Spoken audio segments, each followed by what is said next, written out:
Great.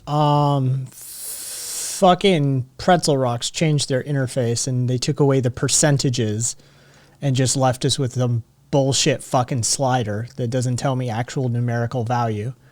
So now I just sort of have to guess at the volume levels for it. So fuck you, Pretzel Rocks.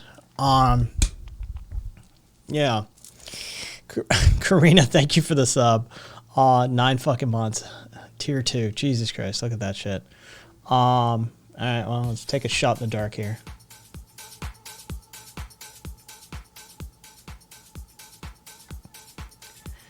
I swear to God. Whatever. Whatever. I'm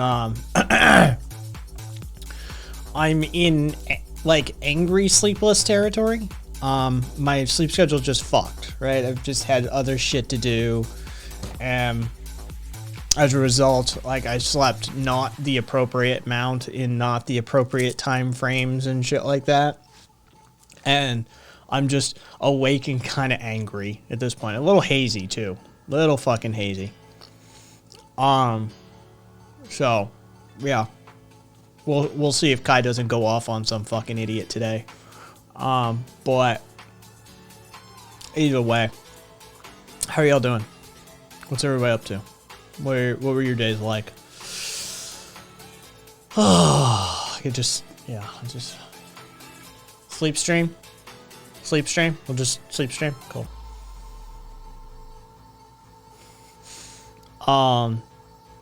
Thankful. I'm thankful my new meds are helping with that. Yeah. I have blood work to do at 8:30 in the morning tomorrow. No. Karina. Of course not. That is fine, Cassie. It's a fucking MRI. I've had a full body, as I'm sure you have as well. An MRI in my ankle is just like, whatever. I had 2 nights in a row, good sleep, even with dreams and shit. Well, fuck you too, Viva. You've earned it, though. You've had a string of bad luck. So, the universe was just sort of taking it easy on you after giving you some raw dick for a while. So, basically with her. Oh, yeah. Fucking 8:30 tomorrow, and I've got to be fasting for it. So, yeah, I can't eat after midnight tonight. Oh, God. So yeah, that's a whole fucking thing for me. Ugh, but my boss make me work when I have flu. I feel shit and hallucination. It's hard. Fuck your boss, Sailor. Like, fuck your boss. Yeah, fuck your boss. Your boss is a horrid piece of shit, and I hope that they stub their toe continuously for the next 40 years. Also your birthday. Well, you know. We're in just chatting right now, but I gotta tell you, fucking the people that come in from just chatting are some of the worst people. Half Zippy, half. I peeled this hand off, cause I had lost these two. These two got all chipped up. So I just started peeling. But yeah, like, so we have half. This is sort of shit that dudes do.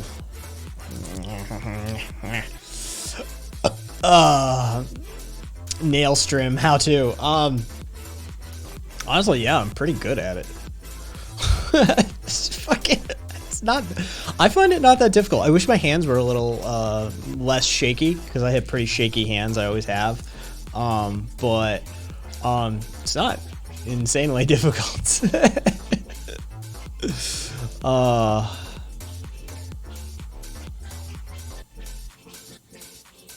Yeah, fuck them, they're a cunt. You can play like we're political again. Yeah, I moved us over to politics.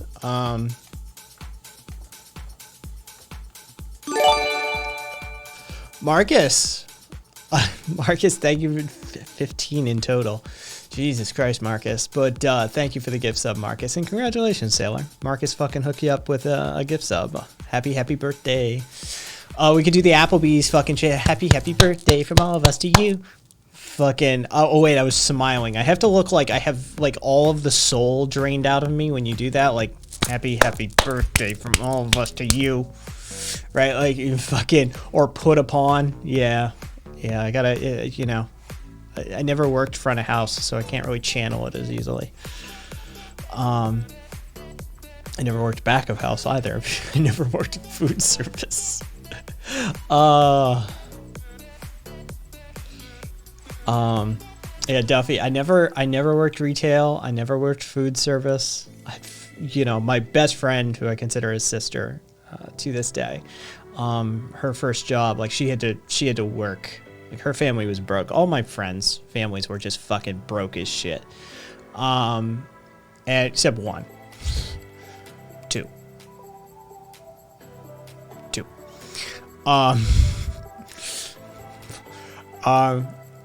But she had, her first job was a sandwich artist for Subway.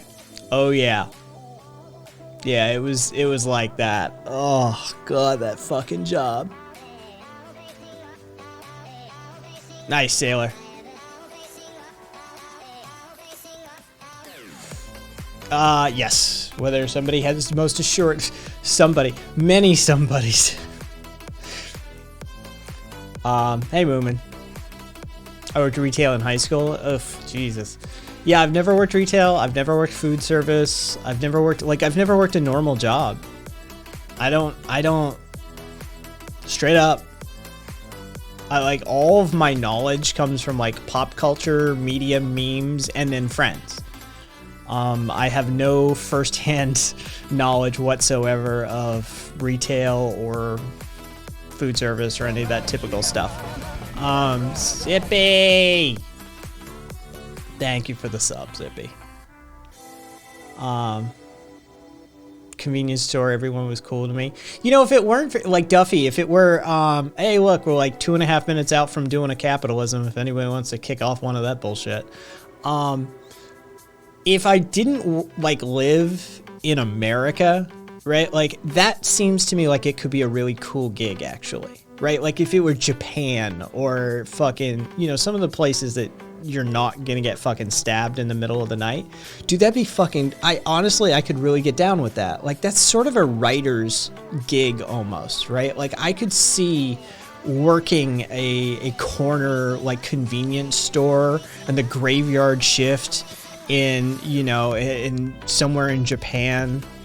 Yeah, yeah. Right? Like, you get a lot of good writing material out of that sort of thing. But, you know, doing that here is just an invitation to get shot. Hey, Halo.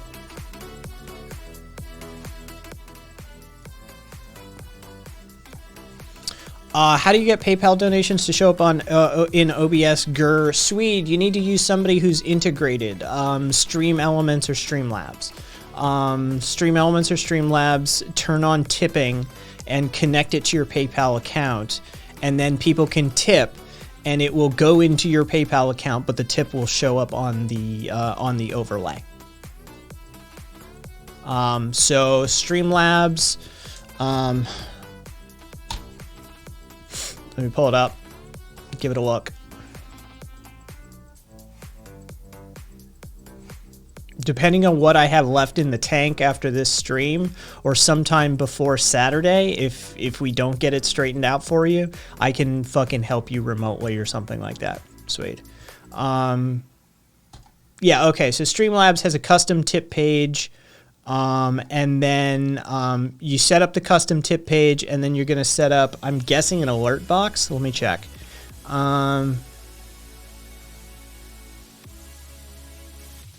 Donations. Yeah, okay, so it would be the donations on your alert box for Streamlabs. And then you can set that up that way. Yes, Viva Swede is doing a 24-hour charity stream this weekend to benefit the Jason Ritter Foundation, which is helps take care of people with connective tissue disorders such as Marfan's. But that should let me just quick test. Yeah, okay. So right there, Swede.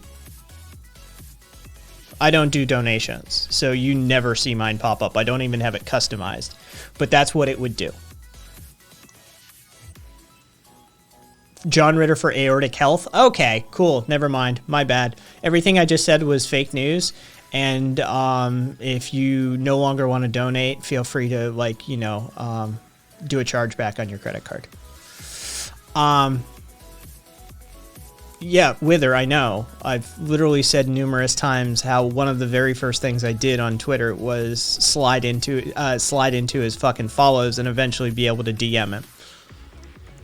Right, like I've talked about that a couple of times. Wither, I'm well aware. Michel-Luc Bellemare has a Twitter account. Yeah. Can you block subscriptions and donations for chat? You just don't set them up.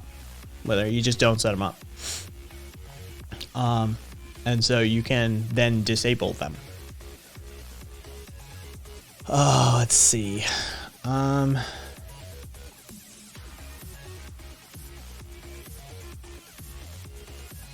Settings. Yeah, right there. Connect your PayPal. In order to collect PayPal tips and donations, we need to know where to send your money, specify a valid PayPal account. So it's under your donation settings. Go to your suite, go to your account settings in Streamlabs, go to your donation settings tab. Make sure you've got your PayPal legacy fucking thing connected. Or your main PayPal thing connected, and then you should be able to accept donations. And then you can... you'll have a URL like streamlabs.com/Irish_Swede, and people can go there and fucking plug in $50 and pull from their PayPal account and donate into yours. And then it'll queue up like you saw. So there you go. Hey Puka. So yeah. And if that doesn't get you straightened out, Swede, I'll fucking... worst case scenario, you need me to remote in or something. I got you. But I think you can handle it. Yeah, Ninja, he's doing a 24-hour charity stream. So this weekend. So Swede gonna do that hustle for the John Ritter Foundation for aortic health. And 315 Elite, thank you for the follow, by the way. Fucking low energy today. You could just feel it off of me. I'm just like, dude, he's already, he's not hurting. He's not hurting. He's good. He's good. Fucking, I'll publish on many social medias the full donation receipt. I'm not stupid. Whatever, Swade. I mean, feel free to take your 85% administrative costs. You know, you had to fly to Hawaii to double check whether, the aortic valve could fly. So before you donated money to an organization that may help somebody get the valve that you have, you had to do your due diligence, right? For sure. Yeah. Get that grift, baby. Get that grift. Pull wounded warriors. Like, hey, I had to set up my multi-million-dollar annual convention for the administrative staff in which we all fucking had daily 12-hour massages and shit like that. Yeah. I feel you.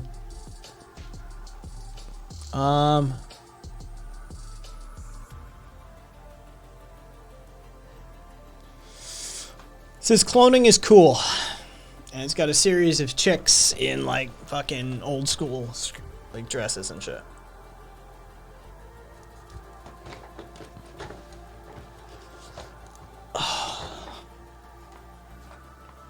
Yeah, radio. I have done 2-hour massages. Like proper, like massage therapy massages too, with a fucking short little jacked fucking Slavic dude. Thank you for the Bezos bucks, because we can't go back.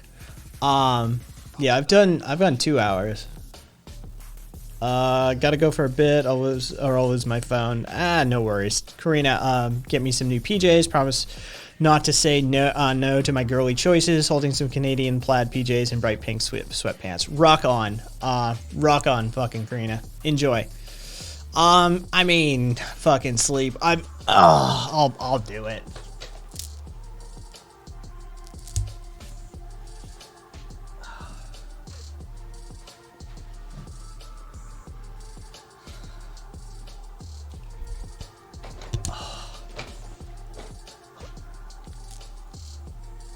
At work, we floated a Reg D private placement investment where people would basically give us $50 million to buy houses in Fiji. We'd live in them, and then they would revert back to the investors upon our death. No one was interested. I respect the grift, Swade. Yeah, radio, I saw it. Fucking sign up with a fucking, like, Microsoft account.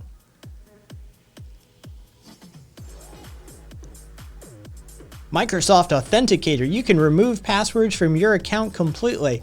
All right, so let's look at it. You know what? I'm always interested in what Microsoft's trying to fucking dummy people into.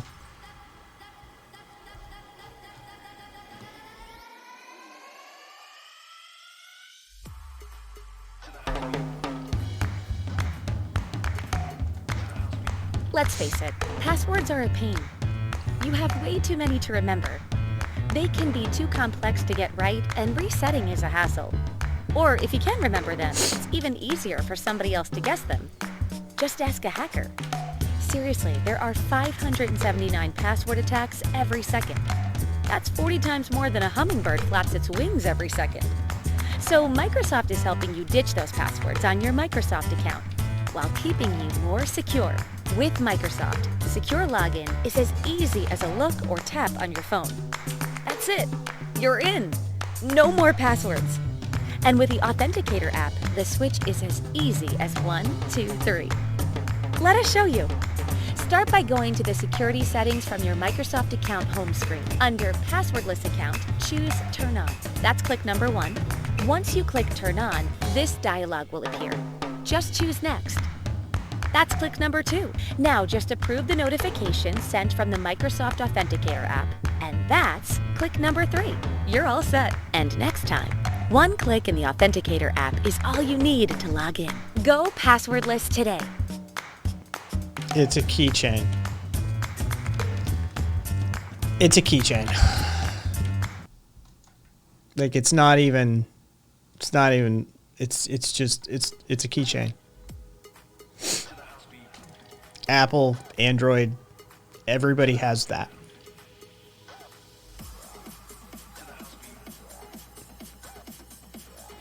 That is literally not a thing. Like, I mean, it's a thing, but I mean, it's not new. It's far from new. It's not even close to being new. It's just sort of sad that Microsoft just rolled it out. I thought they would have had that already.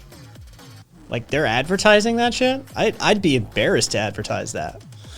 They're like, don't mention it. Just push it and don't say anything. Hey, public. I mean, it's the Apple keychain, and I don't know what Android calls theirs, but traditionally it's just called a keychain. Yeah, that's sad.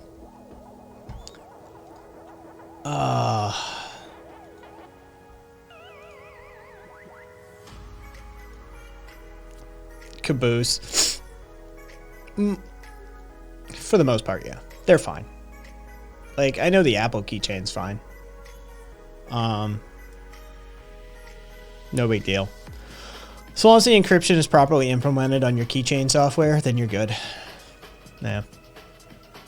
Oh, and its master password isn't bullshit. You know, that's if you password your keychain with like 1, 2, 3, 4, 5, you're a fucking dummy, and you deserve everything that comes your way. But you know, yeah, it's Rev. It's a keychain. Like it's not even. It's nothing like I would be embarrassed to advertise that if I were Microsoft. I'd be like, dude, you're like 20 years out of date, maybe even 25. Like it's literally just a keychain. This isn't something new. Yeah, it just sort of depends what your master password is at the end of the day, and whether the keychain software is correctly implemented. As long as it's correctly implemented, yeah, they're fine. It's nice. It's nice to see Microsoft still doesn't follow basic security recommendations for password design, though. Most places don't. The days of like over 8 characters with alphanumeric symbolic sort of requirements have passed. These days they don't recommend passwords. They recommend what's called passphrases.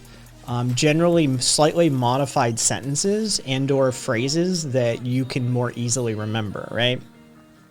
24 capital A95C exclamation mark D4 2892 exclamation hashtag capital C is a pain in the ass, and you're probably not going to remember it that easily, though I have a few of those passwords and I have them memorized, but my brain is wired for this sort of shit at this point. What's more recommended is something along the lines of, it was the best of times, it was the worst of times. And then so you add a couple of numerals in there as replacements for letters. Use some proper capitalization, some punctuation, a comma and a period, and you've met your symbolic, your uppercase, your lowercase, and your numeric. And it is a highly complicated fucking password from a programmatic standpoint, from a cryptographic standpoint.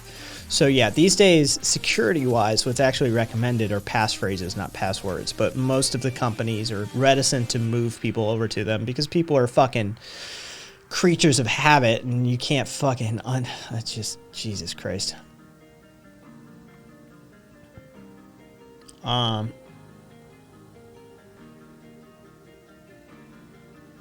mean, the target audience is how the fuck is Microsoft promoting a keychain in 2021? That just feels like embarrassing. I've been doing that with some of my master passwords. They're all nonsense words with a few letters and or symbols at the end. That way I can remember 1 or 2 passwords without writing them down. Yep.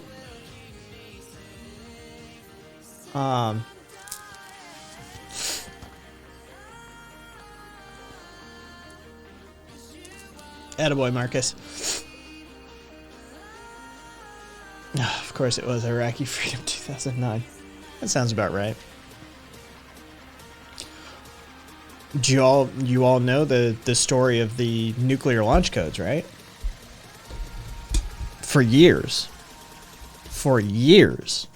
the nuclear launch codes it's 8. 0, 0, 0, 0, 0, 0, 0, 0. It was 8 zeros.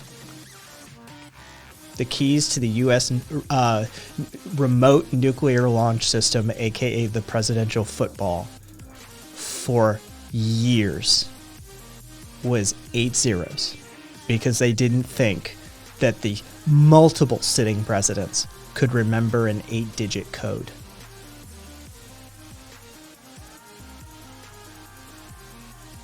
Yeah. For like a decade and a half. I mean, bitch, you're learning this code. We're going to change it in a week, and you're going to learn that code. And we're going to change it in another week, and you're going to learn that code. Right? Like, if I rolled out the security for something like that, I don't care that you're the president of the United States. I don't give a shit. My job is to protect this shit from launch. from an unauthorized individual. This is an 8-digit numeric code, which could be cracked reasonably quickly. And we're changing this code every fucking week, bitch. And you're gonna learn it. Fucking 8 zeros. Jesus Christ. It's almost like the world's ballsiest double bluff.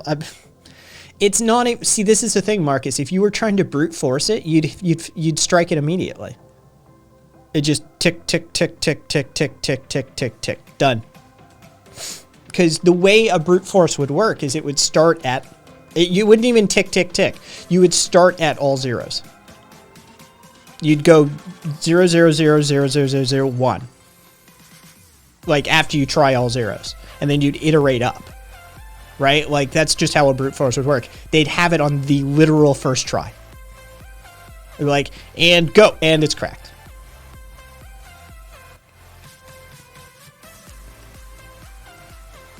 Yeah, no, it would.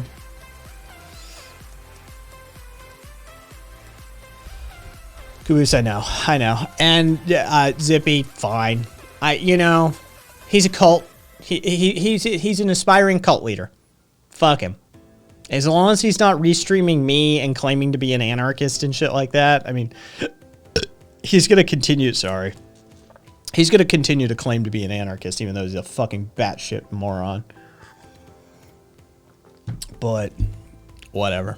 It's not worth my time. It's not worth my time. That's barely even brute force. How much processor does it take to run one attempt? For an 8-digit, seriously, Rev, it'd be instantaneous. It'd be instantaneous. Caboose, Cuckoo Nut is fucking woo-woo con science fucking that idiot.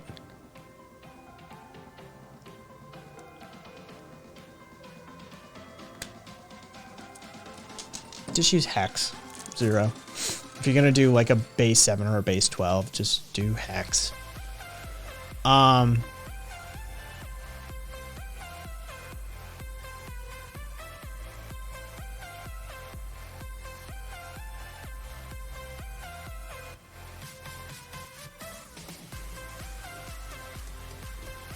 Boris Johnson lays groundwork for general election. Oh, Sailor, good luck with that. Good luck with that. That's, yeah. California, Newsom just survived his recall. Jesus Christ. It's always fascinating to see the people that dump in and out for for reasons. Newsom survived his recall mainly because he was up against, well, a terrible human being, frankly. Fucking dummy, fucking Trump, MAGA, I want to end Medicaid, fucking weirdo Republican that dude was.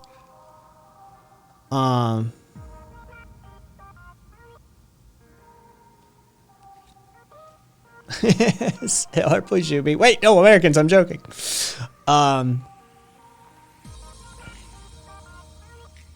Jesus Christ, I don't doubt that, Marcus. That sounds about right. The English nuclear plan was essentially to use a AAA radio to get the PM to a payphone to call the Ministry of Defense. I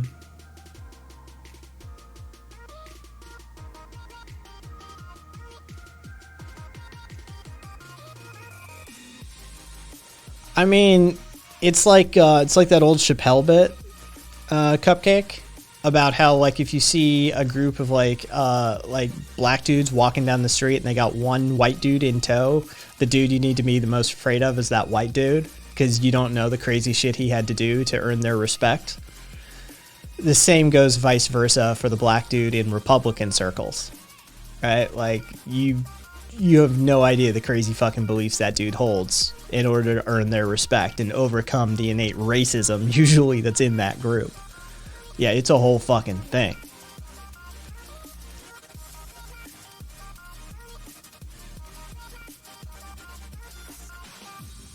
Oh, the Soviets fucking... Dude, the Soviets couldn't roll out a computerized command and control system to save their lives. Holy shit. How many fucking times did they almost nuke us? Because a fucking bird flew near their installation? I know that was one of the false ones, is a fucking bird near the radar installation fucking triggered it. I know fucking there was just a glitch in their system for one of those times as well. Fucking, dude, Soviet computerized command and control system, launch system for their nukes was a dog shit enterprise, and I'm surprised they didn't glass the globe.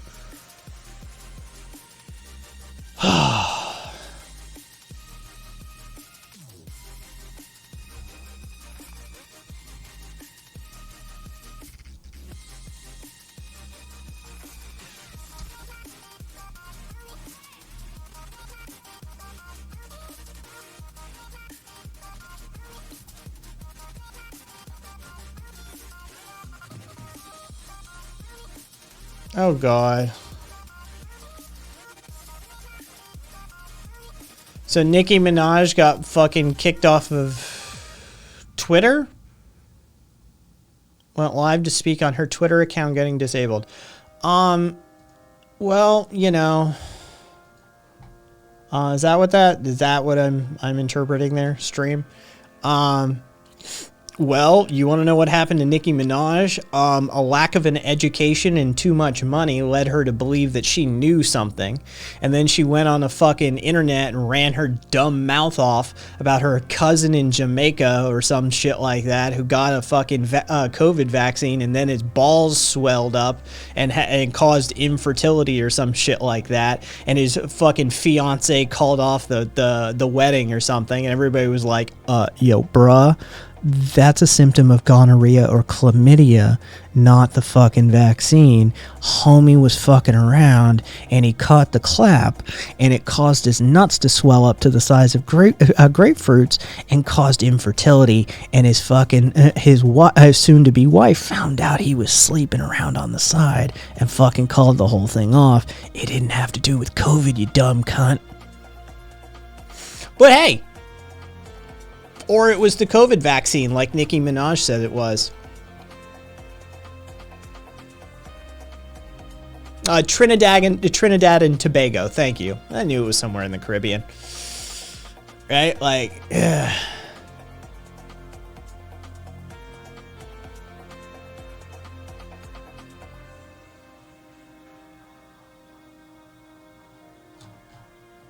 Yeah. Like, and yeah, so yeah, she fucking basically she wasn't invited to the Met Gala. And because she wasn't invited because she wasn't vaccinated, she basically said, well, I haven't gotten my vaccine because my cousin in fucking Trinidad and Tobago fucking got the vaccine and his nuts swelled up, and then he was like impotent and fucking infertile, and his fucking fiance left him. It's like, did anybody need like confirmatory evidence that Nicki Minaj is not smart?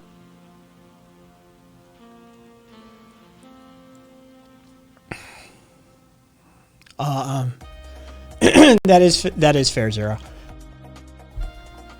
I'm not mad at fucking AOC. Like, I don't give a shit on a level like that. Like, I ain't gonna get mad about it, but like, homie, like, I don't,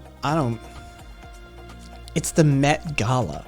If you're invited, you're already a part of the machine, right? Like, this bitch is wearing a loner dress worth tens of thousands of dollars, probably.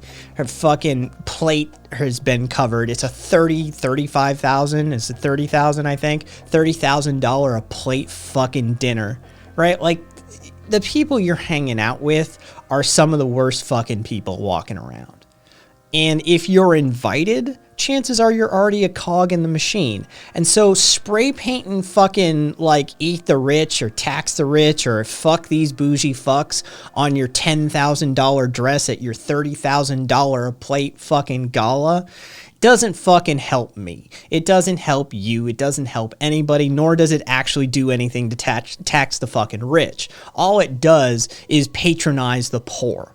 And by the way, the fucking rich dudes sitting there fucking looking at that shit are amused by it. They're not insulted. They're amused by it usually. Honey, look at what the peasants are saying. Isn't it adorable? Oh yes, honey, it's so... Maybe we should buy that dress when it goes up for auction. I'd love to add it to my collection.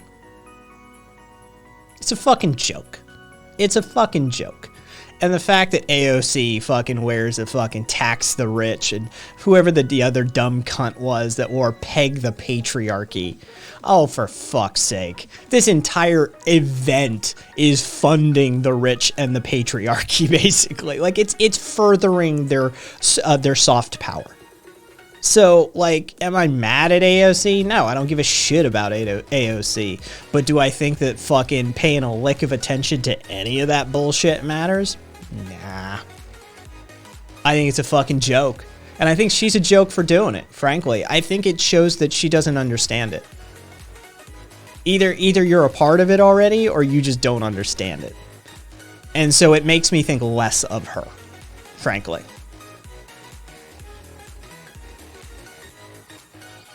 Like,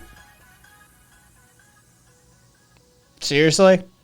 You think spray painting fucking tax the rich on your fucking designer gown is gonna do shit? Hey bitch, aren't you like a congressperson?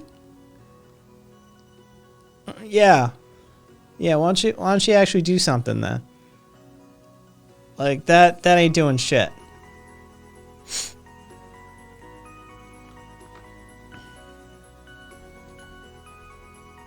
Yes, claims are being made. One of the reasons we could not respond yesterday in real time to Ms. Minaj cuckoldry is that we had to check and make sure that what she was claiming was either true or false. Claiming. And unfortunately, we wasted so much time yesterday running down this false claim. It is, as far as we know, at this point in time, there has been no such reported either side effect or adverse event. And what was sad about this is that it wasted our time yesterday trying to track down, because we take all these claims. A minister of health or some suchness for Trinidad and Tobago who fucking had to literally take the time to fucking track down whether Nicki Minaj's cousin or some bullshit like that may or may not have had swollen fucking testicles from the so-called supposed COVID vaccination, even though everybody knew what the fuck was up. This dumb motherfucker caught the clap and had testicular swelling as a side effect, and his fucking fiance left him. But Nicki Minaj is such a fucking dumb twat that she thought he said it was the COVID vaccine rather than telling her to her face that, like, hey, I was sleeping around and I caught the fucking clap and it caused my nuts to swell up, as it can do, and my fucking chick left me. And Nicki Minaj, being the dumb twat that she is, fucking took that and ran with it to the social media because she's, again, a dumb twat. And so, yeah. And then the Ministry of Health in Trinidad and Tobago had to fucking track this shit down and make sure that she just to dot their I's and cross their T's to make sure that, yes, in fact, Nicki Minaj is a dumb twat. And that this didn't happen at all.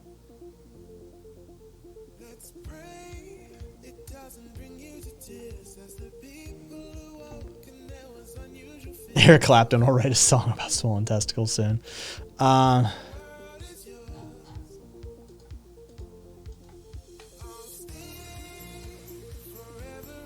Was it funny? Your main. Was it funny? I mean, I don't know the story. Hey, Fina. Went from Pee Wee Crack Pieces to this. Dude. Fucking money does not buy intelligence, nor does it buy class. I can give you $1 billion. It ain't gonna make you a lick smarter, and it ain't gonna make you a lick classier. Just gonna give you $1 billion.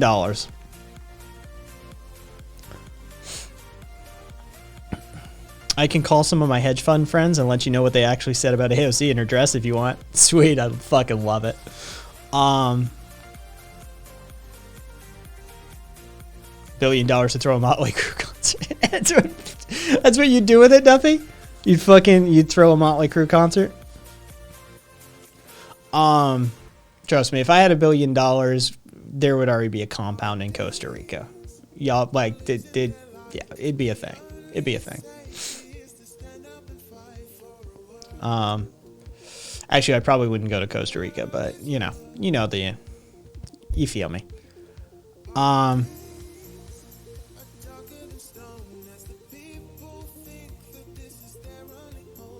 I could manage on 40 million a year, says Patronum. Yeah, I think you might be able to scrape by, Patronum. Maybe. Yeah, I don't give two shits about fucking AOC or whoever the other dumb one was that wrote "Peg the Patriarchy" on her fucking dress for the Met Gala. The Met Gala is literally like rich people central. Fuck all of it. Fuck everybody who went.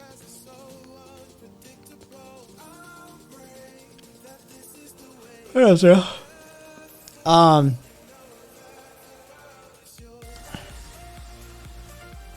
jumping. See, that's the big dick move, is like showing up in just like pajamas or some shit. Like, I'm here. Fucking, what do you want? Buy a table, and fucking walk the red carpet in just like kind of dirty afternoon clothes, wrinkled. You've been out all day running errands and shit. Just fucking roll up. Be like, I'm here. It's like, what are you wearing? I don't fucking know. Clothes, Wranglers or something? I don't, whatever I threw on. I had shit to do today. Fuck are you wearing? Just don't give a shit about all of it. Yeah, just show complete indifference. Yes, Beast. Fucking, and bring homeless people with you. For sure. For sure. Those bougie motherfuckers would think that it's like some like high-end fashion thing. They would. They would. Honestly, there'd be at least a handful of people, if not many more, in that event that from a distance, looking at like a group of homeless people walking up the fucking red carpet, they'd be like, ooh, this is some avant-garde fashion from next season. What designer did this? That's how fucking up their own asses they are. Hey, Mossy.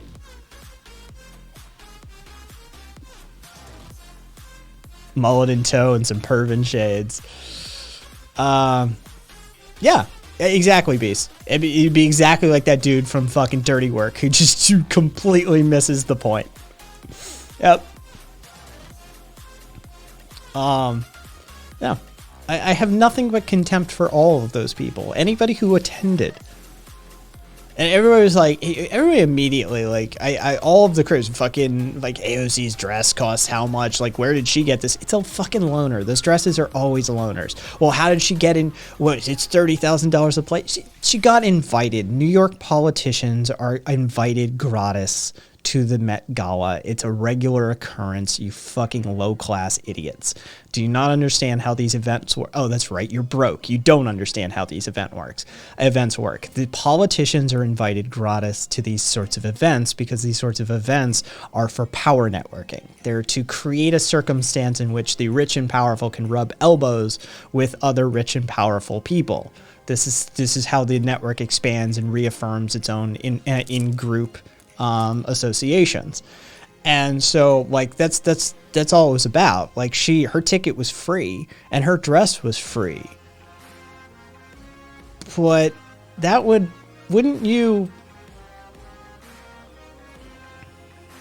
Hey guys, there's this super fucking like exclusive meeting down the street from me, and there's like millionaires and billionaires in attendance, and they said I can come for free, and they'd even comp me every single thing that I need to attend. Do you think they might have an ulterior motive?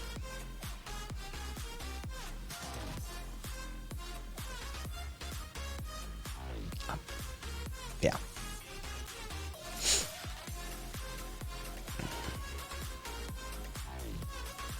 Demon pants.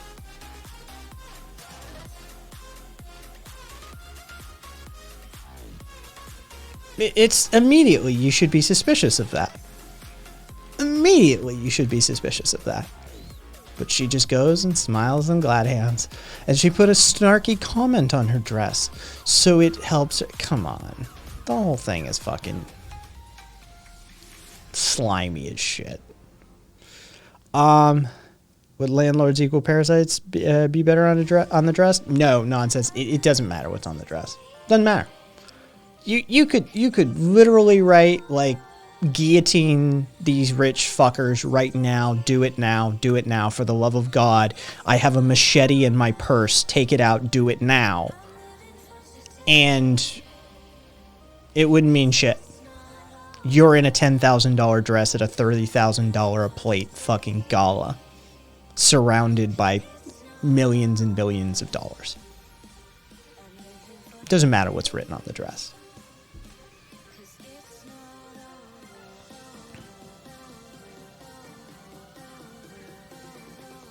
Oh yeah, Zippy.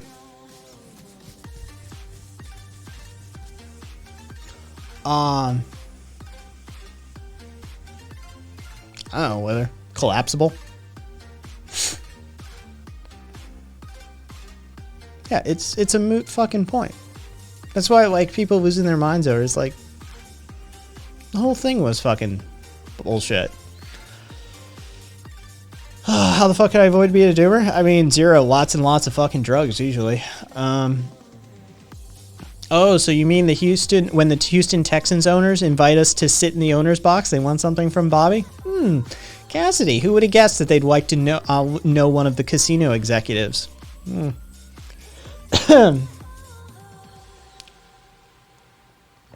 can't imagine why they'd want that relationship. I don't know. I guess I maybe it's a benefit of my upbringing. Maybe it's a benefit of the in groups I've met and seen over the years. Maybe this is one of those things that like when you know how rich people work and operate, and you know how these that's usually payment services for services already rendered. Fair enough, Swede. Like that's just how this works. What would I do with $1 billion? Invest most of it. My first call would be to Swede. For real. I'd hit Swede up. I'd be like, I want somebody that's like, you know, politically aligned with me, not one of the familial attorneys or accountants. I'd hit Swede up really quick, and go from there. But I'd invest most of it, so the money works. And then I'd peel off many millions just to set up a whole bunch of stuff. And we've talked about it at length in community before. Like we pretty much know what we do. We'd probably take over a sort of downtrodden, like, but fertile area. I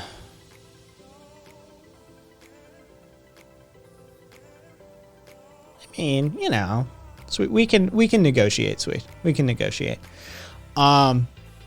Some part of like America that is already like shit, and just take it over. Some unincorporated township somewhere. Set up everything needed, run fiber into the community, create a hacker space, build out the educational sector, build out the fucking productive food and water sort of production sector, build fair cooperative residential housing.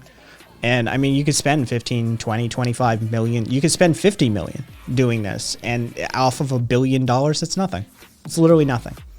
I would set up an entire township as a commune. I'd build it all. Build everything, hire everybody, get it self-sufficient, do all of the venture, like startup funding for it, everything that needs to prime the pump, do all of that. But build it on ecological standards, build it sustainably, use, you know, like hemp building materials, use next generation building technologies, use the most like sort of anarchistic pedagogical methods for the educational system. I would set it up along our lines. I'd build a fucking commune, but I'd build a town. That's it. And then I'd let the money work.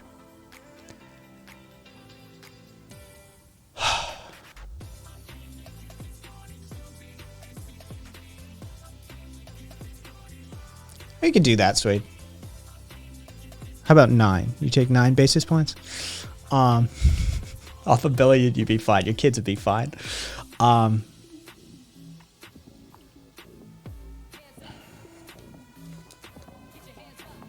Shut up, Patron. I'm negotiating here. Shut the fuck up. Hey, Sweet, how about you take 8 and we give you, you like move into the compound.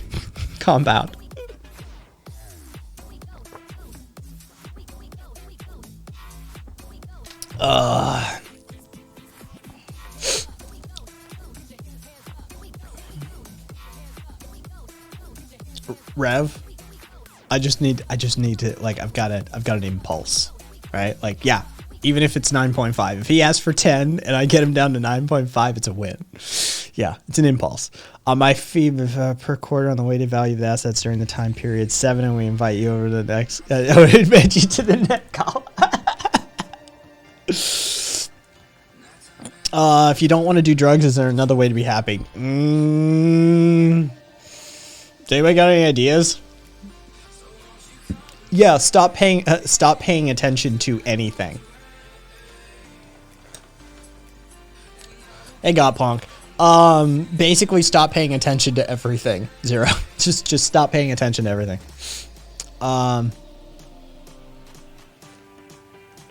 Well, then, prepare to not have a. Understand that happiness is a transitory state and not a state of being full time. That you will experience moments of happiness, fleeting as they may be. Come to that realization, and then you at least stand a fighting chance. Well, then that's all you got, motherfucker. But yeah, drugs. Drugs. Lots and lots of drugs.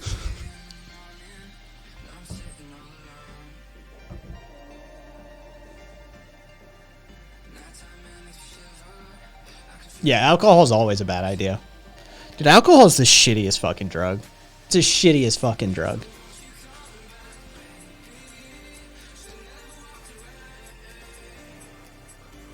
Listen to like Jita Krishnamurti and Alan Watts. You know, do some shrooms, listen to Jita Krishnamurti and some Alan Watts, smoke a fat fucking joint, and you know, don't take it too seriously.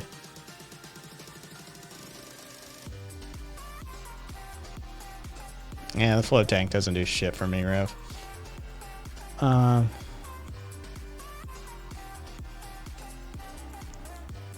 He seems like a chill dude. His heart seems to be in the right place. Let's just put it that way.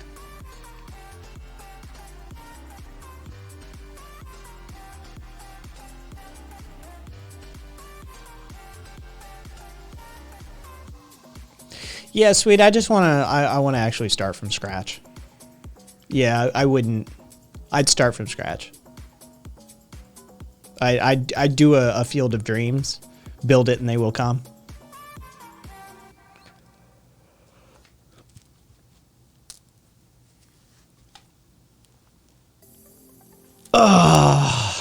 Rev, I've smoked herb and done the float tank. It's weird. It's something. It's not my thing though. Can I be Shoeless Joe?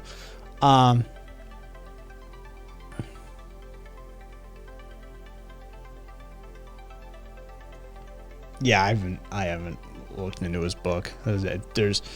There's no fucking way I have time to read Russell Brand's book.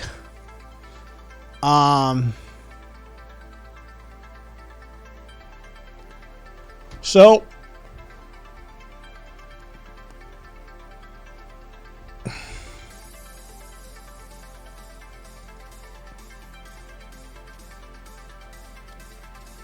whatever's left out of $1 billion, yeah. You'd have plenty, trust me.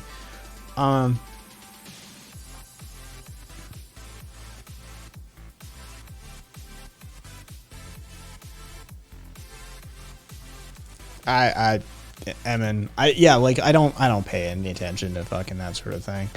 But hey, whatever. Oh,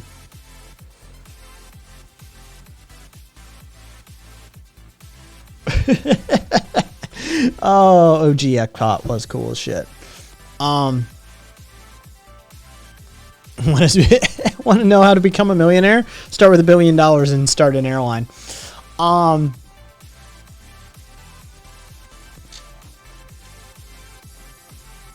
Marcus, there you go. Russell Brand doing that fashion acceptance and talking shit about Hugo Boss. That's a fun clip, though. Credit where credit's due. Him fucking tagging Hugo Boss for making the Nazi uniforms. And everybody's been like, yeah, that was a solid moment. I appreciate that from him.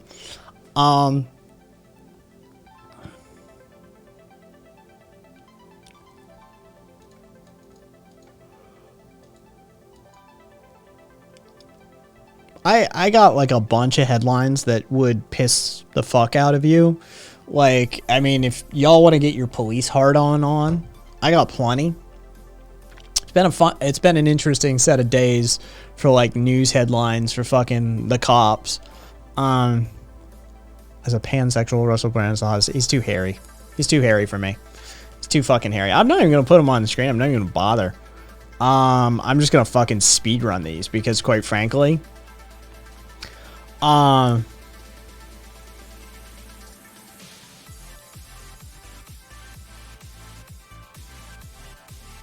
mean, somewhat. Zero. Okay, so,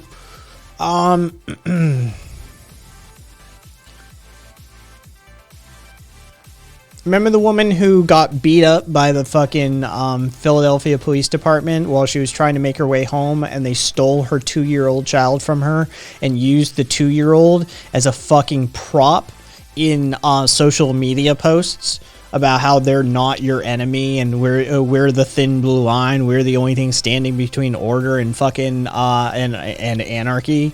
Oh yeah, this woman was just trying to get fucking home, and like there was a protest in the street and she turned her car around to like go the other way, and the fucking cops mobbed her car, broke her windows out, fucking drug her out of the car, beat her, and stole her 2-year-old child from her, and then used the 2-year-old child as a prop for social media posts.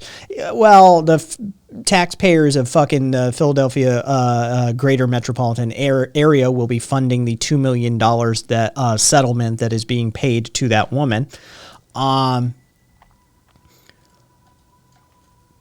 What's up, Kat? We're just doing a fuck the cops run really quickly. We're just speed running some headlines here. We were talking shit about like the fucking Met bullshit, and then we were talking about like, you know, what to do with a huge amount of money and stuff like that. Then the police fucking basically the police entered this woman's house without a warrant, shot their fucking dog, just straight up like that. That's just sort of another one of those cases. One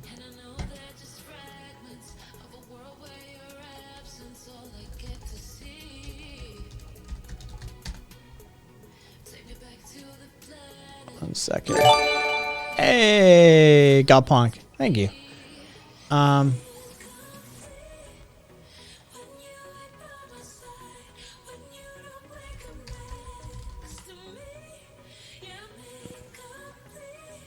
Why is that? Give me one sec.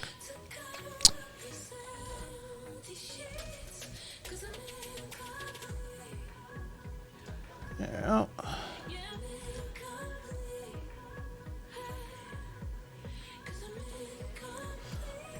Yeah, so this was this June. Prince George County.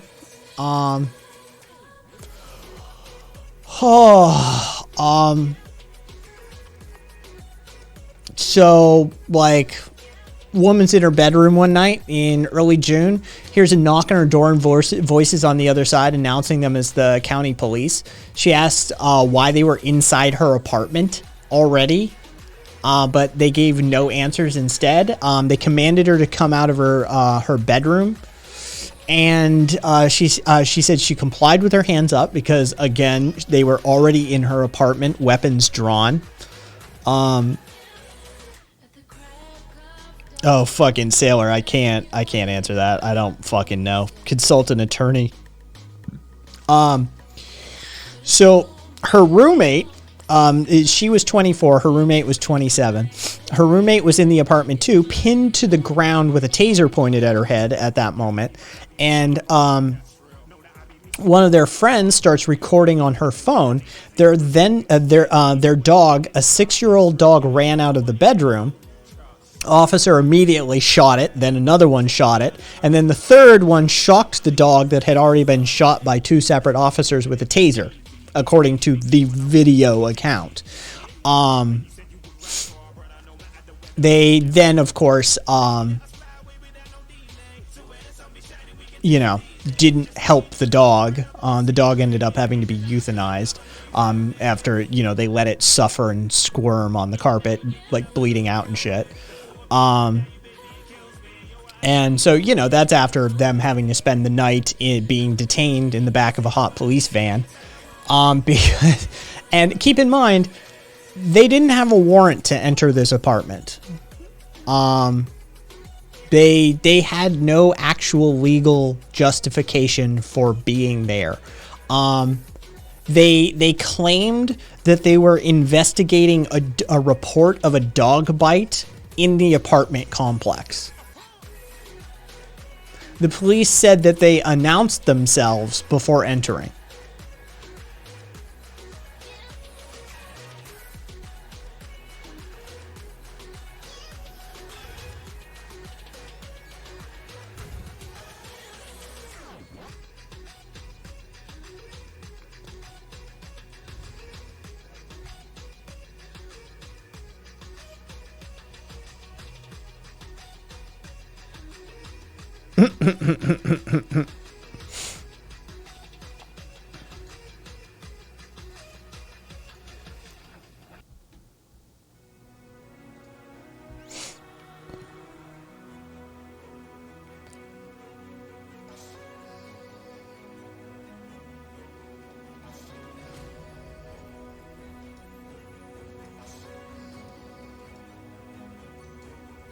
The cruelty is the point.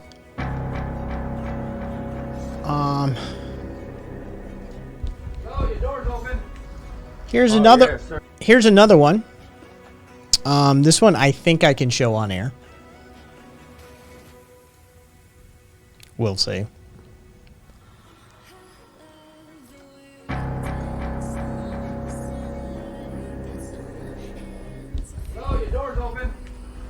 Oh yeah, sir. I don't feel comfortable opening this door without my parents here, sir. Who are you? I'm my son. My mom. You're my son. What's your name? My mom's son. Where's your mom at? My mom's not here, sir. What's your name? I How old are don't you? even feel comfortable. How old are you? I don't I feel need to comfortable. find your girlfriend.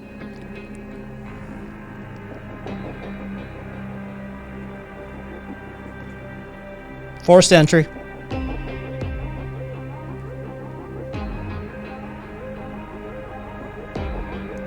There. Oh, they opened the door. Oh, whoa, look, the door was already open.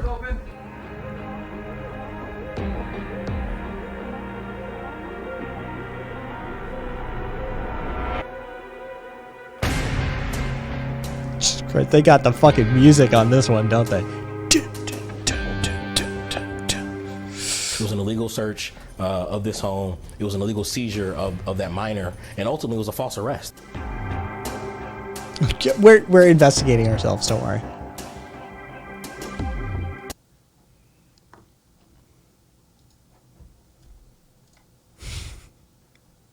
They just open the fucking door to a house. Oh, your door's open. We're just going to come on in. You don't mind, right? We're just going to falsely arrest your son. All good? I mean, I don't need it to be an okay source. I watched the fucking cop's hand open the fucking door, and then I saw the video of that the kid recorded. of them speaking and their trumped up circumstances, and I saw them choke him on the couch. I don't need the Now This to be a reliable source. There's firsthand video. Yeah.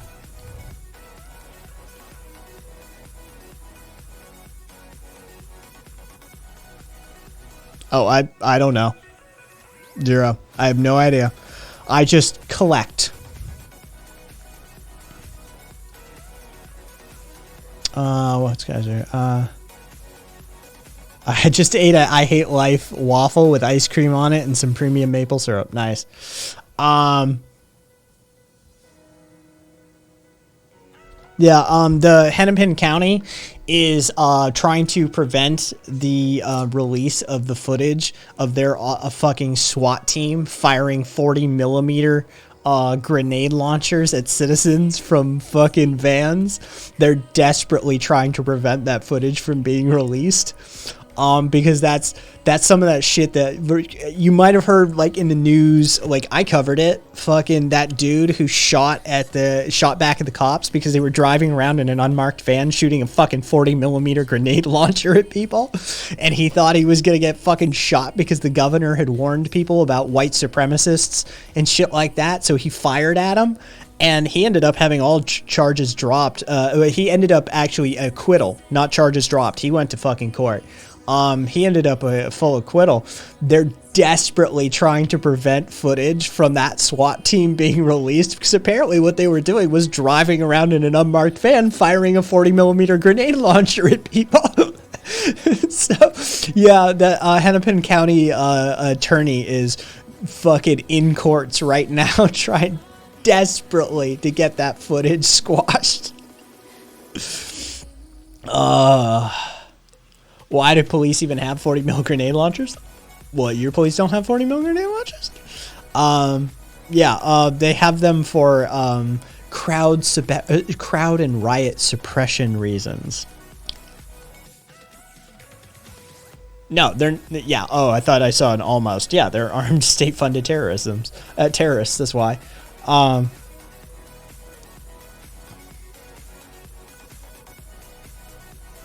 And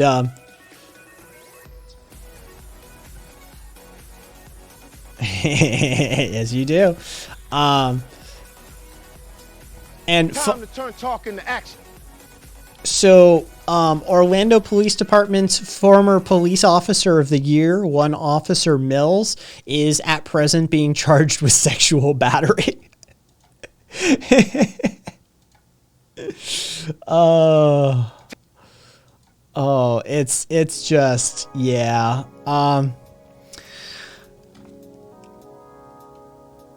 No, interestingly enough, Cupcake, not of his spouse. No, he sexually assaulted.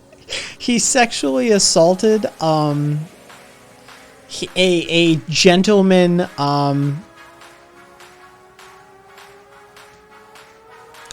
during a traffic stop in a search for drugs.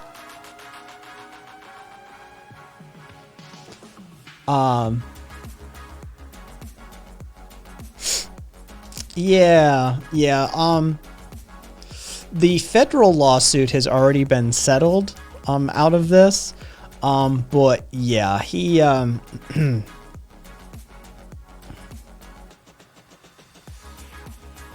want to be, yeah, that's, yeah. I just want to make sure.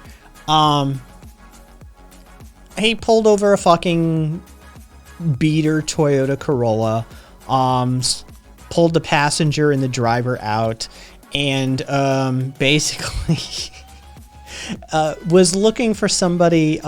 He was looking for a suspect that might meet the description.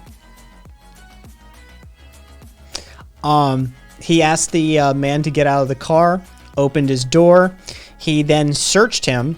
The officer then began pulling on his genitals before moving towards his buttocks. It's at that point that he this is the individual who was assaulted said he tries to open it, but at that point I'm tense. I'm frozen. He puts his whole body against mine on top of the car and says in my ear really close, "What are you hiding in your anus?" I kept telling him no, and he kept doing it. I never felt so violated in my life. Yeah. He fucking raped a dude on the side of the road under the guise of a drug search. That was their officer of the year.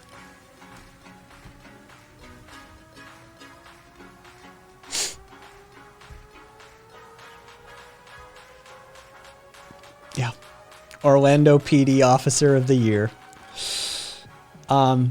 Glazy, he raped him. He raped him.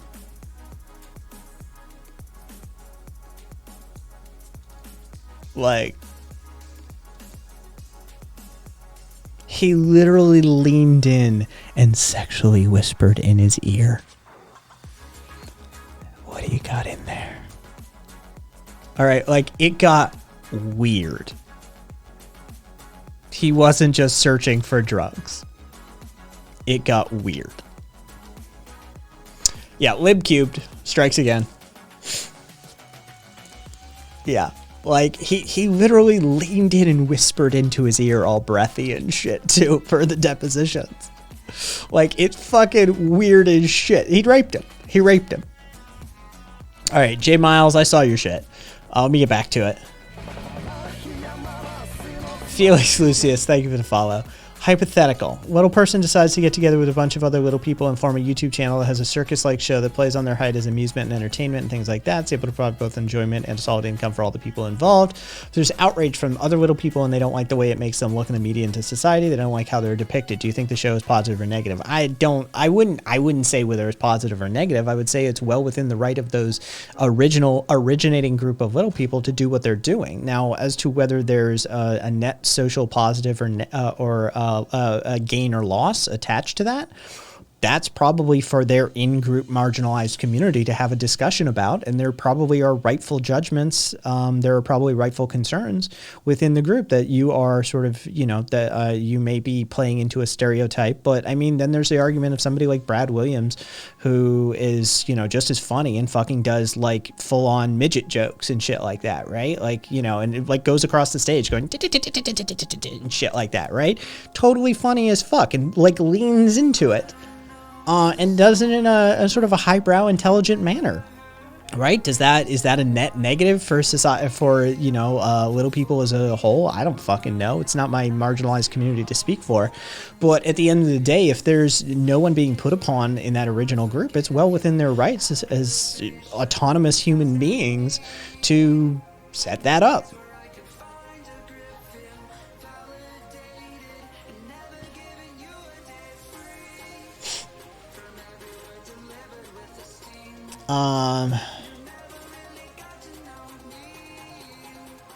The Straits okay? No, the Straits have never been okay.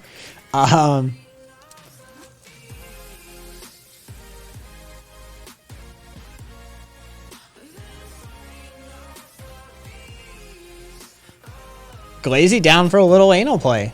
Based. And before we see someone embraces their right to oppose the tyrannical government in one of these instances and watching the right way as the country blows a gasket, they're dumb. Yeah. Yeah, Cat. Fucking somebody gonna resist being raped. They're gonna stand their ground. Shit's gonna go down one of these days for sure. Yeah.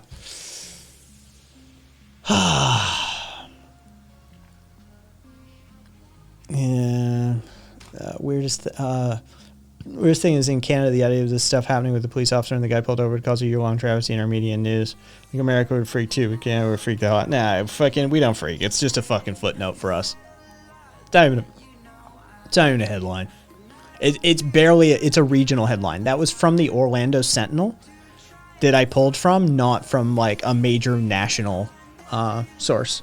So yeah, it's not even like a fucking national headline, for instance. It's a fucking footnote. So yeah, we don't freak over shit like that.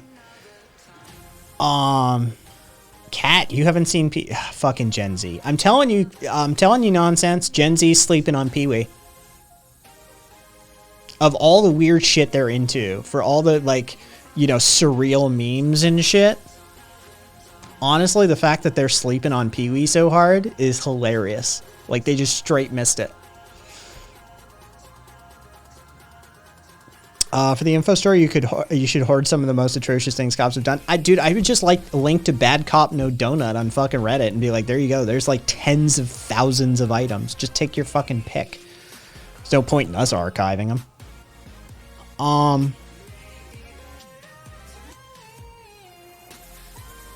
I mean, Zero, usually the only good cop is a whistleblower cop, but they either kill them or run them out of town. Fucking straight sex avers in general. Fuck, I'm stoned. Fina, good on you. Nah, I think they know Mitch. Fina. I mean, they at least know the fucking rice thing. They know the, I used to do a lot of drugs. I still do, but I used to, too. They know that one, usually.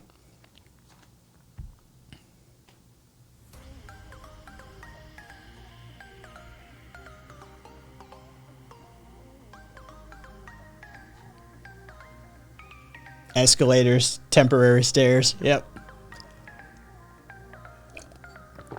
Oh, God, Mitch was good. He's the only one of those sorts of, like, laconic, sardonic stand-ups that I could take. Is Bernie more or less establishment than AOC? Well, I mean, by definition, he's more establishment. He's been a fucking sitting congressperson for decades. He's the definition of establishment at this point, right? Like, I mean, just from a definitional set, he would have to be.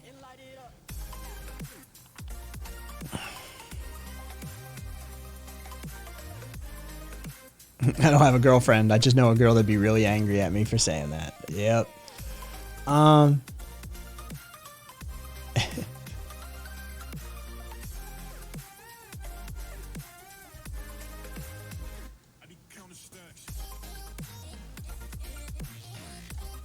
It's nowhere but YouTube? Hang on. Let me go try and find it.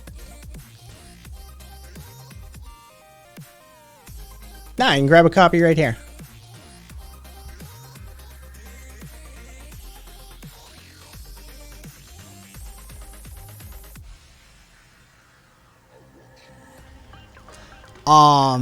Nonsense. No, people are still fucking sharing Los Enchiladas. It's still available. Yeah, fucking Mitch's movie from like 99, something like that.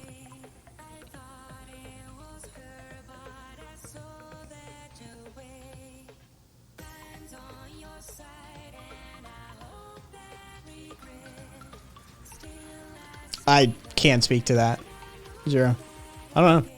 That's a question that's near impossible to answer accurately. Have you been there for all the backroom dealings that Bernie's probably had to sit through over the years? Do you know how many like ethical compromises he may or may not have had to make over the years? Like, are you privy to security briefings that he may or may not have received over those years? Like, that's a question we can't reasonably answer with an accuracy that would make me comfortable. Has he compromised his initial position in order to gain political ground? Yes.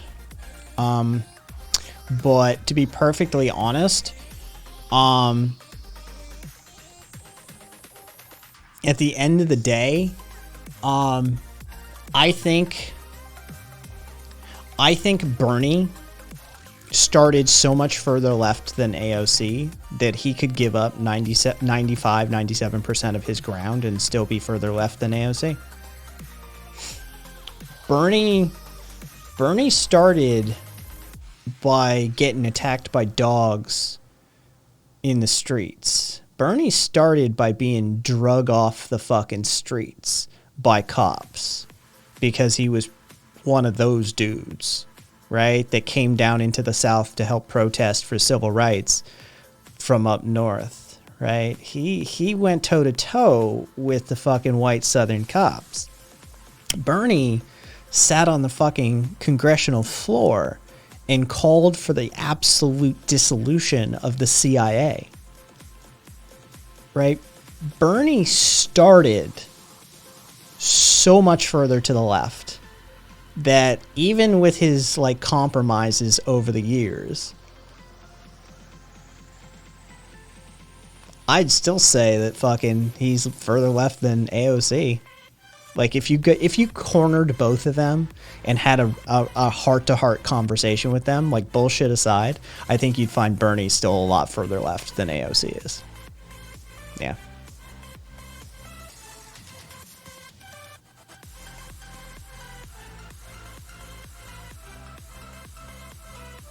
Patronum, I spent time there.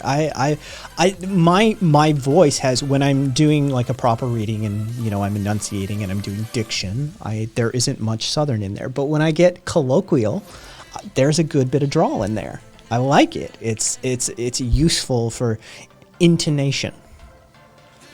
When you look at it like that, Bernie seems a lot like America's Che, except rhinovirus. Bernie marched in the first Pride Parade in Vermont back in the 80s, pissing off the fucking Burlington City Council infamously, whereas Che wanted all of the gays rounded up and killed off in camps. Just saying. An important distinction to be made, if there ever was. Che Guevara can go fuck himself.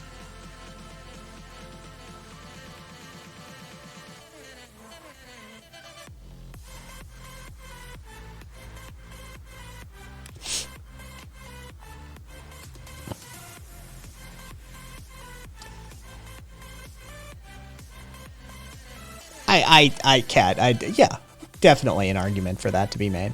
For sure. I mean, I wouldn't open with that nonsense.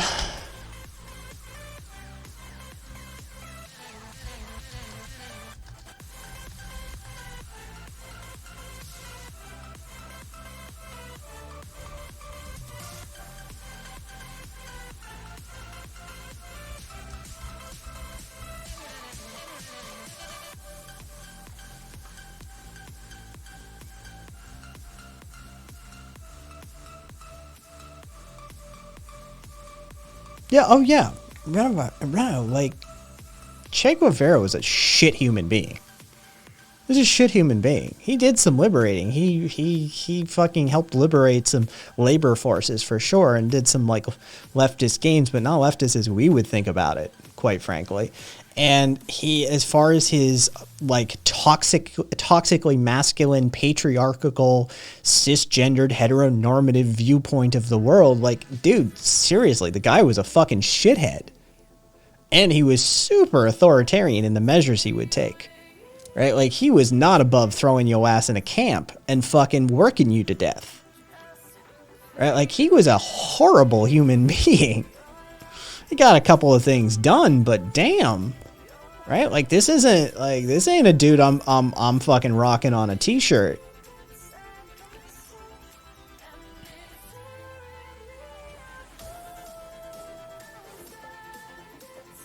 Sailor, I'm all for rounding up the gays. Maybe I'll get a date if we're all together.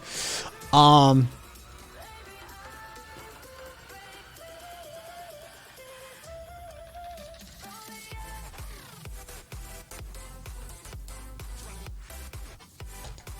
many times do I fucking have to click that shit?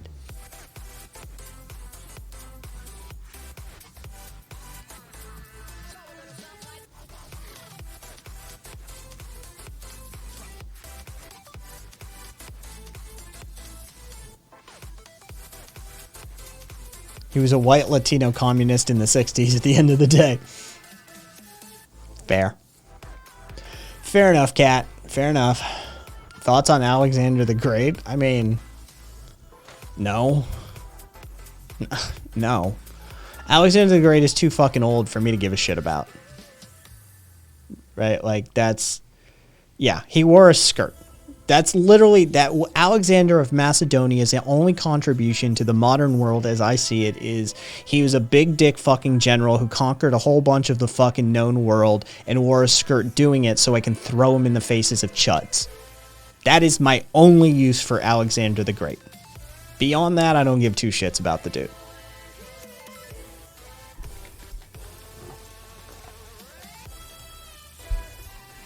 Alexander Emmerich Roland? Roland Emmerich? I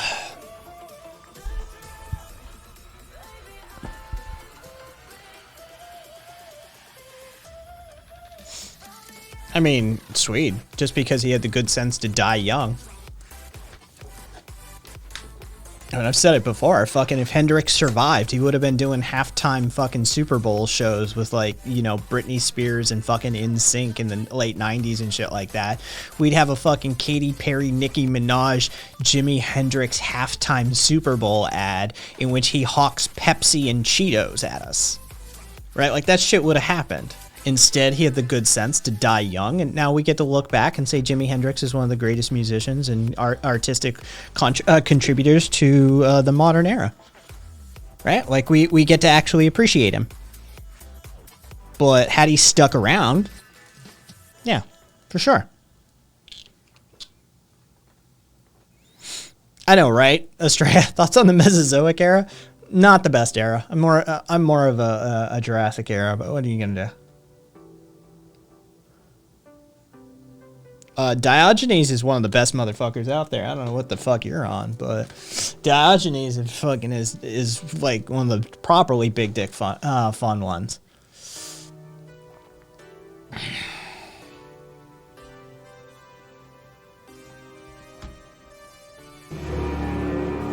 When Alexander met Diogenes, oh yeah, no, I absolutely adore Alexander meeting Diogenes. Fucking, you're in my son, cunt. that's fucking Diogenes to Alexander the Great. You're in my son, move, bitch. Diogenes. Respect. Yep.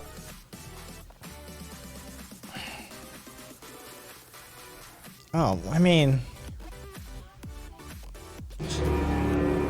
Before conquering the known world, Alexander the Great sought out a conversation with Diogenes of Sinope. I mean, Jesus Christ. I mean, I literally... How funny is this going to be? Because, honestly, like, I mean, I know this story.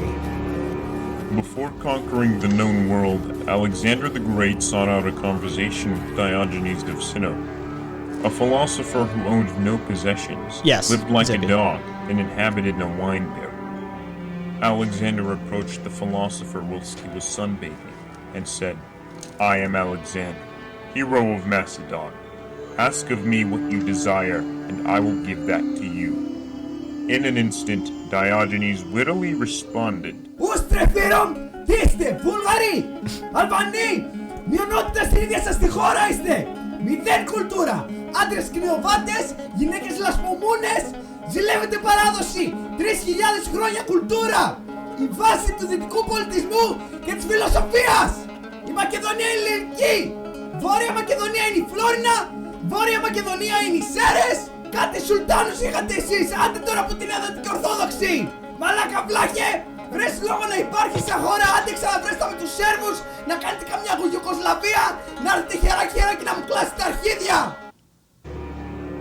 Alexander, impressed by Diogenes' wisdom, said, "If I were not Alexander the Great, then I would wish to be Diogenes." And Diogenes said, Μια μαλακία να κάνετε στα σύνορα, σας γαμάμε όλους! Σας γαμάμε! Σας γαμάμε σε I just wanna πόλεμο, know what the rant is κουλτούρα, from. αθλητισμό, γονίδια, γαμάμε τις γυναίκες σας! Ίσως σας γεννήσουν κανένα ξόδα με καλό αίμα! Μην το ξεχνάς! Η Μακεδονία είναι ελληνική!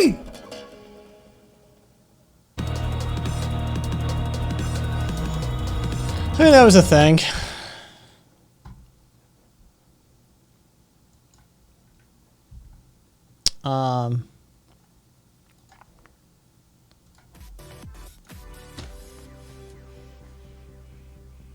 just want to know where that rant is from. Like, is that his own rant that he cut in, or did he 2 pieces and splice those together? Either way. Yeah, well, we'll just go, like, go all fucking Byzantine blinding like they did on the Bulgarians in that part of the world, and fucking just...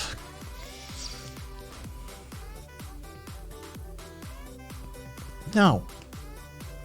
Where do you get these fucking rando, like... I have no thoughts on Frederick the Great. I don't give Frederick the Great 2 fucking thoughts. Random live streams of people from the Balkans chimping out at each other. It's usually in the description. Alright. Fucking, so he's splicing them together.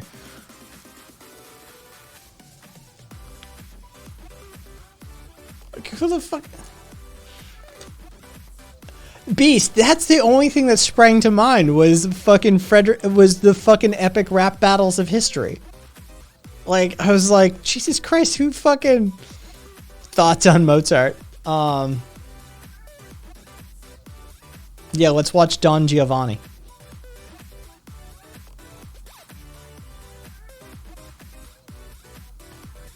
Thoughts on all kings named the bald, fat, poor, or without land? Oh. So, I do have this long ass fucking article by the Tampa Bay Times about how the Tampa Bay police were basically responsible for hundreds of people getting evicted, entire families losing their homes. It's super depressing. And it's like a long ass read. It's a long fucking article. We can do it if you want. That's up to you guys.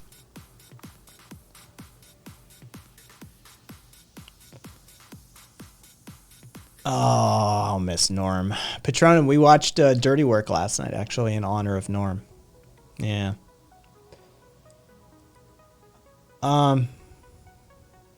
Yeah, thanks, Cassidy. I remember there's one YouTube channel that had like several hundred videos dedicated to some random nihilistic socialist German philosopher where the dude spent his time arguing that he was the second coming of Christ. I respect it. I respect it. I'm the third coming of Christ. Actually, by the third coming of Christ, I meant this dude, Jesus, down the street came in me the other day. Either way.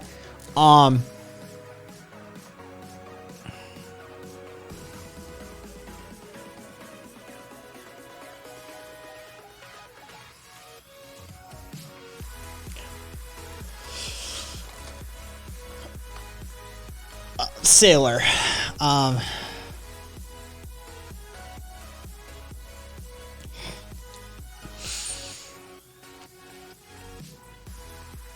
I'm not a huge fan of swallowing.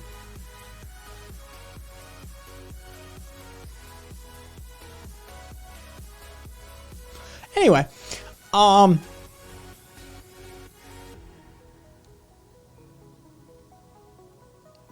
beat you, Karina. I would rather you read it to me than try to read it myself. Let's see. Wasn't even a big fan of socialism. Interesting. Oh, there's that.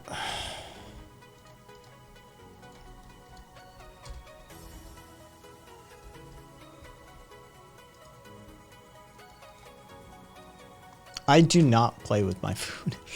I know that you're probably trying to put innuendo in that, but I'm going to answer it upright. No, I don't play with my food. It's not a thing I ever did. All right.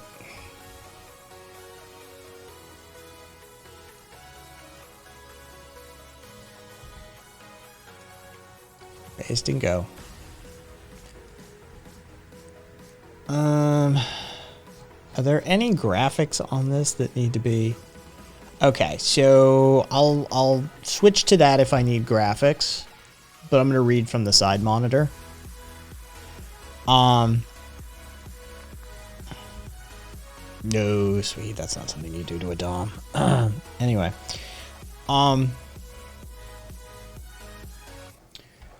So let's start.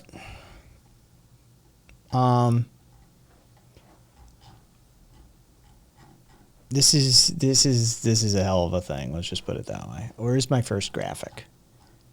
Oh, okay. This is this cunt. She'll be the first one up. I am not a brat, Swede. I fucking hate brats. Not one.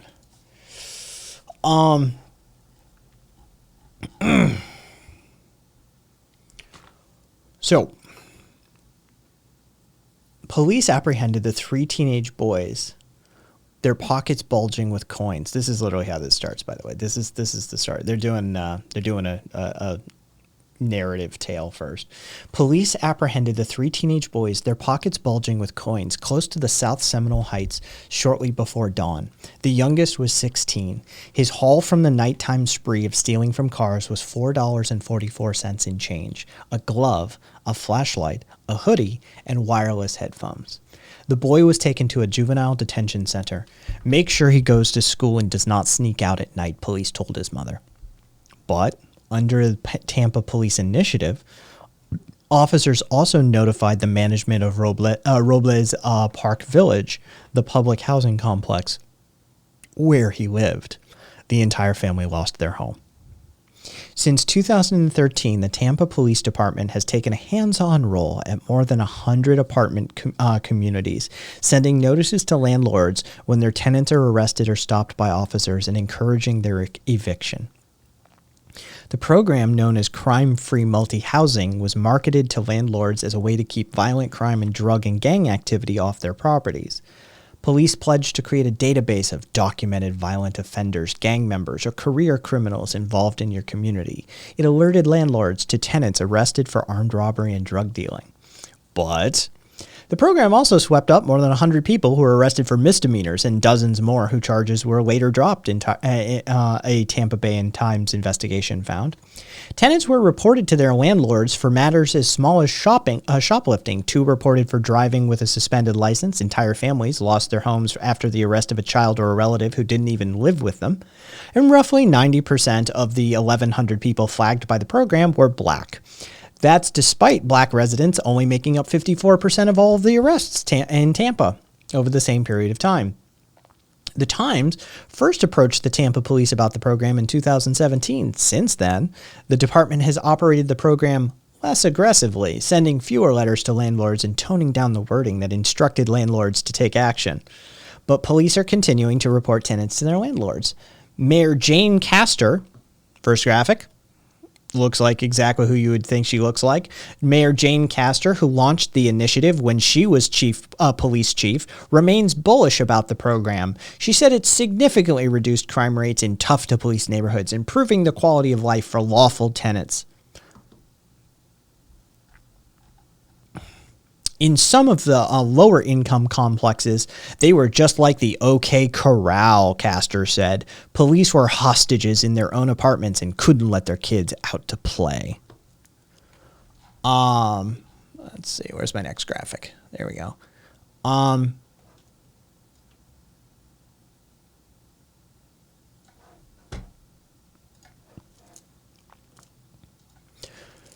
Police officials said that they had no say in whether a tenant was evicted. They were just sharing information.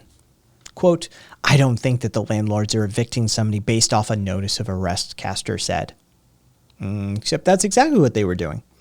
The police department's biggest landlord partner was the Tampa Housing Authority, which provides housing to some of the city's lowest income families. It received roughly 1/4 of the notices. Thank you, Weather. Bill Jackson, the authority's director of public safety, said that his agency supports the program and that he wasn't concerned that people were evicted even when the state attorney's office declined to prosecute. That happens sometimes because those who are arrested turn informant, he said, adding that judges issue an eviction only if they're satisfied there are grounds.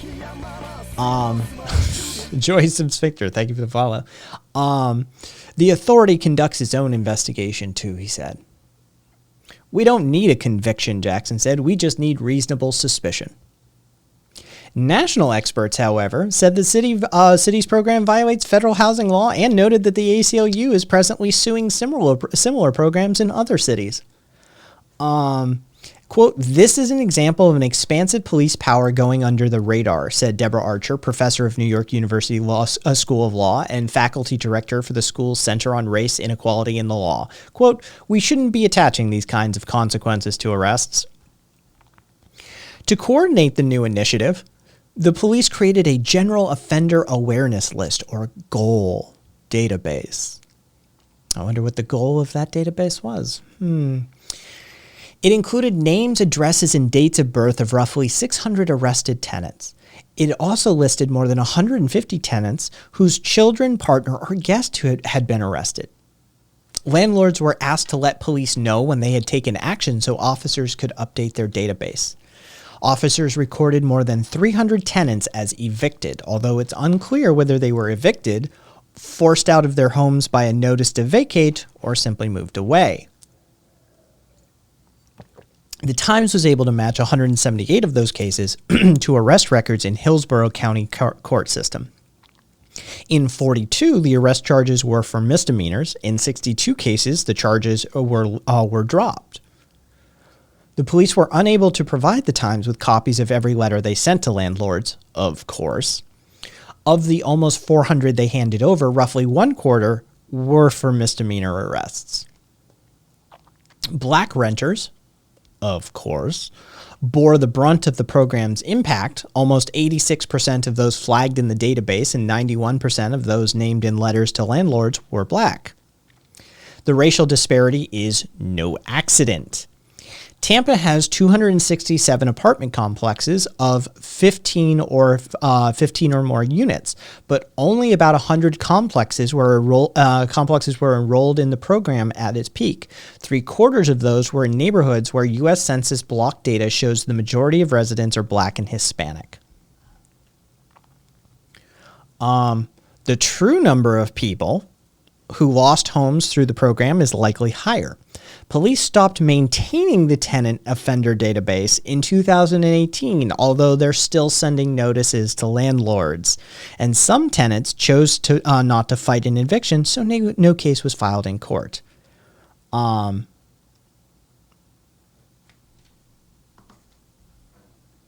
See if there's another graphic.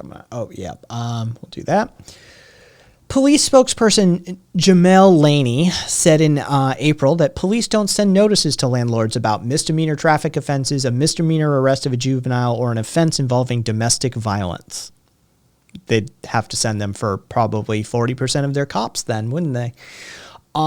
But the Times review found that 44 tenants, in fact, had been flagged to their landlord for domestic violence since the program began, along with 13 for small-time drug busts and 2 for driving with a suspended license.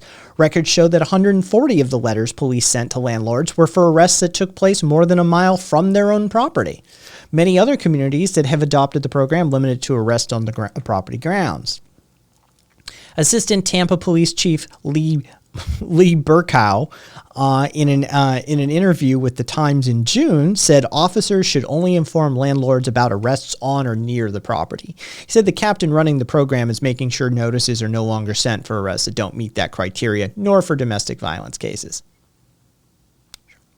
When asked about the demographics of the people who had been flagged by the program, Castor said complexes with the highest crime rates were mostly those with a higher percentage of minority tenants.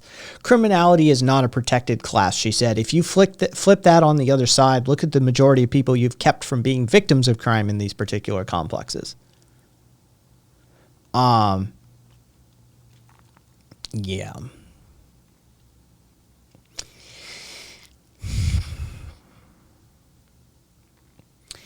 The Tampa Police Department has been in trouble before for a crime initiative that disproportionately burdened one racial group. A 2015 Times investigation showed that when Tampa police wrote tickets for bicyclists, they were almost exclusively black cyclists. A subsequent U.S. Department of Justice investigation found that the tactic literally served no law enforcement purpose. And in this program, a handful of residents were reported to their landlords for incidents that didn't even result in an arrest. Police took Jasmine Baker, 30, to a hospital for a mental health evaluation. And we have the actual documents for this, by the way.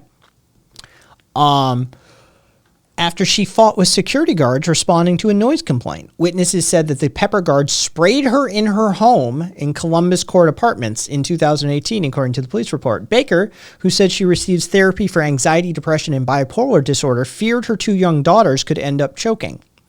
She was not charged, but police later sent a tenant criminal violation notice to her property manager, stating that there was grounds for eviction, and a termination of lease notice was soon tacked to Baker's door. After the eviction was filed in court, she was arrested for child abuse after she had grabbed her son's hand and pushed it into the face of a child she said had been bullying him. She pleaded guilty and was put on probation for 36 months. Her eviction meant her 2 children had to stay with relatives for more than a year, except when their mother could afford a motel room. Her lowest point, she said, was the night she slept on a park bench while 5 months pregnant. Quote, "I feel like the police wronged me. I should never have had to go through that." Programs like Tampa's exist in more than 2,000 U.S. cities, mostly modeled on one launched in Mesa, Arizona in 1992. Oh, this motherfucker. I've met Arpaio, by the way. He's also in those circles that my family has run in. We did an NRA silent auction in Laughlin, Nevada one year, and we had a couple of firearms that had been donated to the auction. And Arpaio was there, and he was auctioning off a pair of pink boxer shorts, like pink underwear that they forced the inmates in his chain gangs and in his tent city to wear, and he had autographed the pink boxers. And that was an item for the NRA silent auction. Yeah, I've met him. He's just as slimy and sleazy as you think he is.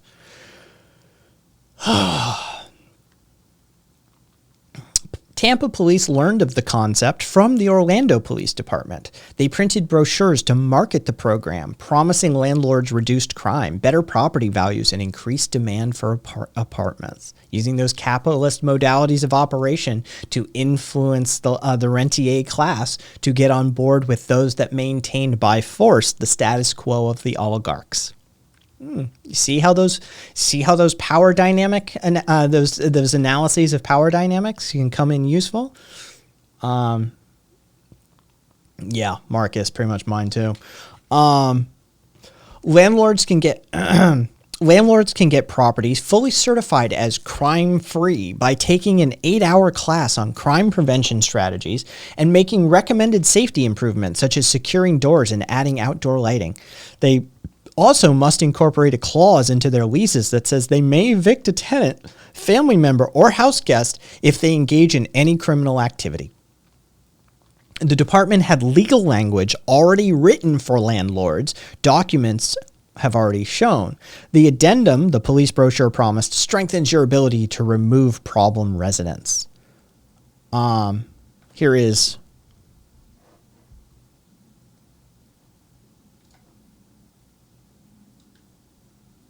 the actual lease addendum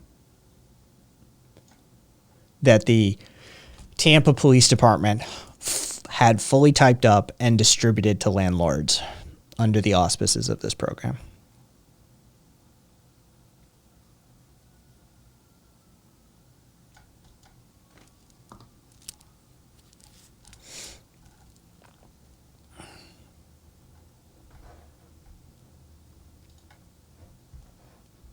Oh, I'm sure it was public. Let's see. Let me scroll down.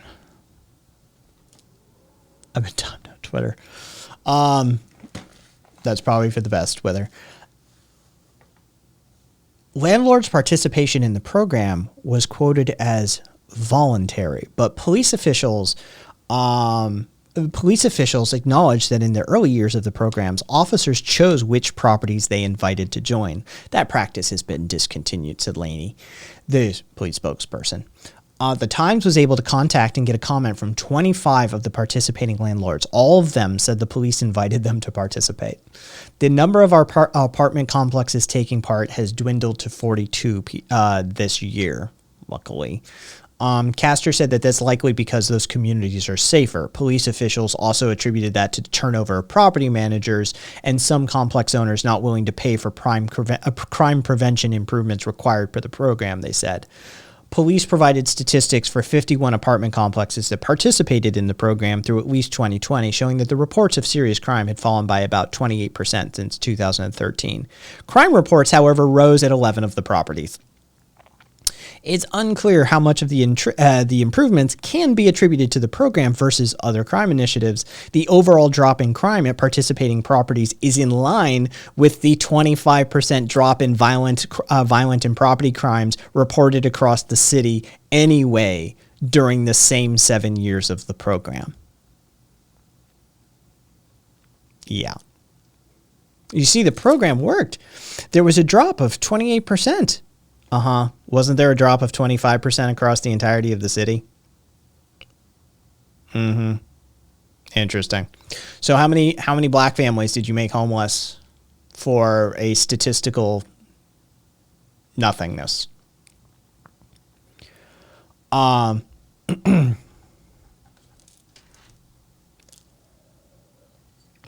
Tenants caught up in Tampa's crime-free housing program described being thrust into a bureaucratic process they struggled to understand, of course. Evictions are filed in court with a tenant named as a defendant. Tenants are not provided with an attorney. A procedural misstep can mean that the judge defaulting the case in the favor of the landlord.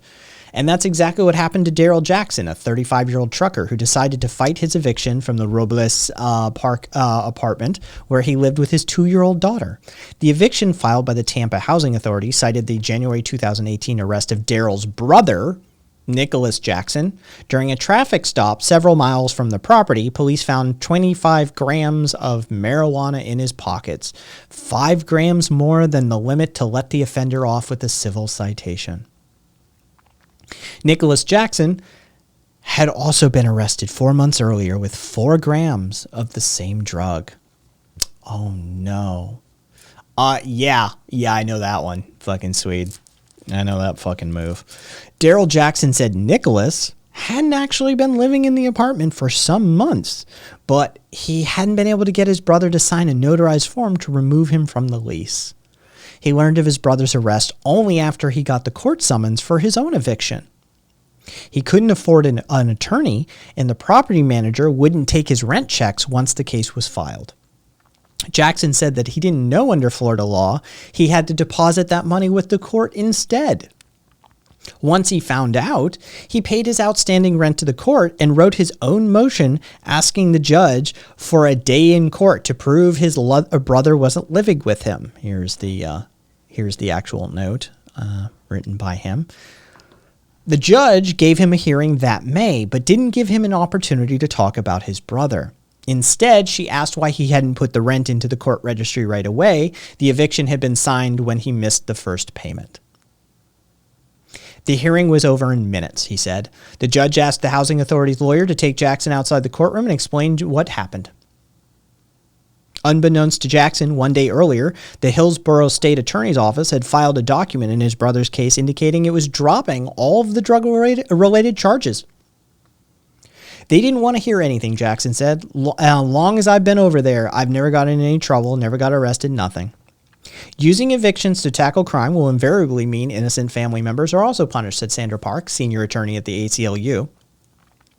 She said crime-free programs like Tampa's effectively allow police to use landlords to punish people outside of the criminal justice system, and this can be a way around due process for defendants. The ACLU is also suing multiple cities at present over these programs.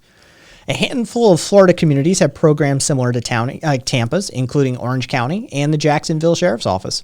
Other local agencies have decided against the program. The St. Petersburg Police Department devised its own program with classes for landlords on how to improve safety, but the department decided not to help the landlords identify which tenants to evict. A retired officer who works for the department conducting security assessments of the local business stated, "We didn't feel we should require a lot of the things theirs did."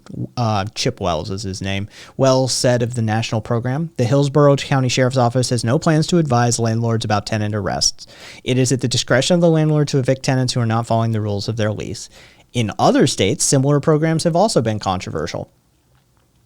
Multiple cities, whether 2,000 cities, towns and cities across this country have this style of program. 2,000.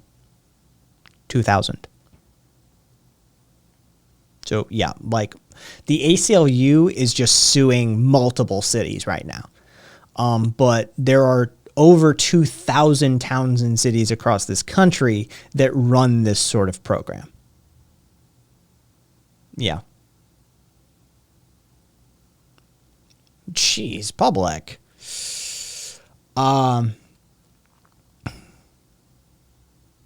Norristown, Pennsylvania, was operating a program where Mark Talbot was appointed to chief of police in 2013. He successfully lobbied council members to rescind it after seeing how it impacted mostly poor and minority communities.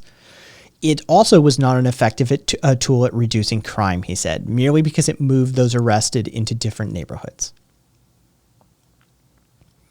The right question to ask, does this constitute justice, he said. I'm of the belief we're all entitled to a place to live that is inside, away from the elements. Housing advocates expressed concern that Tampa police embarked on a policy with such severe consequences without any public debate or approval by the city council either. Castor said it made sense to keep it under police department control. And remember, hang on. I just want everybody to remember. There we go. This is the person speaking. Castor said that it made sense to keep it under police department control so that it would be easier to make changes over time. I don't just keep showing her photo like for no reason. I sincerely think she looks like a cunt. Yeah, like I sincerely think she just looks like the walking definition of a cunt. So like I want you to see her fucking like just ice queen face when I say that shit.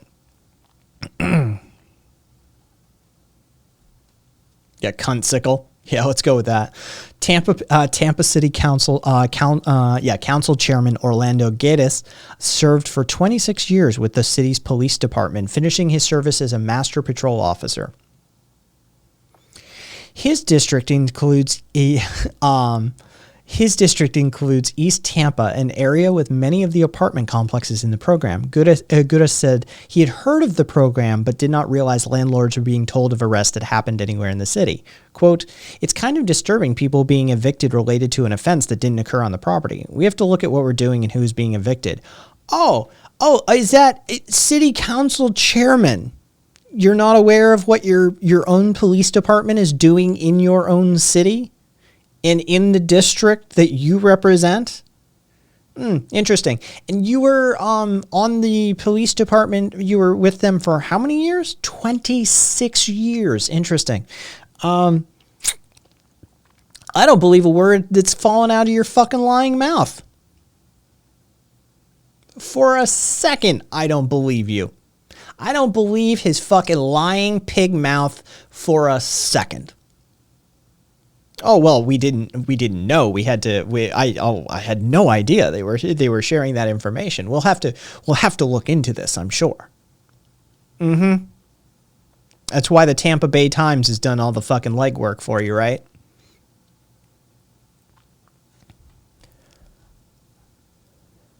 Some experts said that they believe Tampa's program runs counter to federal guidelines. Sarah Pratt, former Assistant Secretary for Fair Housing Enforcement and Programs at the U.S. Department of Housing and Urban Development, said a policy of evictions based on arrest contravenes federal guidelines on housing. It would likely violate the Fair Housing Act, she said, because it would have a disparate impact based on race and national origin. An attorney with 44 years experience in housing law, Pratt works for Washington, D.C. civil rights firm Relman Colfax. Quote, "If the policy was challenged under the Fair Housing Act, the people who have been victimized by this treatment would have significant claims against the landlords and the police department. But supporters of such programs disagree. Tim Zering, a former Mesa Police Department officer who now runs the International Crime Free Association, pointed to a 2002 Supreme Court case affirming that a law that let public housing authorities evict tenants for the drug-related activities of household members and guests. Quote, if you evict one person for drug dealing, that'll ruin one person's life, Ziering said. There will be 400 people who live inside that property who will thank you for getting rid of that person.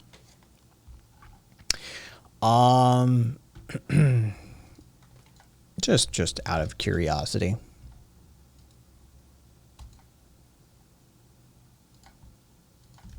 Does everybody want to know what Tim Ziering looks like? Because he looks like exactly what you think he looks like.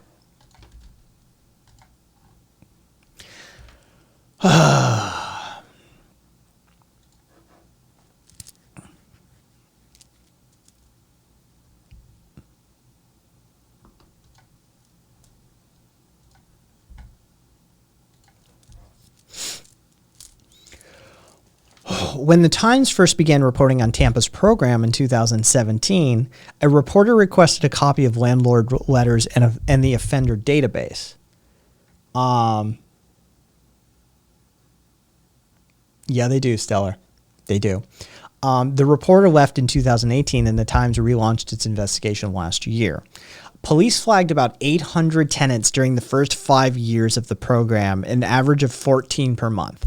That included a notice sent to the private low-income Central Court Apartments when a 16-year-old girl was accused of stealing hair extensions from a beauty shop 7 miles away.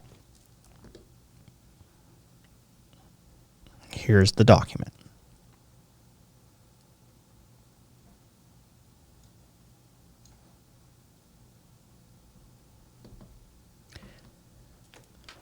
Tampa Bay Times has the receipts for everything. It sent one to the Robles Park about a 27-year-old woman, not because she was arrested, but because an officer felt police were called to her home too often. Here's this document. Quote, most of the calls are in reference to boyfriend and daddy drama, the officer wrote. It's unclear what happened to the 16-year-old. Property management at Central Court declined to comment. The woman at Robles Park received a notice to resolve the issues surrounding her apartment, and records indicate that she moved out. Police also thought it was appropriate to write to Osborne Landings apartment, an affordable housing complex in East Tampa, after booking a tenant found in contempt of court for not paying child support. Records indicate that the property management took no action in this case. One 27-year-old woman had an eviction filed against her after police responding to a domestic dispute found that she had half a Xanax used to treat anxiety, alprazolam, but Xanax. She had half a Xanax used to treat anxiety without a prescription. She and her children were allowed to keep their home only after she agreed to pay $365 in court costs.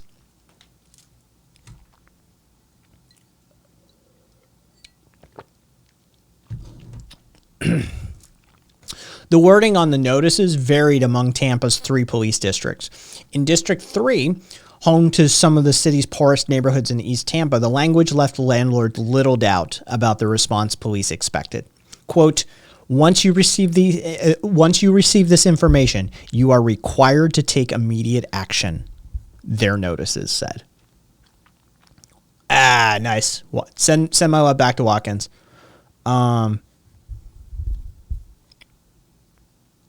It specified that the landlord could force the resident out or issue a notice to cure. Many times those threats to evict the tenants unless they take a specific step to fix the problem, such as issuing a trespass notice to the family member accused of the crime. Notices from an institution as powerful as the police department invariably pressure landlords to act, said Kate Walls, the senior staff attorney at the National Housing Law Project in Washington, a nonprofit that advocates for low-income tenants. Waltz said landlords in a crime-free program have told they feel so pressured that they negotiate with tenants to get them out, even if it means using security deposits and last month's rent as incentives, meaning, yeah. Police officials say the program works. One of the first testing grounds in Tampa's infamous Grid 33, which in 2013 was a high-crime area full of apartment buildings nestled between the Hillsborough River and Bush Boulevard, just west of Temple Terrace, the area is 75% black. It included Broadmoor Apartments, which police said was marred by constant drug crime. Well, let's just drug crime. The war on drugs is an illegal, unconstitutional, immoral, and unethical activity prosecuted against the civilians of this country in an effort to prop up the prison military and industrial complex at the behest of the Nixon administration to disrupt the black community and leftist war protesters during Vietnam. So anything done under the auspices of drug crime or the war on drugs is an illegal, unconscionable, and unconstitutional act perpetrated by those operating under color of law. So anyway, the police said it was marred by constant drug crime. Yes. Public. Well, I mean, that was the language that the police department were using against them, for sure. Police sent dozens of notices to property management over a 2-year period. Nearly 50 tenants were evicted or relocated from the complex of about 380 homes. So what is that? Fucking about 13%. The complex was let's see. Crime at the complex fell by 86%. Of course, the complex was sold in 2015. Okay, so here we go. Here's the hilarity of it, all right? So they're saying that their fucking program basically ended a whole bunch of crime in the area, right? Here's what they actually did is they gentrified the fucking thing. They kicked out 15% of the people under the auspices of the crime program. They sold the apartment complex in 2015, rebranded it as an upscale Alistair Place, and then jacked the rent through the roof and basically kicked everybody else out and gentrified the fuck out of it. And the police then used this as an example of how the program worked.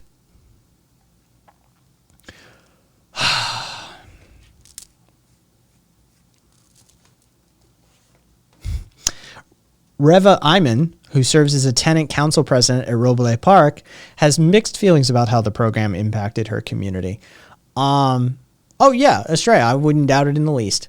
That's the perfect example is fucking Broadmoor Apartment that became Alistair Place. Straight up. They used it to gentrify the place.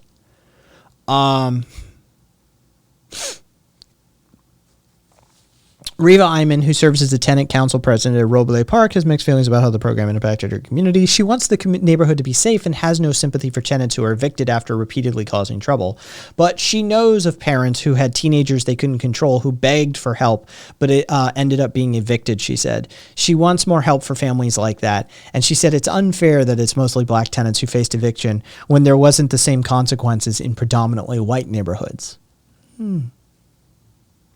Who would have guessed? African American communities are always targeted because of the crime in the community, but there's crime in other communities too, she said. Interesting. After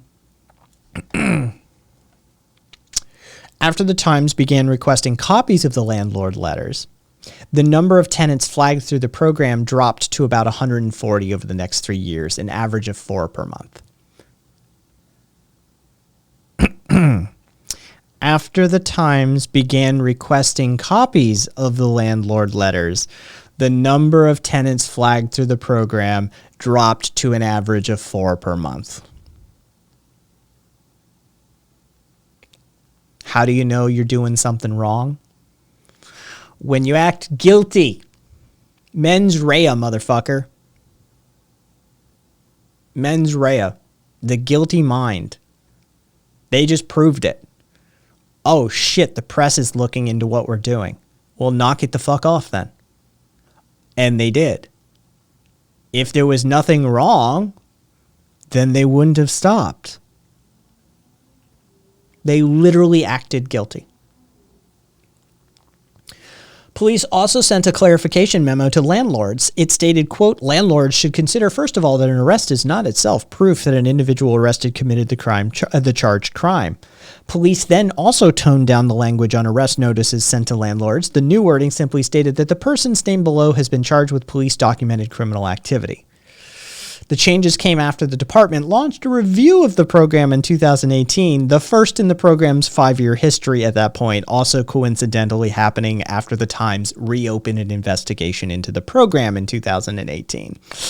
But police continued to send notices to landlords for minor offenses and for arrests that had happened away from the properties. In July of 2018, police reported a... Let's see, hang on. There it is. Police reported the arrest of a 66-year-old Roble Park man for panhandling.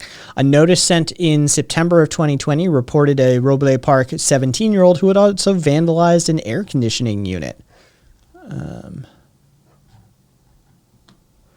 A notice was sent about Belmont Heights resident Krista Mina, 34, who had gotten in an argument with a U.S. Postal Service carrier in the community's mailbox room. The carrier threatened to pepper spray Mina, according to the police report. Mina responded by flashing her concealed carry firearm, which she had for which she had a permit. She was not arrested, but Property Management Office put a lease termination on her door. She successfully fought the conviction, but it cost her $3,000. I had to obtain a lawyer to let him know it was self-defense.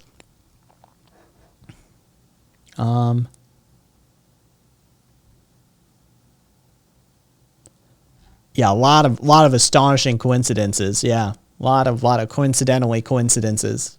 The program in the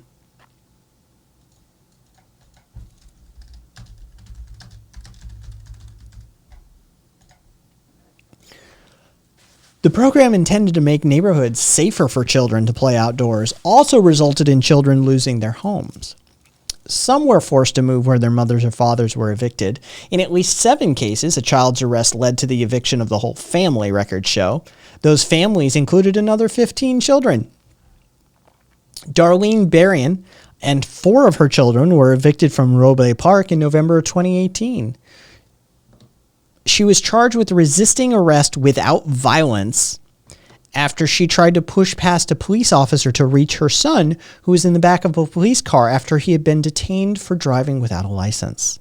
She was sentenced to 50 hours of community service and 12 months of probation, followed by an eviction notice. After a 2-month court battle, housing authority officials agreed to stay the eviction on the condition that no one in her residence was arrested for 12 months. But in October of 2018, another one of her sons, then 13, was arrested for stealing a car and leaving the scene of an accident. Charges against the teenager were later dropped, but that didn't spare the family from losing their home.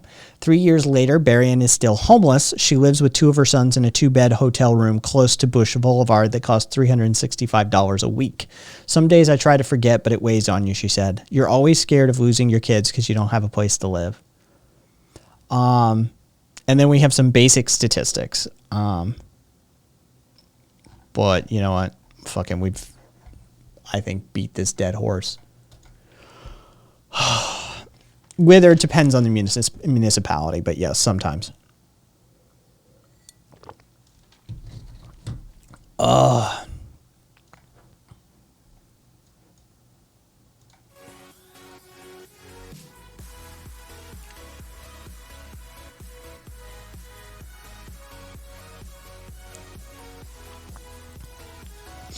There we go. I mean, how much more do I need to?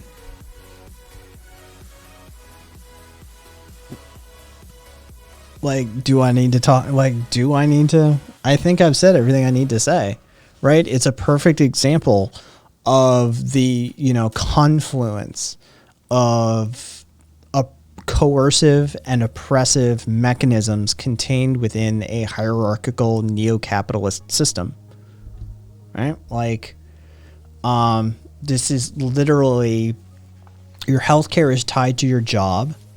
Your housing is tied to whether you obey the police, who are the state-mandated enforcers of a system that operates on monopolization of force in order to maintain the status quo as set down by an oligarchical class. Right? Like, they've got you by the balls. And I mean, that's as brutal of an example as you can fucking, like, basically lay out, is like, look, the elements of society that have been put upon these people that we already know. Poverty is the #1 predictor for a crime.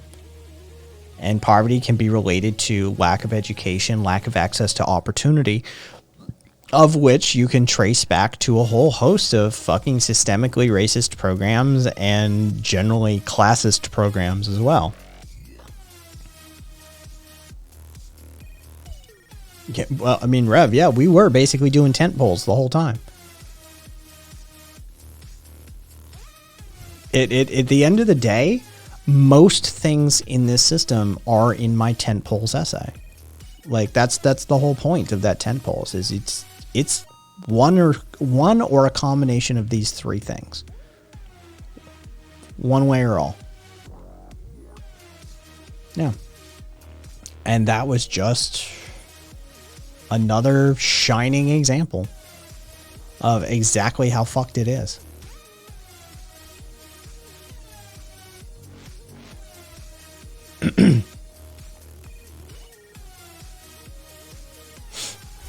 Are people really pissed at Biden's pre-K for all fucking program? Is that really a thing? I didn't notice. That's funny though.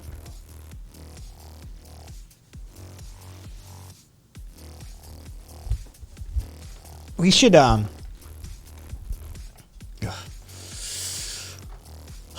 should get the right wingers. Yeah, it's all government control and shit. Of course. Should get some reading done. I should get something recorded.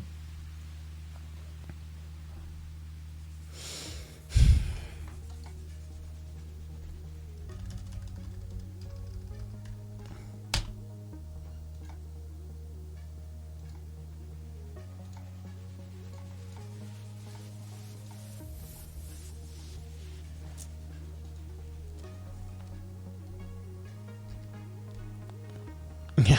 Exactly, Rev. Yeah, I mean, I had seen that that was part of like the general proposals that was being put forth.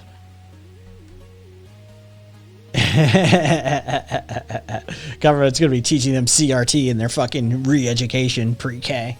Yeah, the re-education camps for pre-kindergarten. I definitely could foresee that happening.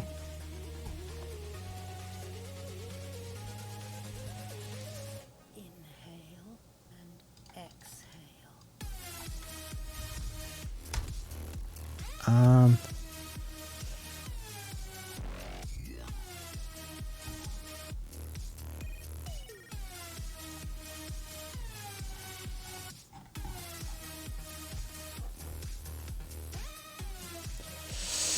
Y'all mind if we do some, if I do some reading and recording here? I'll fucking turn off the alerts and we can,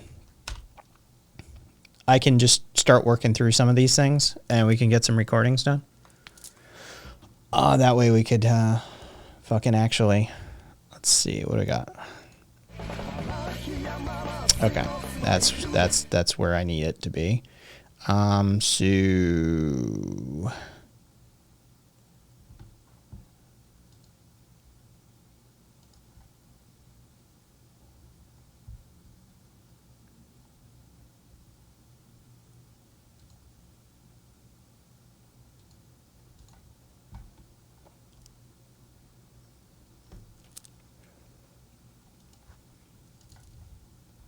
all right, disabled.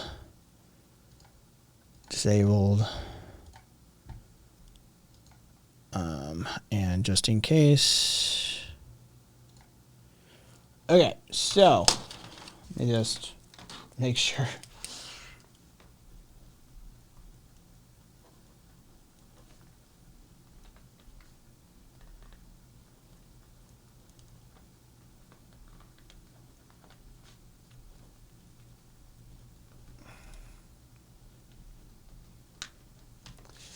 So I don't forget. Let me pop that out. All right. Put that in front of me. so I don't miss it. And then, all right, cool. We're going to do the jury nullification one up first. And yeah, I'll still have chat here on the side. But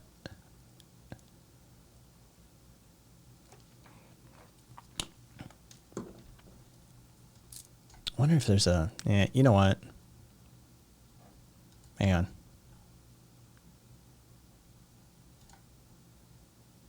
That's main screen full.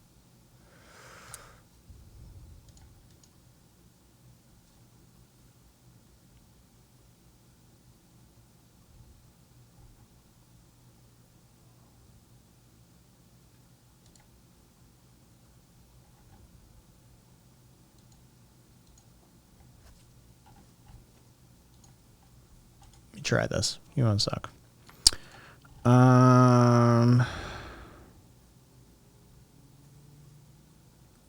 Hey, Buddhist. Let's see. Invite goes to, and then let's add.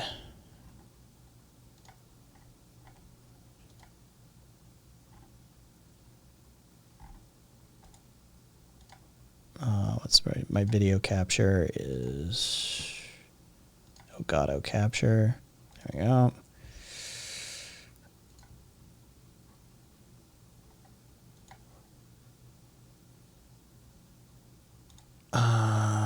Filters. Turn my corners off.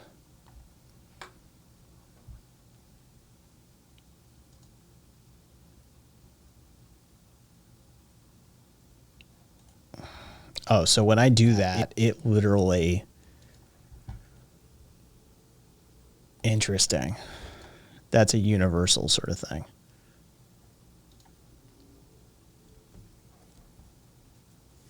All right.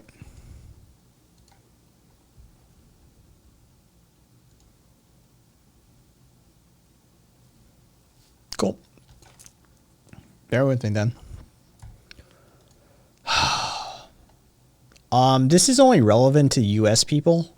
But you know, hey.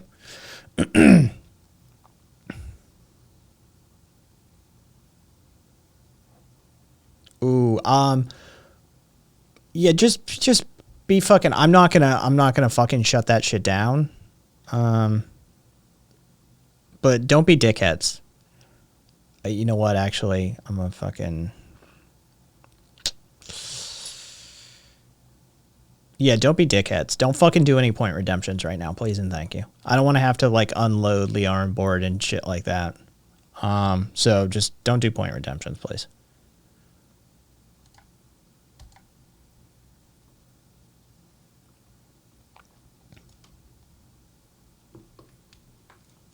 All right, so this is only useful to people in the US, but it's a quick primer to jury nullification. So what is jury nullification? Jury nullification is the logical consequence of two rules within our legal system. One, jurors cannot be punished for reaching a wrong decision. And two, defendants who are acquitted cannot be tried again for the same alleged crime. Essentially, jury nullification is an event in which a jury decides to vote not guilty despite the judge's instructions, the letter of the law, or the defendant's perceived guilt. This can occur for a variety of reasons, including personal, moral, or ethical problems with the law itself, or simply a personal distrust of the processes making up the so-called justice system. But a lawyer, judge, cop, or someone told me that it's not allowed. These are people with a vested interest in maintaining the status quo of the predatory authoritarian capitalist system in which we reside, and as such, unless you're paying the attorney yourself, don't trust them. Police lie, lawyers lie, judges lie. In Sparf v. U.S., the U.S. Supreme Court ruled that in fact juries have every right to nullify laws, but oddly enough, the reason you'll never hear about it was also born of that very case. While SCOTUS found that it is perfectly legal for juries and jurors to utilize nullification, it's also not the responsibility, nor is it required of the judges or prosecutors to inform the juries of this particular option at their disposal. Seizing upon this opportunity, judges and prosecutors have exploited the language in the ruling to generally forbid any mention of the act of nullification in the courtroom, or in some instances in areas anywhere near the courthouse. But don't let this act of regressive force fool or intimidate you. Jury nullification has a relatively long and storied history, including modern-day cannabis growers being set free due to juries unwilling to convict, to William Penn being acquitted by English jurors for practicing his religion. He was a Quaker. And even Northern abolitionists facing trial for violations of the Fugitive Slave Act, aiding and abetting runaway peoples who others considered chattel. So, how? What do I do? First, take jury duty. So many people act as if jury duty is such a grind. More than tweeting, more than writing your congressperson, jury duty allows you as an individual system to undermine and launch your own micro-revolution within the confines of a decidedly micro-fascist arena. One person can completely derail the entity of the weight of the system brought to bear upon a fellow human. Second, shut up about it. The prosecutor and judge will never let you be impaneled, added to the jury. If you give even the slightest hint that you are anti-authoritarian, anti-fascist, anti-police, or any of the other host of beliefs and philosophies that threaten their little fiefdom. So, when it comes to the interviews, shut up about it. Just give bare essential answers. Don't elaborate, and certainly don't tell them exactly what you think about their bullshit tyranny. Third, shut up about it. Part 2. Once you've been selected or impaneled, keep your mouth shut even more. Do not enter the deliberation room and start blasting off about how all of this is rubbish and you're voting not guilty no matter what. You owe no one a reason. You owe no one an explanation. If it gets back to the judge or prosecuting attorney or attorneys that you know your rights and intend to exercise them, they can, and in too numerous of occasions to mention here, have removed jurors from the jury because of their willingness to exercise these rights. Fourth, the art of persuasion. This is where you have to make a decision. Are you going to attempt to go for full nullification or just hang the jury? This is a deeply personal and situational event. It requires you to pay attention to your fellow jurors and read the room effectively. If a couple of jurors are leaning towards not guilty to begin with, side with them. Formulate arguments that augment theirs and concentrate your energies on jurors that seem to be on the fence anyway. Human beings are pack animals and easily subjected to influence by group pressures. If you feel you can swing a not guilty verdict, go for it. Now, if you're fighting an uphill battle and it seems that in no way can you achieve a full acquittal, then your next best option is to just hang the jury. Granted, it means that the defendant may end up being prosecuted once more with a new jury, but it also means more resources consumed by the state and generally isn't great for the prosecution's case. All that is required to hang a jury is that you vote not guilty. Period. Just keep saying that you feel you still have reasonable doubts about the circumstances and handling of the case, and not guilty.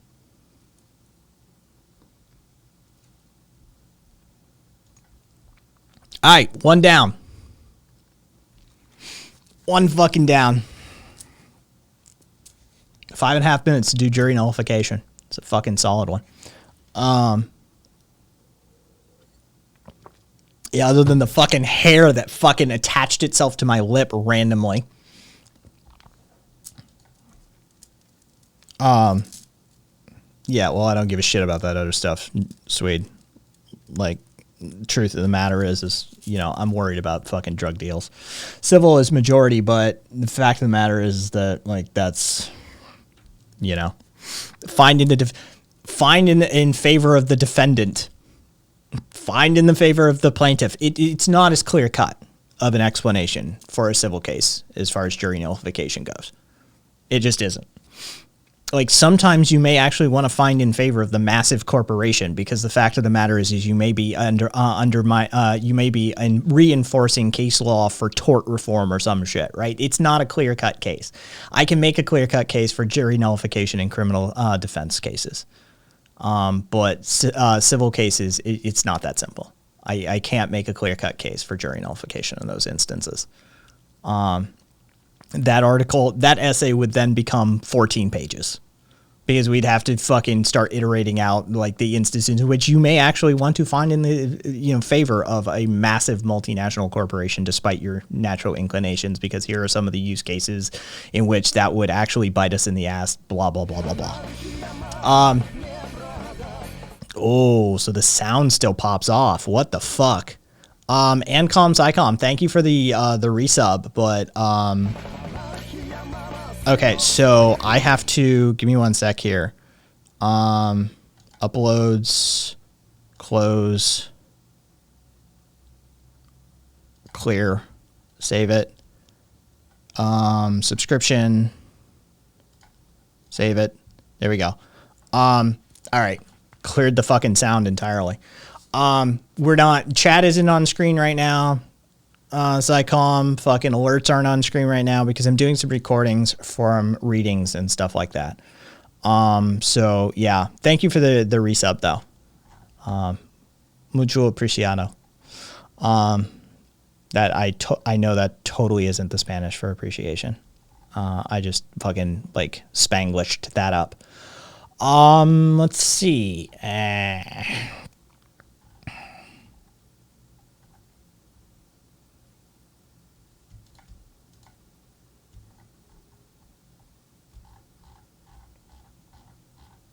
Anarcho-syndicalism 101, maybe?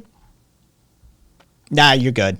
You're good. Actually, no, it was, we had just finished Psycom, and the fact that you popped that off showed I needed to do further, like, shutting the alerts off and shit. So, no, you actually helped.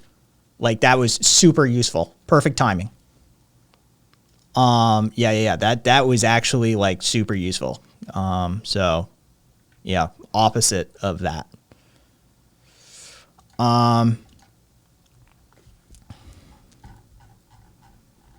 Yeah, maybe we do Anarcho-syndicalism 101. Task failed successfully. Exactly, Swede.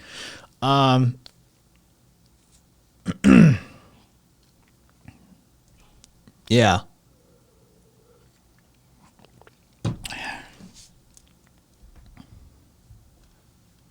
All right, unplug that. Oh. Actually, give me one sec here. Just let's fucking return to that version. Oh, fucking A. Stretch.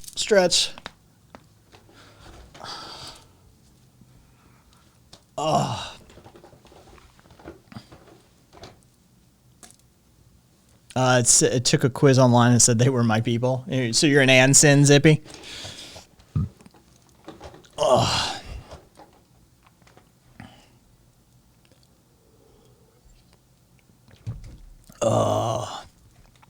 All right, let's get at least one more of these done. Let's get one more of these done at least. That way I can fucking publish them. Oh, and if you guys aren't already, hang on. Let me do shameless fucking. Where is it?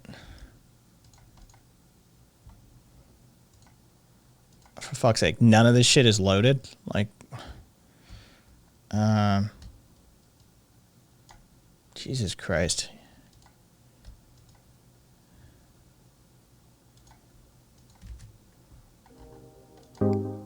There. Fucking useless, I swear to God. If you're not already subbed on the YouTube channel, I'm just trying to get to the fucking 100 subs so I can customize the fucking YouTube URL. So turn the notifications off. I don't give a shit about any of that shit. But, you know, throw me a sub if you're not already subbed so I can fucking customize that URL.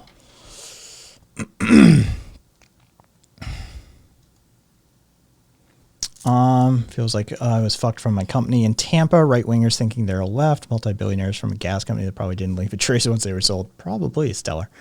Probably.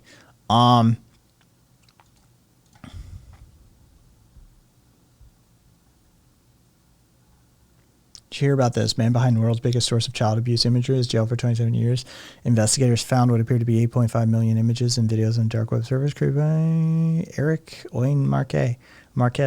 No, Sailor, I did not. But I mean, you know.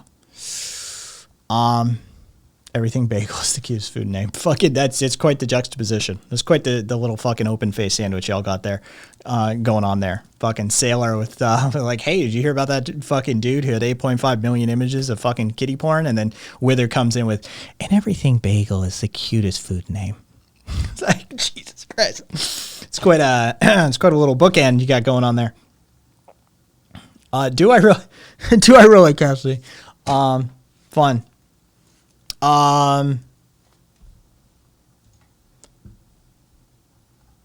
Where did you put it? Either way, does Cairo relate to any classical music?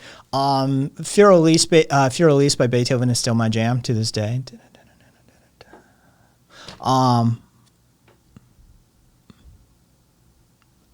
Interesting.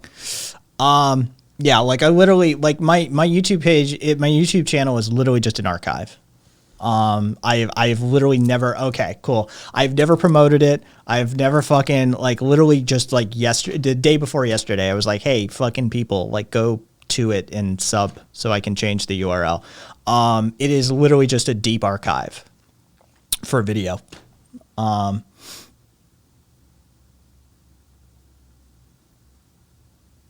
So, that is adorable that's what that's about right now, though.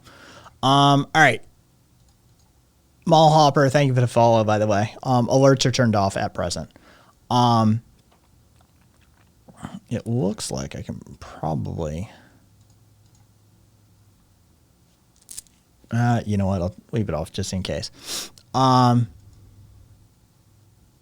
right. Let's do Anson 101. And if this is one of those things, like jury nullification is straight up like educational, like is straight up informative, like it's a how-to guide. But if you guys have any questions about this, just like I said, chat's going to be off. But I'll be able to see him go by, but repost him if you need to afterwards, or just ask. Like there's a few people in chat that may be able to answer those questions on the fly. But there may be questions actually born of this essay. So yeah. Here goes. All right. Main screen full.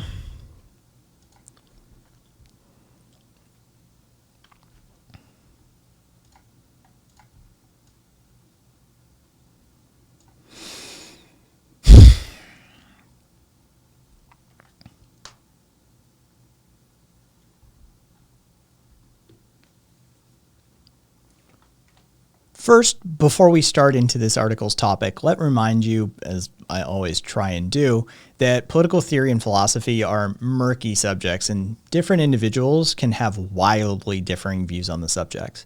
My opinions come from a variety of teachings and sources, from Kropotkin, Chomsky, Rousseau, Voltaire, Descartes, Kant, Taylor, Bellemare, and so many others that the list would become unwieldy, and of course, my own thoughts and interpretations. So keep that in mind.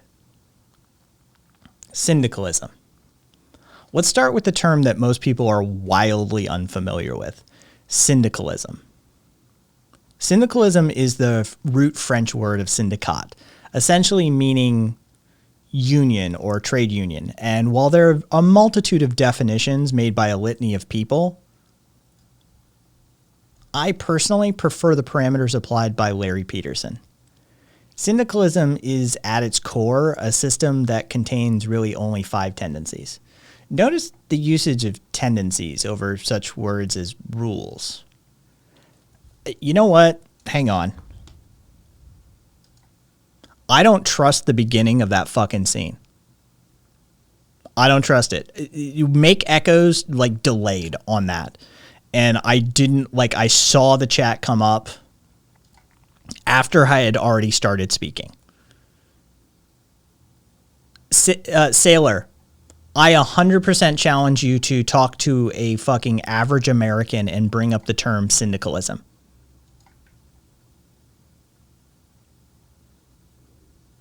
%. So we're gonna start over, and I want to see this. I want to see this fucking pop up in chat first, and then I'll go from there. Well then, Zippy, it's gonna be fucking educational for you. All right, let me try this again.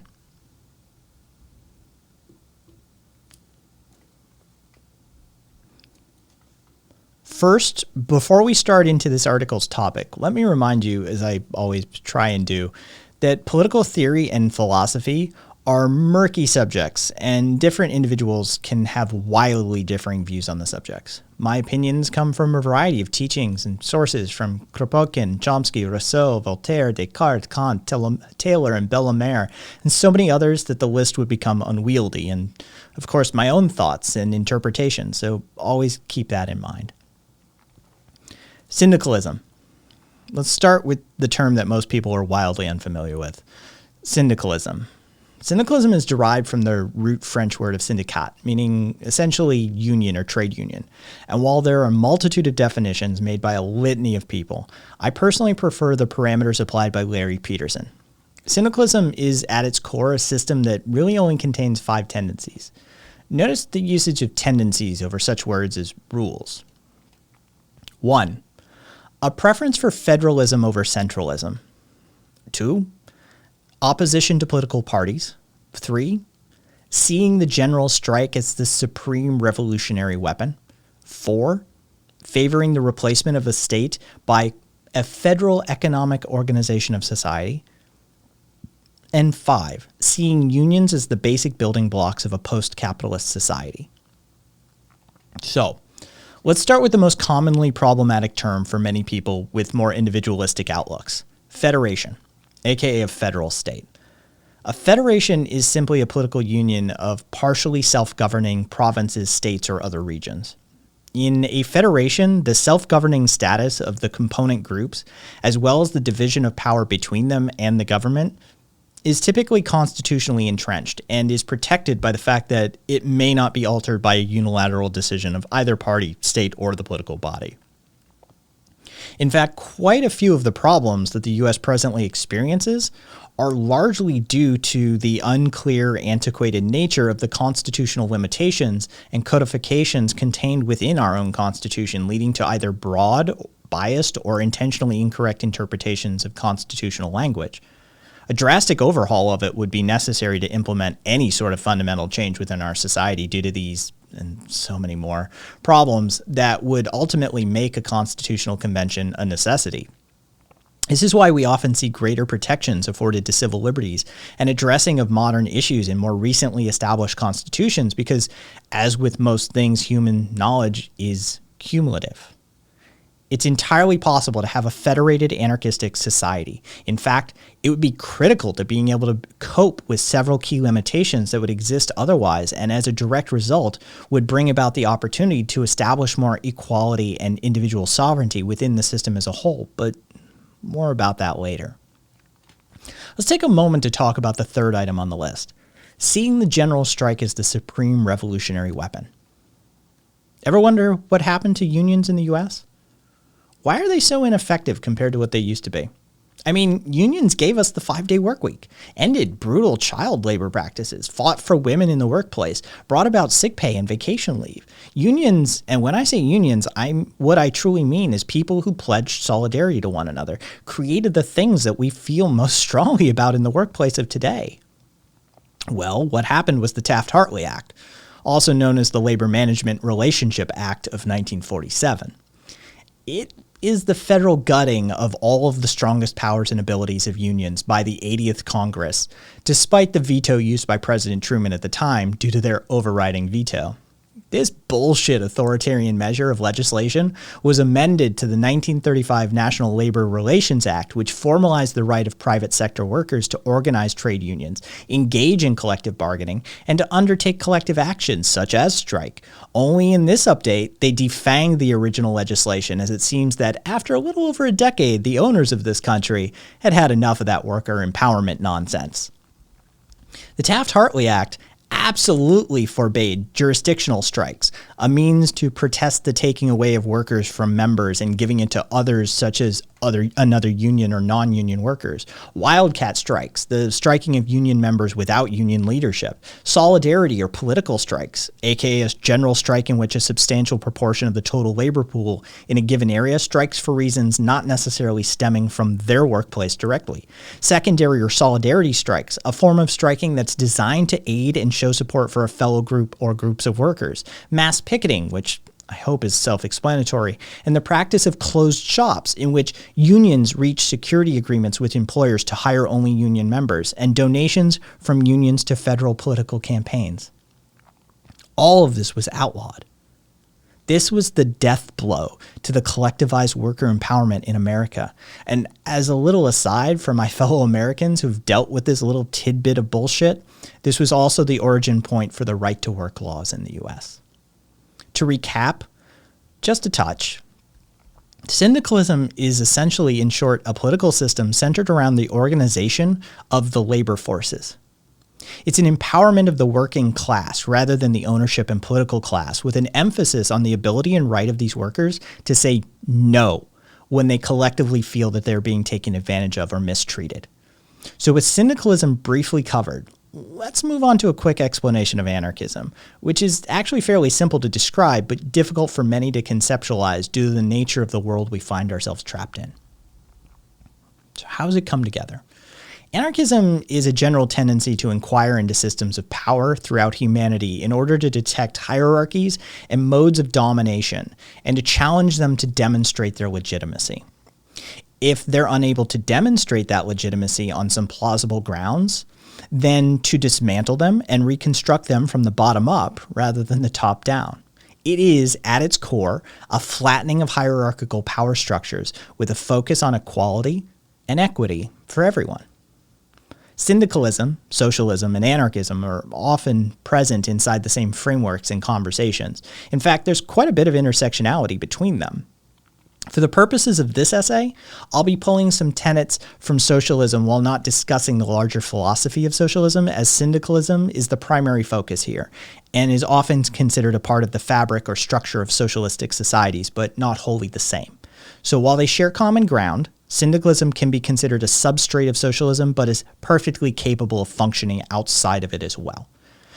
For now, all we need to discuss about socialism are three tentpole concepts that, more often than not, are found within socialized systems.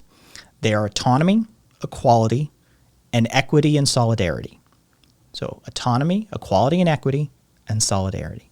We discuss these to talk further about their anarchist corollaries: direct action, free association, and then direct democracy and mutual aid. Autonomy. First, autonomy. I use this rather than freedom or liberty for a variety of reasons, but certainly not least amongst them is to avoid the modern American mindset from becoming territorial over the concept. Autonomy is derived from two Greek roots, for the first being auto, meaning self, and the second being nomos, meaning law. It simply means to give the law to oneself. It implies a deliberate and conscious act involving one's awareness of the law, and arises from the resources of the self, while simultaneously having both individualistic and collectivistic aspects, with the collective form being represented within the concept of democracy. Equality and equity. Now let's move on to equality and equity. Oftentimes you'll find only equality talked about in this arena, but as I said before, I've brought some of my own modifications to these principles as well, this being a notable one. Equality is at its core very simple for everyone to understand. It's the elimination of classes or hierarchies, making everyone of equal standing. While this is all well and good for the first step, it leaves out the ever so essential follow-up step of establishing equity. Equity is all about fairness, the understanding that not everyone is created equal, that not everyone comes from the same circumstances, and it strives to recognize that everyone's needs and wants in life are different. It's in this addition to the traditional social philosophies that I find a humanistic approach can be more fully realized. As for solidarity and shortly mutual aid, I'll talk about them further into this piece for now. But let's move on to talking about some more of the anarchistic tenets. Direct action. Next up, direct action is autonomy put into practice. It's when political and economic actors use their power to reach their goals rather than an appeal to authority. It exists in both violent and nonviolent forms, such as sit-ins, strikes, workplace occupations, street blockades, hacktivism, sabotage, property destruction, and even historically assaults. Direct action is usually needed in order to frustrate and undermine a perceived political or societal threat to the other principles of anarchic systems, such as autonomy, free association, and mutual aid. Never confuse electoral politics, diplomacy, negotiation, or arbitration as an exercise in direct action. Those are all appeals to authority. These tactics are used primarily to protest in the strongest possible means the undertaking of societal or private institutions that the activists have perceived to be a problem. In short, direct action is how you get shit done. It's how you get their attention. Next up is free association. Free association is, at its core, a realigning and flattening of the relationship amongst individuals and communities or groups where there is no state, social class, hierarchy, or private ownership of the means of production, which then enables individuals or groups of individuals to freely associate without social constraints to produce and reproduce their own conditions of existence and to fulfill both their base and creative needs and desires. Free association leads into direct democracy. It leads into needing some sort of organizational mechanism to help align and balance the overall wants and needs of that freely associated community, no matter the size, which is where direct democracy, or if you'd prefer, there's always consensus decision-making as an option, though I won't be covering it here. Democracy is comprised of two, once again, Greek root words, demos meaning the people and kratos meaning to grasp. It literally means the ability of the people to be able to be present and be able to take action. Now, direct democracy has two underlying problems, scope and size. The scope problem is summed up as such. The group simply cannot decide together on everything since there's a need for understanding of what issues are common and what counts as individual choice. Size is merely a limitation of the physicality of existence, since it would be impossible to gather the entirety of the proletariat for a single, let alone multiple vote. These problems get solved via two mechanisms, delegation and federation. Delegation entails entrusting some power to a member of your group for a specific responsibility or project. It's essentially nothing more than a division of labor. And federation is what enables wider coordination using the techniques established in the practice of free association between groups on the basis of affinity or need, but in a way that formalizes the relationships under conditions of mutual reciprocity with the periodic sending of delegates to federal Congress, which then allows for these organizations to extend beyond the local level. This concept can be scaled into multiple levels rather than simply the two I've just iterated, allowing for regional or other congresses to exist. Now, let's address the most common question about federated power structures at this juncture. What's to stop the delegated federation from becoming a de facto ruling class? Well, in both mechanisms, you need to apply some common sense limits to them. In the case of delegation, you need to implement a system of rotation, use a limited mandate, and utilize immediate recall procedures. First, let's talk rotation. Rotation is not merely the limiting of terms based on time periods. It's also the elimination of voting groups and electing people for particular roles. Instead, what is done is that the task, job, or role is passed between people of the community as a whole on a regular basis. This ensures that responsibilities are equally shared around, but it also means that it's necessary for people with skills and experience to share that knowledge and to teach their fellow humans how to do what is needed as a delegate. This is vitally important, as eventually, no matter how experienced you are, someone will be representing you, and it benefits you directly to share all knowledge and experience you may have gained. This cultivates active participation within the group and is a form unto itself of direct action. Limited mandates require that there be iterated responsibilities defined by the group and be clear limitations that are agreed on by that same group. An immediate recall simply means that the delegates are always accountable to the group and that the group itself has the power to reverse any decision made by the delegate and to remove them from the position without such artificial limitations such as time-based cycles of elections. But you cannot establish a wider society based on these principles without greater levels of cooperation, and to aid in this, we use federation.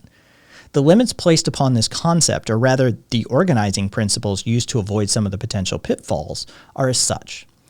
Federalism is predicated upon the idea that sovereignty can never be separated from local assemblies.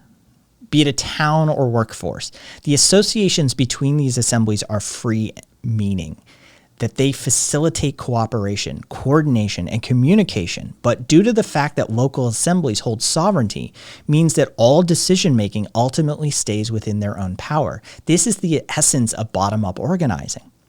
Agendas for a federal Congress originate at this local level.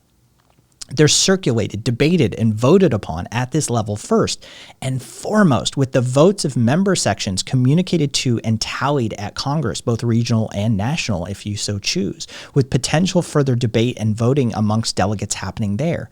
And let's finally mention the Secretariat, the necessary organizing and administrative portion of the governance. This group of responsibilities and jobs is rotated on a regular basis, just as any other delegate role would be, except this is rotated between sections of delegates or assemblages that are voluntarily up to the task. This allows for the continuity of communications, handling of any of the necessary go-between tasks that are needed for governing and maintenance of long-term programs or strategies. The missing component is solidarity. So, as I stated above, I really haven't mentioned solidarity and mutual aid until now. That's because essentially those are the largely missing components in neoliberal bourgeois Western societies. The fact that rugged individualism comes out more often than communal effort, that in times of crisis we have a nasty habit of reverting to self-centered behaviors is just common fact at this point.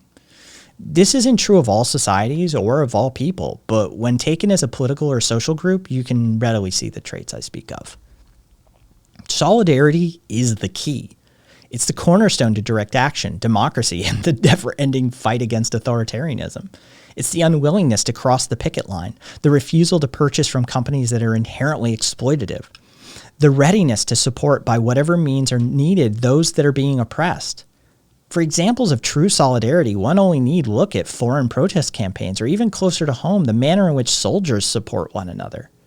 No matter the circumstances, no matter the cost, they get each other's backs. This is what the general populace lacks in spades, and without it, we see what can be done to them. From Amazon to Nestle to Boeing to Dow Chemical, the examples are never ending because the owners and operators of these organizations know they have the people by the proverbial balls. So, what do we do instead? Mutual aid. For the purposes of the hypothetical, or even just analysis of external efforts, let's talk about mutual aid. Mutual aid is as old as humanity itself, and likely even older. It's a voluntary reciprocal exchange of resources and services for mutual benefit. Now, don't get me wrong or mistake this as a form of barter.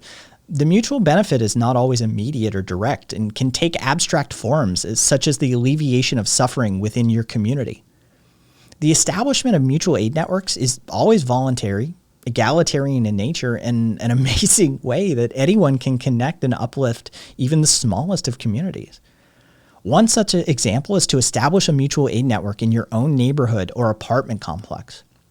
It can begin with anything.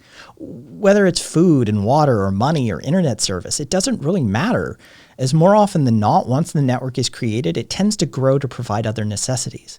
It doesn't require high technology. It can be as simple as going door to door with a basic sign-up slip, an introduction and explanation. Some may be hesitant at first, but as they see others join and hear the stories of the aid that the group has been able to provide, they'll likely come around. Without the local government, corporations, or any other authority's approval, you can create social safety nets for those around you. Scaling this up to an apartment complex and then the neighboring areas in your town, you can start to begin to see the true power contained within this. Another example of solidarity and mutual aid taking shape can be witnessed in small businesses. Say you're going to start a small business. Rather than give in to your baser impulses, take a step back and think about how you could use that opportunity to create something great for your local community. Imagine instead of claiming total ownership over the business and all decision making, you provide a mechanism in which the workers of your business might become owners as well. Not simply minor stock options or profit sharing, but truly equal owners with voices and votes. Even if at the outset the staff don't have the resources to contribute to the setup, you could opt instead to create a means by which they contribute equally to a fund that in a certain amount of time would equal your original startup costs. When it matures, you can collect that fund for yourself, and equal ownership then distributes to all workers involved. If you wished to be even more magnanimous, you could distribute that ownership from the beginning, still with the explicit understanding that you collect the fund at maturity. It's these sorts of ideas and behaviors that often go by without nary a glance or second thought in our society, speaking as an American at least. Don't get me wrong, none of these processes or systems could or should be implemented overnight. In fact, even if it was decided today to undertake these tasks, it would be many years in the making due to the complexity and nature of our society. Principles and ideologies would need to be disseminated amongst the populace long before we could realistically enact such things. Luckily, political revolution doesn't take a vast, overwhelming majority to get it underway. We'd probably need only somewhere between 1 to 10% to get the ball rolling. So, I hope that this brief primer on some of my political ideologies and economic stances can help you in some way, spur on some thought in the back of your mind, or provide you with inspiration for your next project. In any case, just realize that anarchism, socialism, syndicalism, and all the political ideologies that align to the left of the spectrum aren't inherently hateful, dangerous, or un-American. They're merely intentionally mistaught and misused as scare tactics by authoritarians who seek to further dominate your mind. From one anarchist to you, I hope you're as well as you can be. Hey, fucking we knocked out Ensign 101 with that one. 21 minutes and 12 seconds. Jesus, look at that. 21:12. And Jimmy Long 68, if you're still here after all of that, thank you for the follow. Fucking yeah, we're doing some recordings and stuff, Jimmy. So if you're just hanging out and you're like, what the fuck is going on? Like chat's just slow all of a sudden, stuff like that. Yeah. We're doing a thing. 21:12, man. Numbers, man. Fucking numbers. Zippy, if you want the article too and you want to be able to like, do I have an Ancon 101? No, I don't. Himself. Thank you for the sub himself. Alerts are turned off right now. Yeah, alerts are turned off. You've read it before and you're still like, I don't fucking know, man. Zippy, if you ever like have questions, feel free to ask. If you want to hop on a voice chat with me sometime off air. Yeah, I do that myself. I just fucking take the trimmers. Do it. Thank you kindly. So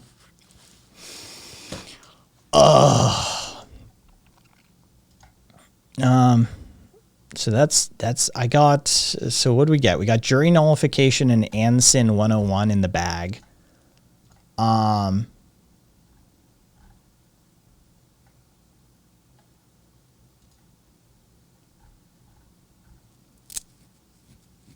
don't really need to do that one. That one doesn't need doing. I kind of want to do the how to piss off Jesus one of these days. How long is this?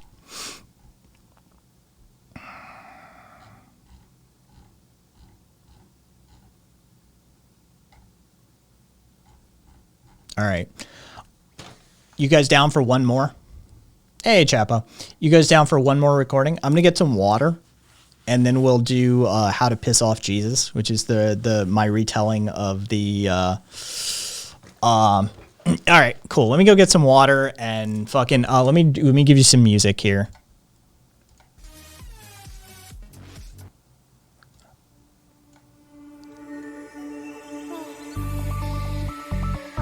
I'll be back.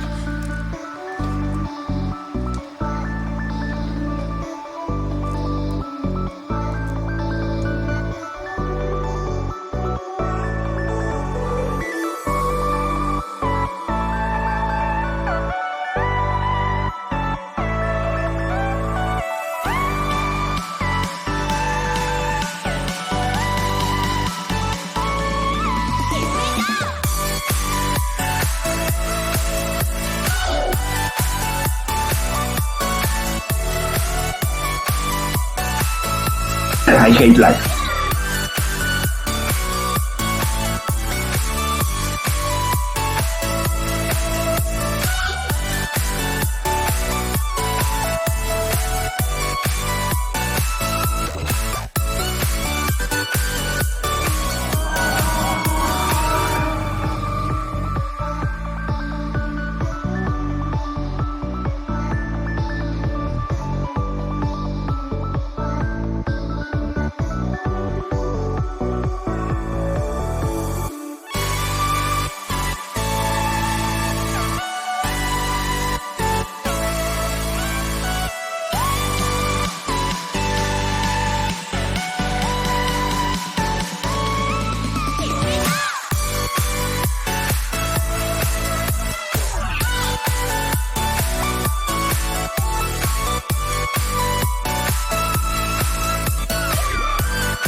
Alright, my lovable degens, I am back.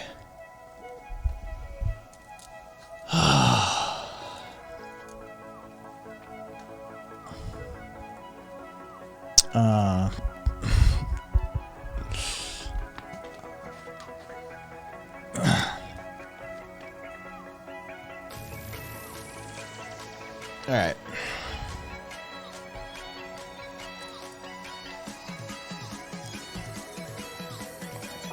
The How to Piss Off Jesus is much shorter. It's gonna be in the like 5 to 6 minute recording.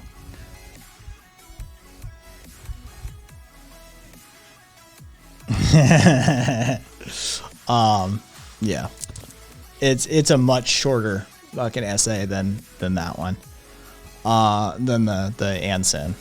So we'll bang out fucking How to Piss Off Jesus pretty quickly. Let me pull up Make Echoes here though. Clips.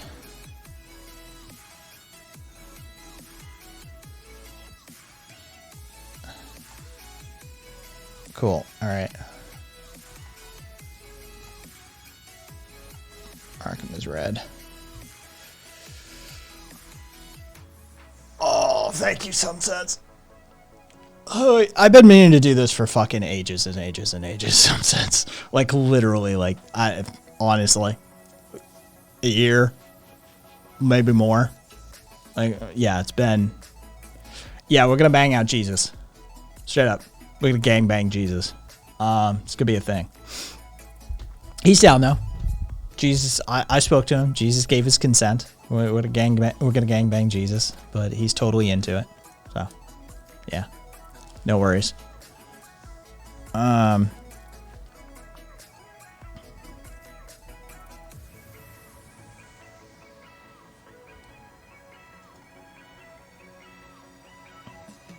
yeah, Jesus is always down for a good nailing. Sorry.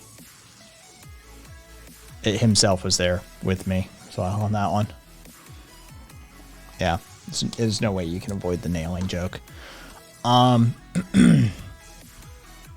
right.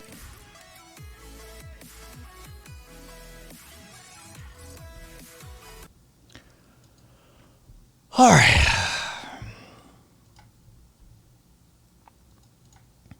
One last one.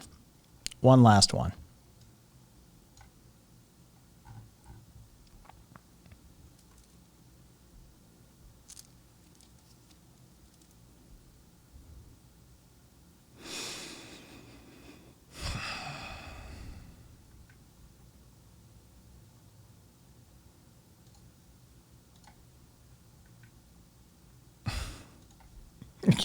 I'm going to look at that. Now I'm going to look at that.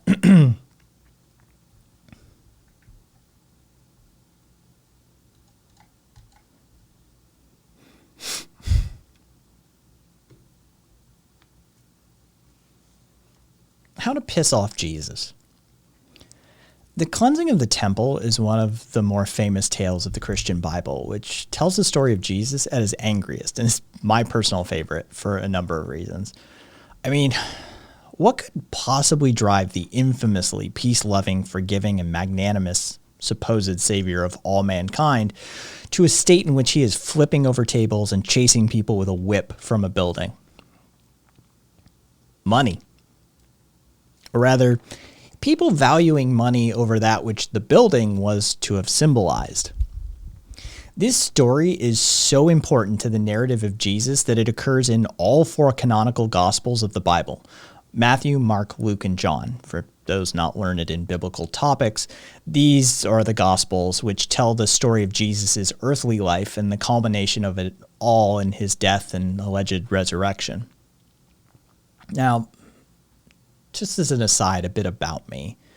Now, at this outset, I should explain, if it wasn't already obvious, I'm not a believer, but I am an ordained minister.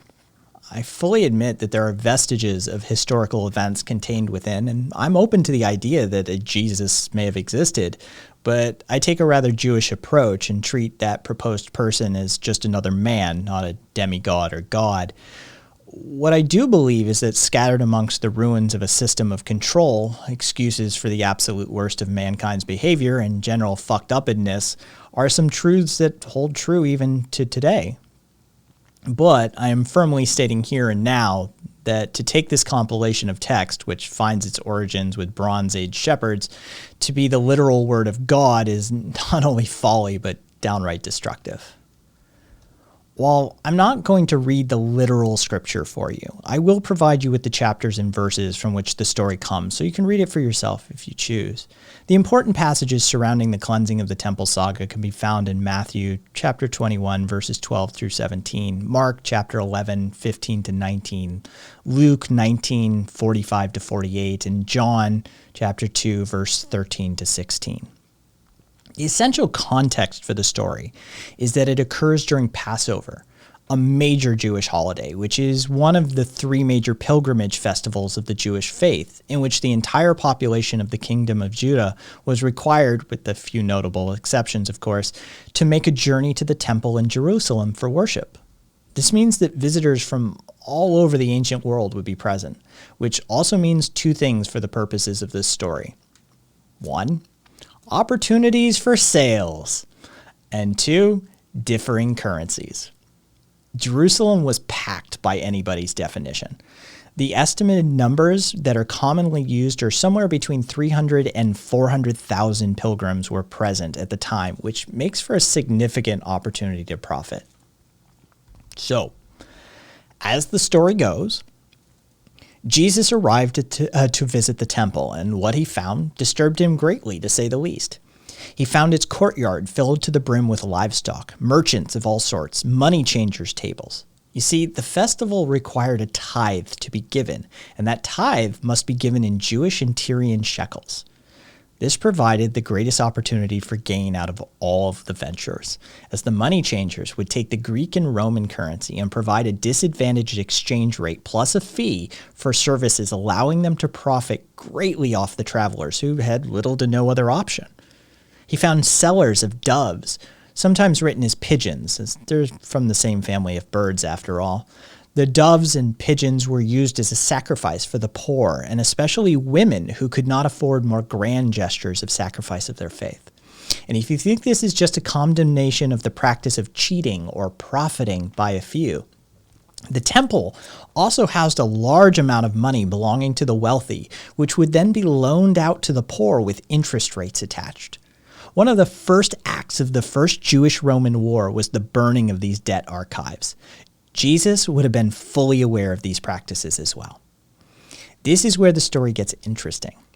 According to these tales, Jesus, upon finding that the temple of his father had been desecrated proceeded to fashion a whip of cords with which he used to begin driving out the sheep and oxen from the temple en masse, resulting in many of the people being chased out in the commotion as well. He took the coins of the money changers and poured them out and proceeded to overturn their tables one by one.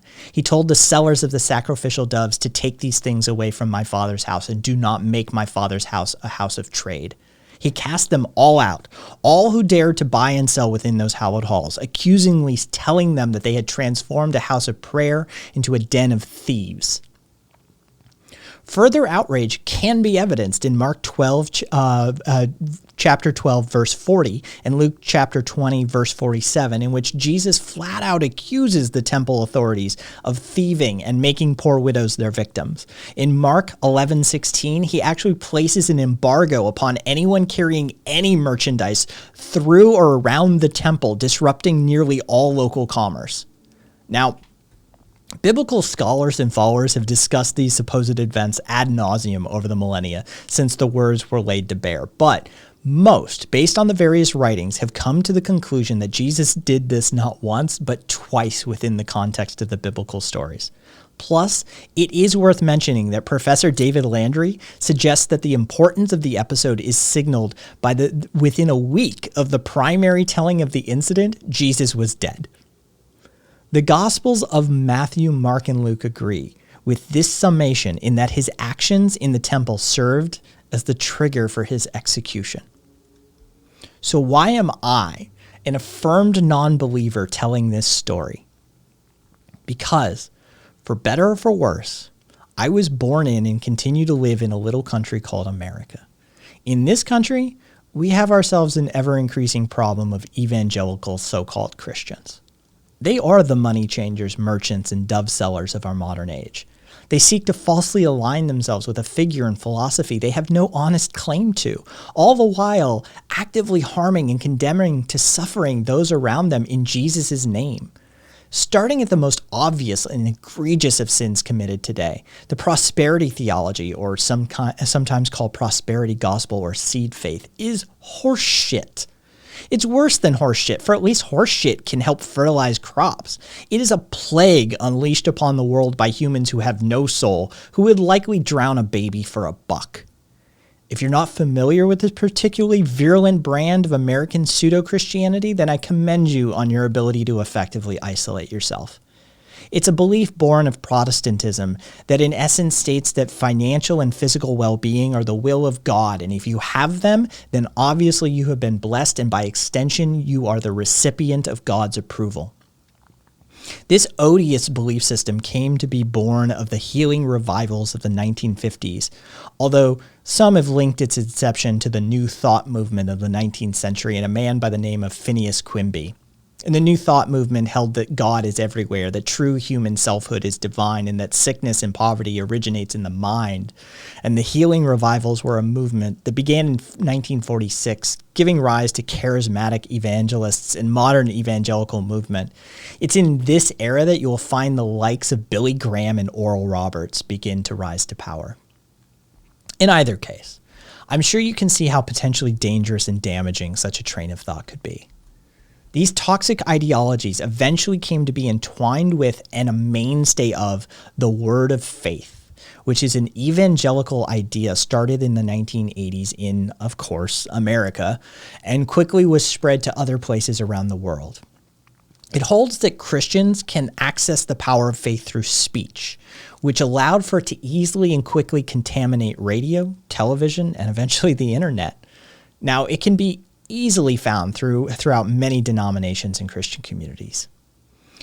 These beliefs, which condemn and exploit the poor, disabled, and those suffering, rather than attempt to aid them as Jesus clearly instructed, became the swampy foundations for the likes of Oral Roberts, Billy Graham, Joel Osteen, Kenneth Copeland, and countless other so-called preachers and pastors to begin amassing ungodly fortunes and taking on the trappings of all that Jesus spoke and fought against. These false prophets fly on private jets, ride in Bentleys and Rolls Royces, and wear the finest of suits, all paid by their religiously gullible marks. Let's get this straight. Jesus was definitely against the accumulation of wealth. He actively advocated for the rich to give away the entirety of their earnings. He hung around the poor, the sick, the downtrodden, and the social outcasts.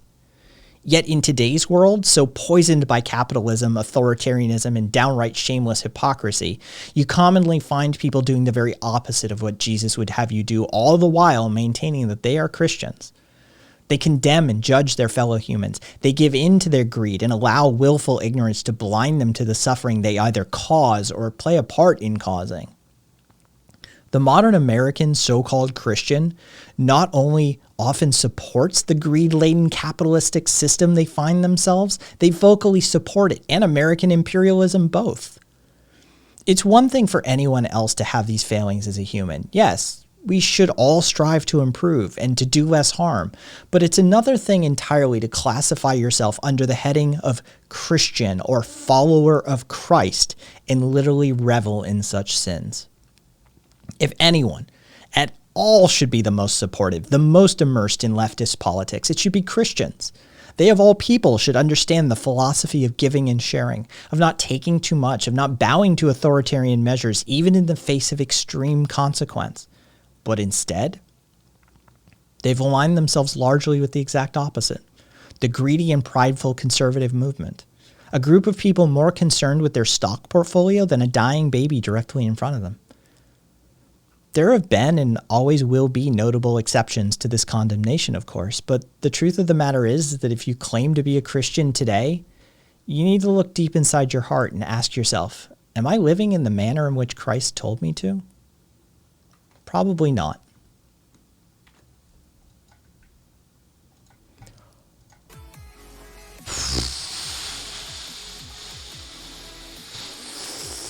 How to piss off Jesus, everyone.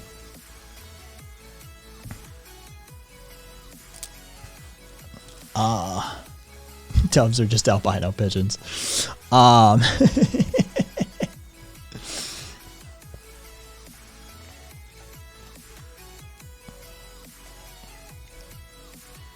right, so hey, Skeptic. So we got a few of those done. We got fucking jury nullification, we got Anson 101, and we got how to piss off Jesus. Yeah, Chapo. I mean, St. Francis of Assisi is considered proto-anarchistic. Jesus is considered proto-anarchistic. Lao Tzu is, the Taoists are firmly claimed as proto-anarchists amongst the anarchist milieu. So Lao Tzu definitely would have been classified as a proto-anarchist. So yeah, 100%. Dove seller remains the most high tier insult in my repertoire. I approve, Wither. I approve wholeheartedly. Let me turn these fucking alerts back on. Forgive me when I select these sounds. It's gonna be loud for a second. Actually, you know what? Hang on. I'm gonna do a thing here. All right, I gotta pause the music. All right. I think I can do this way. Sound. Okay, so this is follows. Follows is follow that one. Okay. And follow alerts re-enabled. And subs. Sub. There we go. Re-enabled. All right, so follows are re-enabled, subs are re-enabled. Where's the alerts? In OBS, let me test it. Let me turn that back off.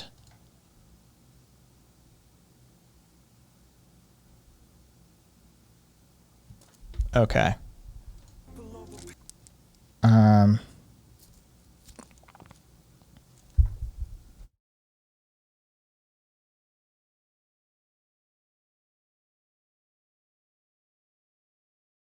Do you guys hear that alert when it goes off? Because I'm not hearing it now.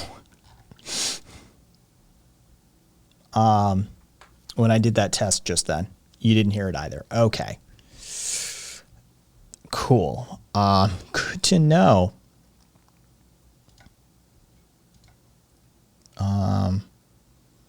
We're on subs, right? So.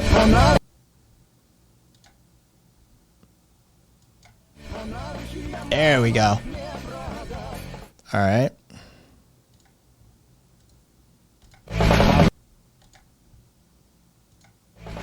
There we go. All right, they're back. They're back. All right, everything is returned to normal. Yeah, all right, cool.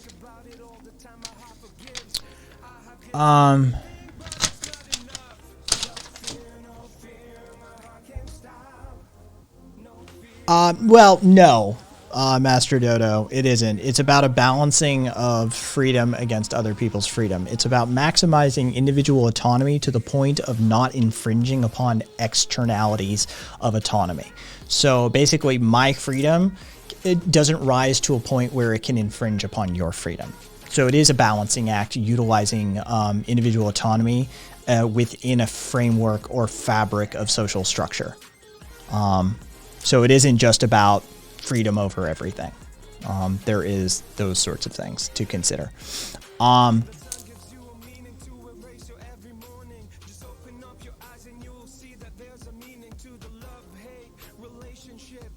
Chapo, it most assuredly was.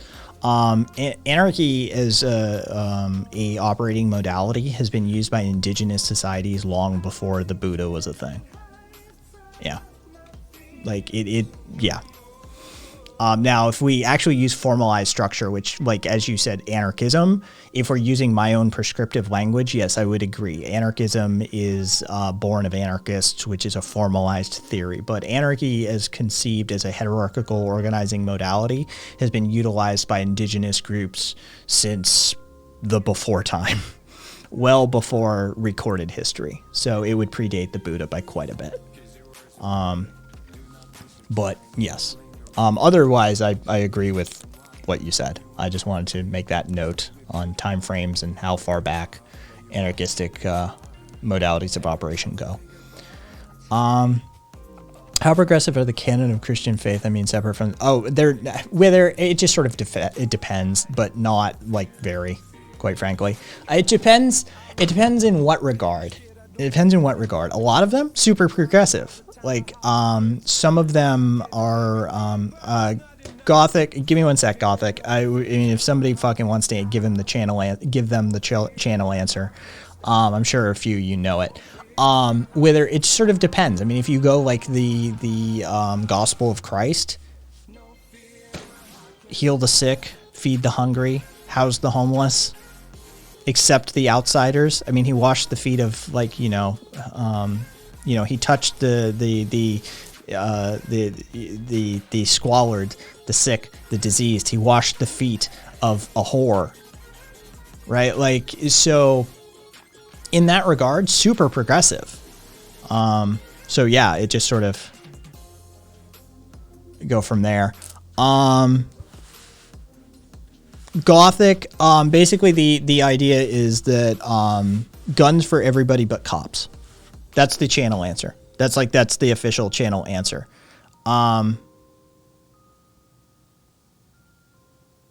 Yeah, it's everybody gets guns except the people who at present have them that are representatives of the state.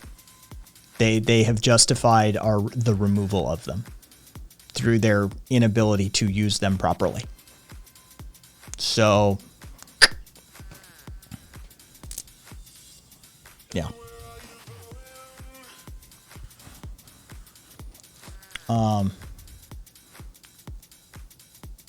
A skeptic, I just got I'm just doing your question now.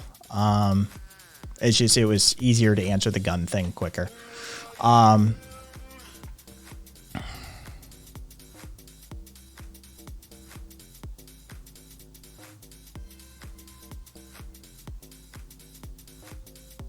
Wait, so anarchist siding and being a part of the national. Oh, it's because they had bigger fish to fry. Skeptic. It's because they had bigger fish to fry. They identified more with their Irish brethren than they did with the imperialist masters that were fucking them over constantly. And so it was in modern anarchistic analytical modes, we would say they were in it for harm reduction.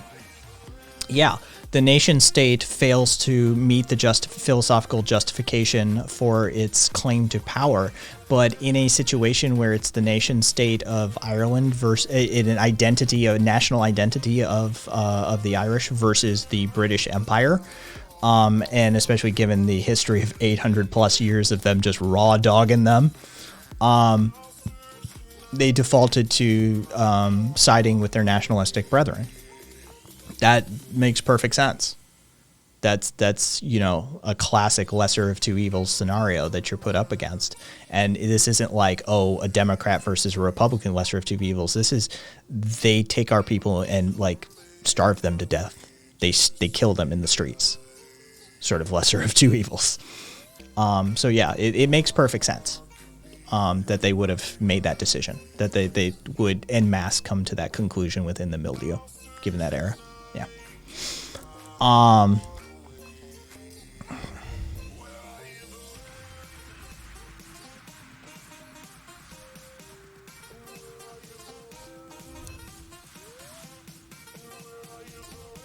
Yes, I didn't know the rest of that, but I knew your great grandfather fucking helped found the Whiteway colony. That I do know. Yeah, you have like credentials. Civic, yeah, it's one of those things. I skeptic. I think if you were facing down the fucking boot of the British Empire after 800 years of oppression of your people, that no matter what you were thinking as an anarchist, you'd be like, you know what, fuck the British. Like, are we gonna get an anarchist movement going? Is everybody ready for that? Do we have enough people on team? No. Who are the fuckers that are opposing the British Empire? I'm with them.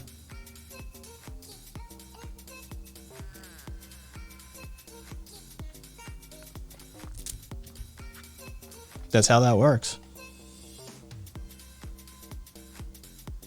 Yeah. Like, it's skeptic. Like, the war makes strange bedfellows. 800 years of war makes very strange bedfellows. Yeah. Anarchists siding with nationalists. Makes perfect sense to me, though. It does. The lesser of two evils in that situation are the nationalists. I'd much rather, like, if I were in their shoes as an Irish anarchist in that day, like, okay, so at that point it's probably 700 years of oppression, rolling back the dates in my head. But, yeah, if I were an Irish anarchist at that time, and it was, a matter of, yeah, no, I'm on team. I have fundamental disagreements with everything you guys stand for. Know that. I do not believe in the nation state, but those fuckers over there, yeah, they gotta go. They have been oppressing our people for long enough. We have been literal slaves to them. They have stolen our food and starved our people en masse. What do we gotta do, boys? Yeah, like that's just how that goes. That's just the reality of the situation.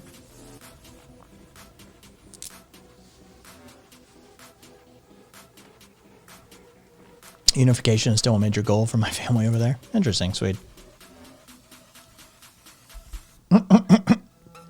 Yeah, that's not how that works, Stellar.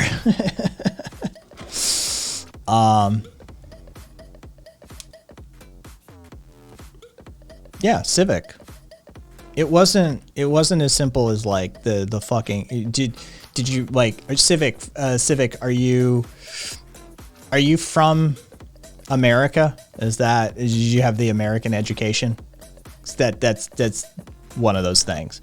Yeah, the British were literally stealing their food. They were using colonial mechanisms and empirical mechanisms to starve them to death. Yeah. It wasn't like, oh, they had a potato famine and they starved to death because they were too stupid to fish. It's that they were under the boot heel of an imperial master that had been genociding them for hundreds of years. Yeah.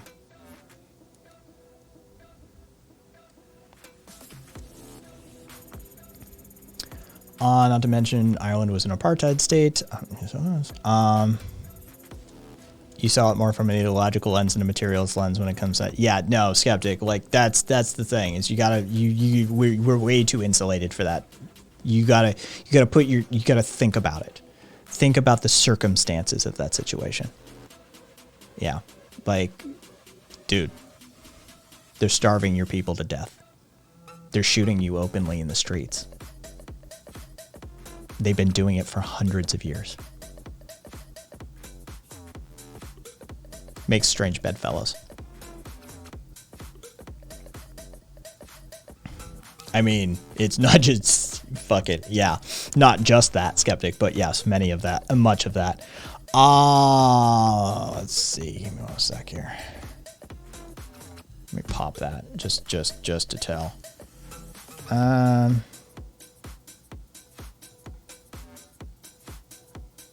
Okay.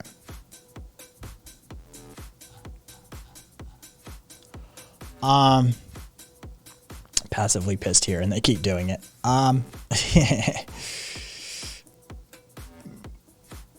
Yep.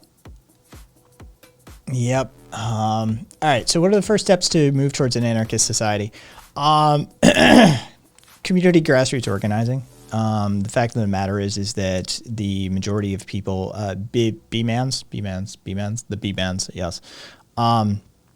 Majority of people in the system, especially neoliberal capitalist systems, are not ready for any sort of like a mass macro oriented movement. The fact of the matter is we can't get a general strike, these sorts of things going in this country. We can't deal with, there's a whole host of stuff we need to deal with. Taft-Hartley Act and Supreme Court decisions that are actually fucking us in the ass.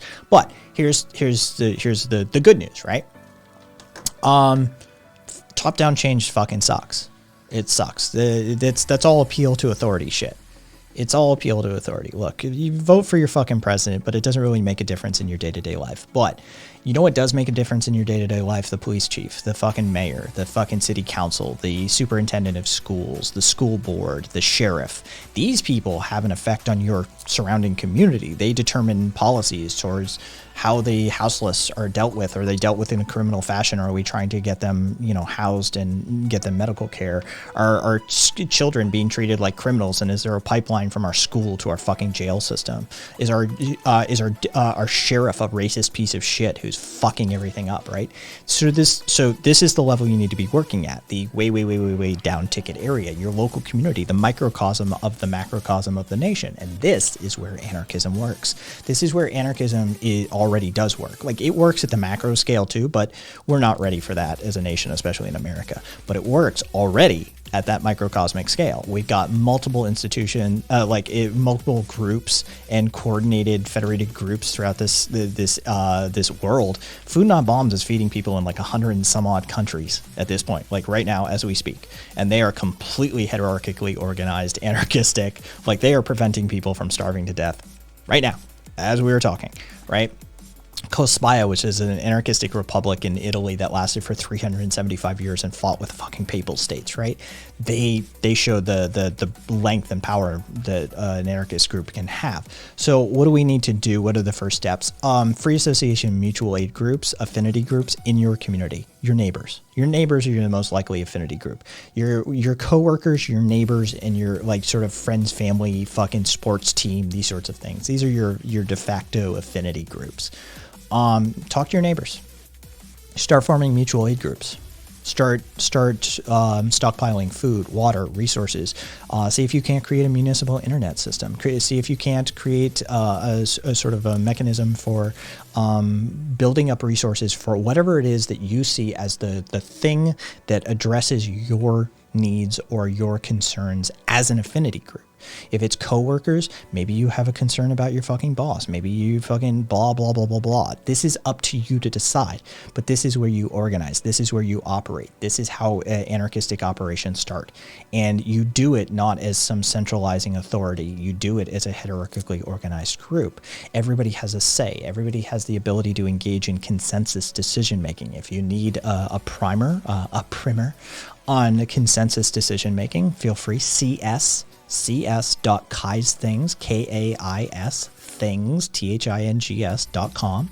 Scroll to the anarchism section, the anarchist section, and look up. There will be a tab for consensus decision making, and it will explain it in length. Or you can go to a YouTube video, and it will explain it more visually, depending on what type of learner you are. So you organize these systems in a resilient manner using you'll align them around anarchistic principles, and you engage in mutual aid practices that help uplift your affinity groups. Your using mutual aid and direct action in your community, and then when others start to see how you are doing this and that how you are successful, you share these tools and techniques with them, and you align with them as fellow affinity groups. And now you have power dynamics, and you start to create a network of affinity groups in your local community. It could be as simple as you need to be far more specific than just not true. This is useless. Then you, as you bring up the standard of living in the area, and then you start to share these tools and techniques, and you start to build these affinity groups into larger groups, and you can federate them from there on out. But you start at the local level. That's where you start. It's where everything starts. Any claim to federalized power is just an appeal to authority, and it's almost guaranteed to fail in the long run.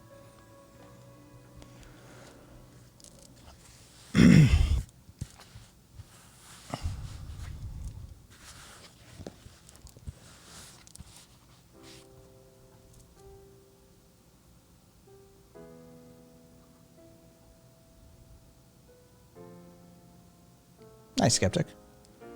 Imagine a police chief who's a closet anarchist. Zen, I've had that fucking dream for a while.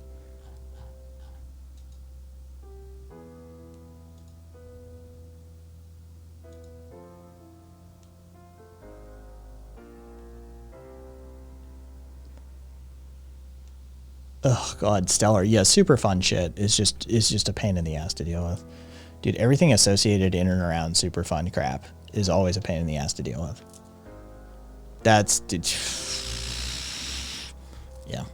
Good luck, Stellar. How many fucking super funds are we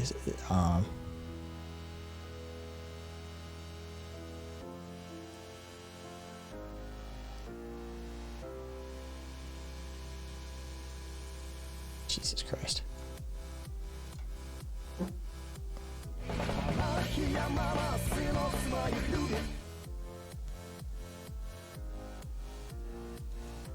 Yeah, but that's where education comes in. 50% of what anarchists do is education, and we do it just fine.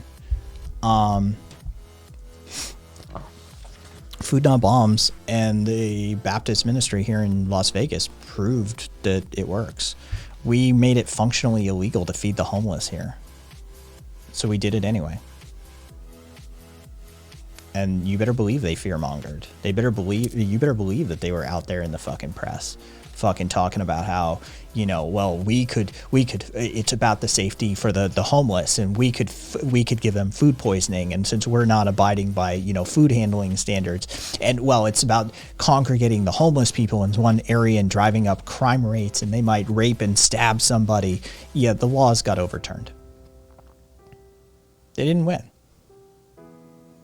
And if you give in to that inclination, that if you organize as anarchists do, and do direct action, that, they'll just spin up fear. Yeah, of course they are. Of course they are. But you can still win. They're automatically going to do that. You do it in spite of it.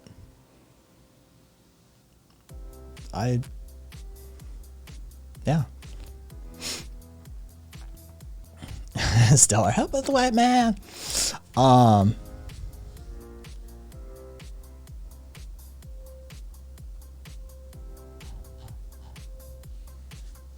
Yes, it sure is, Zippy.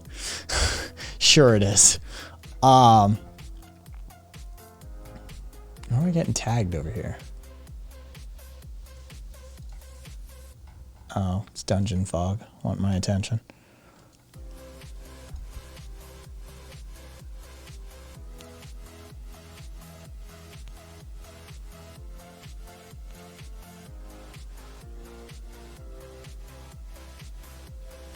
Oh, you're welcome and thank you. Thank you and you're welcome, Skeptic.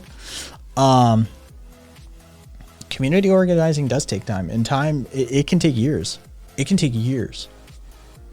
It truly can. It's easier with the younger ones. But if you know what you're doing as a propagandist,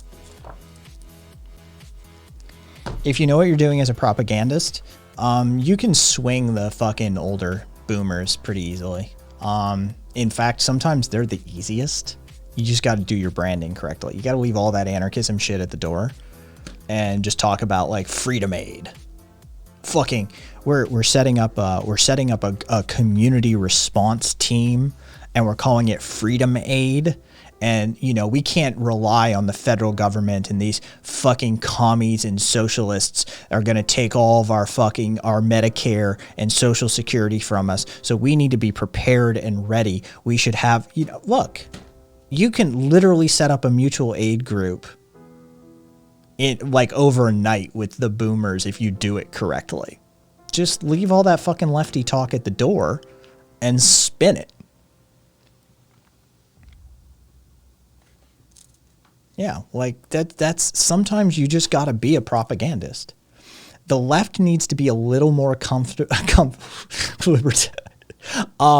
The left needs to be a little more comfortable with Machiavellianism. A lot of leftists need to be a little more comfortable with Machiavellianism, and not like the fucking streamers. Like, dude, seriously, like most of the fucking like major names in leftism are plenty comfortable with Machiavellianism. I'm talking about the community organizers and the activists. They need to be a little more comfortable with Machiavellianism. Dude, sometimes the ends do justify the means. I'm not saying fucking murder somebody, but I am saying occasionally you might need to lie. And, you know, get it done. Get the job done. If it means that a fucking homeless person doesn't sleep rough and they're not freezing in the streets in Buffalo, New York, and they have food in their stomach, and you just had to lie to a fucking right-winger to do it, like maybe like leave the black bloc at the door, but still fucking, you know, oh yeah, this is Freedom Aid. We're fucking, you know, but it's still anarchistically organized fucking mutual aid that like, oh yeah, we don't want any single person in charge because if fucking what if a fucking Biden type comes in here and takes this over? We should all have a say. We should all, like, yeah, you just fucking, dude, you can do direct democracy, hierarchically organized, fucking branded right-wing shit. They won't be any the wiser. Respect my authority.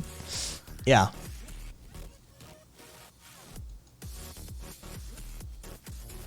Yeah, like it's, and again, if you haven't read it, for the love of God, people, read it. Like, how many fucking times, every fucking stream, like I should just open the fucking stream, like,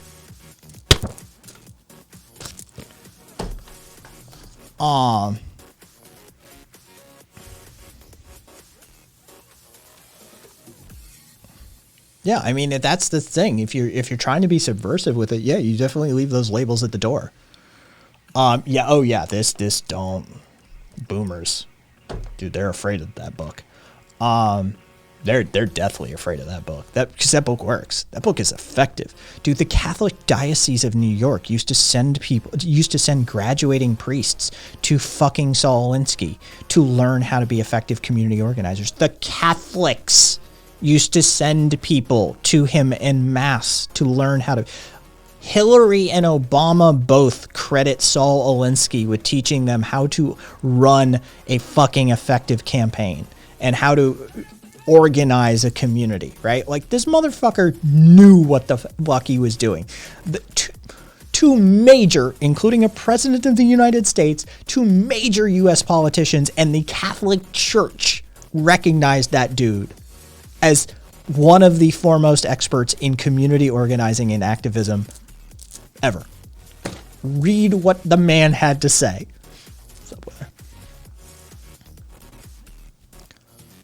Oh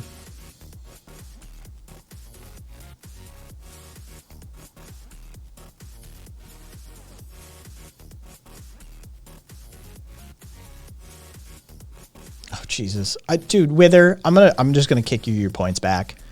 I'm just gonna kick your points back because I've already done enough reading. I'm not fucking doing any more reading, dude. I've done 3 essays tonight in totality, plus an entire fucking like multi-page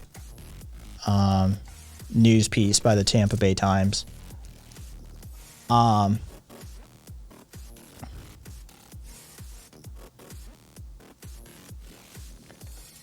All right, I'm new, and I have a question about this idea of co-opting boomers. How do you keep them on board without the dog whistles, or how do you deal with the dog whistles while co-opting them?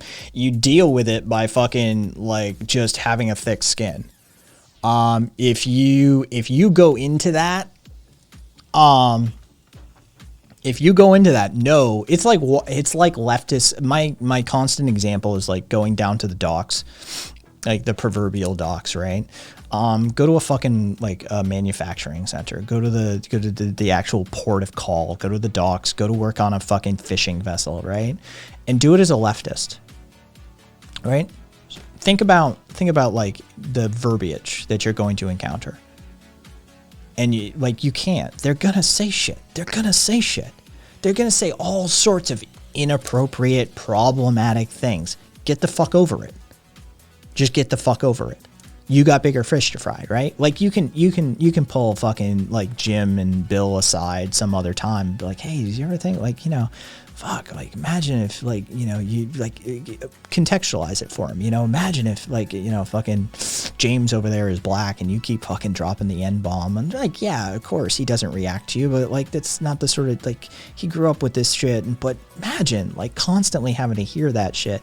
Imagine if somebody was calling you a fag fucking 24/7 and just sitting there fucking calling you a fag over and over, right? Eventually you want to punch this dude, right? Like it's just like you can pull them aside eventually and have that conversation and maybe make some headway. But big picture, you thick skin it. You fucking put up with it. Because the fact of the matter is what you're trying to do is like organize those docks. You're trying to deal with an aggressive hyper-capitalist modality of operation that is way more influential and coercive on a systemic level than just that one dude. So you're big picturing that one, and you just sort of deal with it. And then you get them organized, and you get them fucking unionized, and you fight against management, and you do all that sort of stuff. And maybe one day you can have that conversation with Jim and Bob and Bill and whoever else that needs to have that conversation, and you can start to make headway there. But it is about a sort of triage. It is about an order of operations. Which of these do I see as the most important thing to affect change in this environment, right? Like, what do I need to do?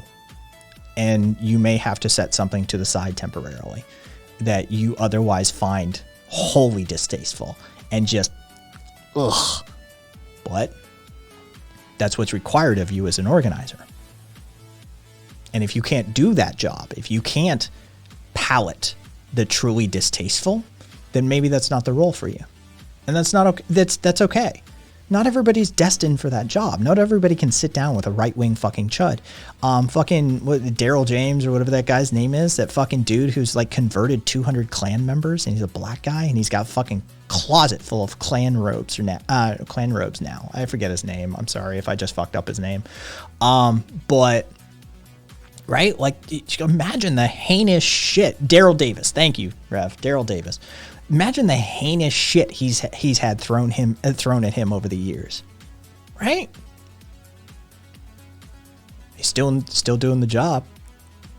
He doesn't give a shit if you call him the N-word. He doesn't give a shit if you call him the N-word with a hard R. Whatever. He's heard it 1,000 times at this point. By the end of this conversation, he'll have you doubting that Klan membership, though, won't he? He's gonna win. He's gonna fucking win. just got to know what sort of job you're in for. If I'm understanding you correctly, handling it is maintaining focus on the biggest goal. So for extreme extroverts like me, how do you bite your tongue if you exceed your threshold of tolerance? You just get the fuck out. Dude, Guyan,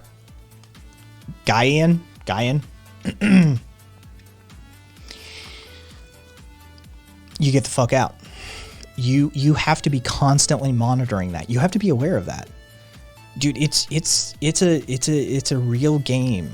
Like, you have to be aware of your own tolerance, your own limitations, and your own breaking point. It cannot sneak up on you. Dude, you're essentially a spy. Like, when you're engaging that level of activism, like truly, like unionizing a fucking corporation that pays millions of dollars to union breakers, that have like modern day Pinkertons monitoring communications in the area, you're a fucking spy. You need to start acting, thinking, and operating like one. You need to realize these motherfuckers will follow you to your house. They will threaten your family. Like, they will bug your fucking communications. They will do whatever they need to make sure that you can't engage in that activity. And so if you aren't operating on that level, in that capacity, with that mentality already, you need to get your OPSEC game in place, operational security. You need to get your OPSEC game in place. Because, yeah, you can't have that sort of shit sneak up on you. You need to be way more disciplined mentally than that. You can't just, like, have a fucking moment and snap. Yeah. You're welcome. Yeah. Amazon surveillance. Yeah. Yeah,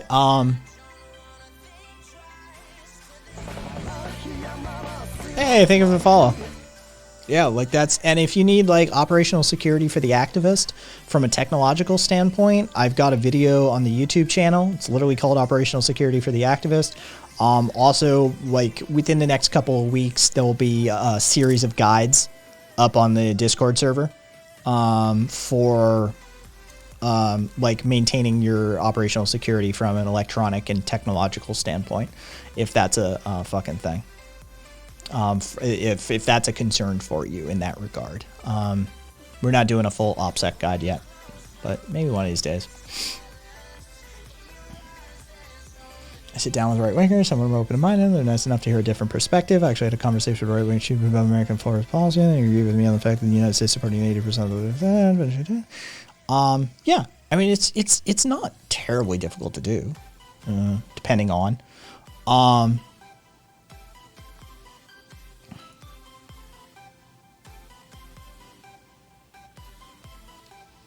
Yeah, I'm that's not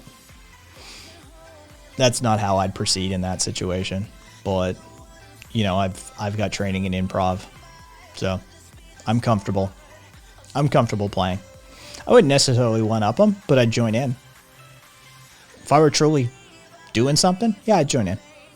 Yeah, I wouldn't try to like prove my like alpha status or any such bullshit like that, but I would yeah, it's a communal bonding behavior, and it's a shibboleth in many instances.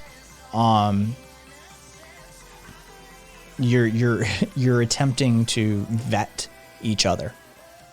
It happens in all sort of in-group tribal mechanics, and racial jokes, racist jokes, or like slurs can be a shibboleth for an in-group. Yeah. So you have to have a fucking racist joke or four, like locked and loaded. You actually have to, like, you know, depending on what you're engaging in, that's a real thing. And yeah, like a lot of fucking leftists today think that it's all just fucking peace, love, and hippie shit, and it's like, yeah, no, that's not what it looks like in the trenches. And I mean, have conversation, like go and fucking listen to some of those interviews, like deep podcast interviews with Daryl Davis and shit. It's fucking rough. It's fucking rough. You're gonna get followed home by a fucking truck full of Klan members who want to run you out of town, maybe. Like, shit gets real sometimes for organizers Like, and that's the sort of thing. Like, a lot of leftist organizers are so used to organizing in places like Portland and Seattle and New York and San Francisco and LA and shit like that, right? They have, the last time they had a conversation with a true blue collar proletariat type was maybe never. So that's why I use those examples of like the docks and shit like that. Like, when's the last time you went down to the Port of Los Angeles and had a conversation with one of those motherfuckers working the docks? Usually never.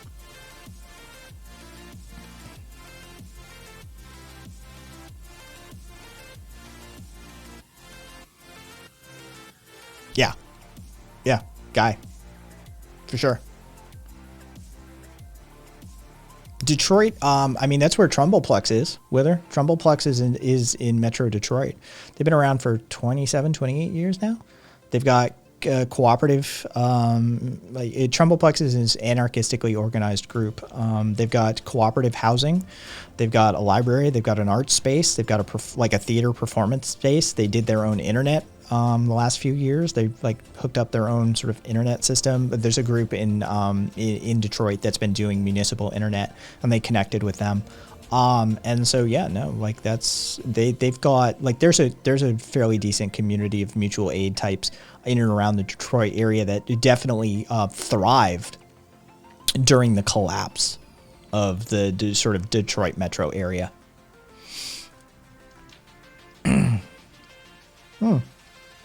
Cupcake, Puerto Real in Spain is the Ansins basically run the fucking place.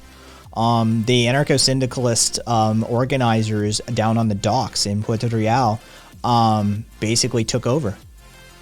They're determining healthcare and environmental and educational policy now for the surrounding area. Yeah, they're like, we run this fucking place. The whole goddamn town is a port. You're doing what we say now. We're gonna run this as Ansins. Yeah, so the Ansins basically took over Puerto Real to a huge fucking extent.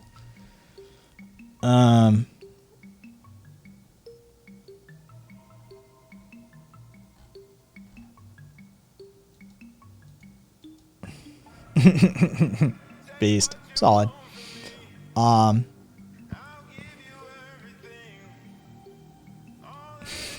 Kvass, I mean, you hate to be that guy, but you're basically coming towards the end of the stream here.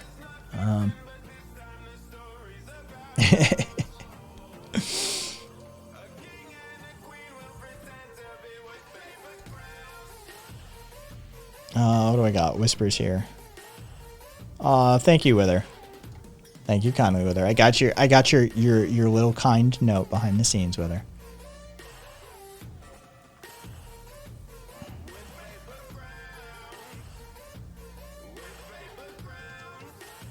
Should we raid into Silver Spook?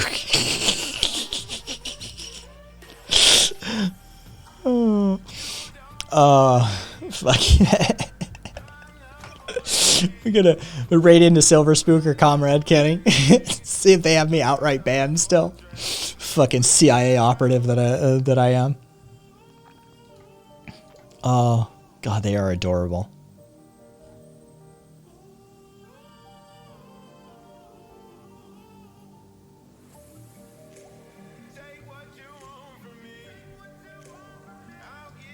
Zippy, why is it fine? Silver Spook and Comrade Kenny are these hardcore fucking ML types who talk shit during the rise of infrared on Twitch. Talked mad shit about anarchists and how we're all CIA operatives and shit like that, right? So I became persona non grata. And so Pinko, fucking Comrade Kenny, Silver Spook, I know.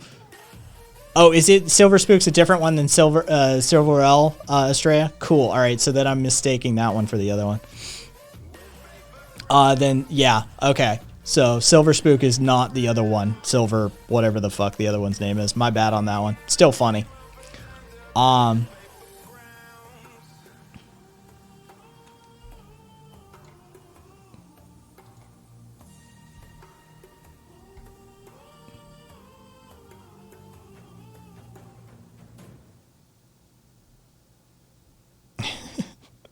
Hey there, W. Let's see. Back when I was a garbage slinger, the convos I'd have with my coworkers and other slingers were I was young and naive and tried to unionize without any real experience. And I almost lost a job because my boss I worked with was pissed. The 10 other employees, including 2 of my other families, were in the boss's pocket. Yeah, Buddhist. Like, yeah, you gotta do that on the sly. Organizing is a whole skill set. There are people who spend their lives developing the skill set of an effective union organizer. It's not something you just blatantly do. You don't just go into a shop and be like, unionize now. Estrella, I literally can't because he's got me banned and blocked. I tried it a month or 3 ago or something like that. Yeah.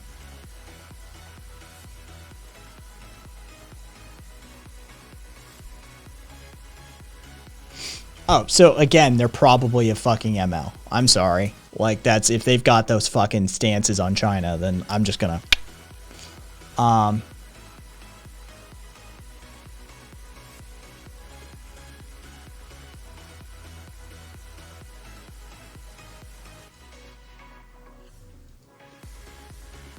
yeah. I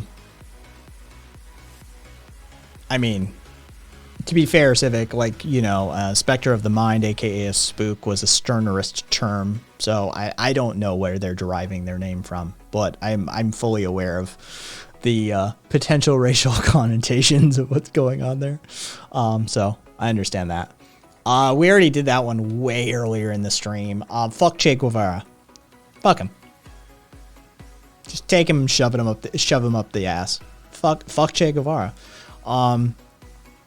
He was a fucking paternalistic, patriarchal, homophobic, fucking, he would have been transphobic too, fucking misogynistic piece of fucking shit. He would happily round gays up and put them in the camps and fucking execute them. Right? Yeah, sure. He did some shit for the labor forces and a little bit of leftism to some degree or another. But yeah, no, he was a terrible human being. Like, fuck that dude. Yes, but he took a very good photo. Yeah. So, but yeah, no, the shit he had, I'm Cuban. Love how white people love him. I mean, people all over the, dude, there's fucking like, there's people in fucking China walking around with Che Guevara shirts on. They have no idea who the fuck he is. White people don't know who the fuck he is. Nobody knows who the fuck he is. Honestly. You show me somebody wearing a Che Guevara shirt, and I'll show you somebody who doesn't know who Che Guevara is. It's pretty much that. Like, if you're wearing that shirt, you don't know who that guy is.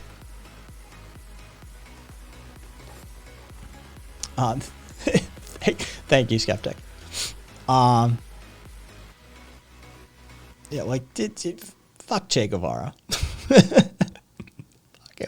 And fuck anybody who's wearing a Che Guevara shirt. Yeah, he's that guy from the Tropico game. Yeah, Zippy, basically. Yeah.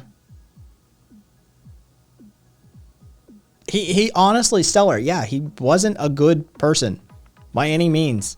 And I understand revolution makes very bad people out of most of us, right? It's difficult to conduct a revolution and, you know, come out as a moral or ethical leader. I understand that. I understand the compromises in your humanity that it takes to engage in that sort of space.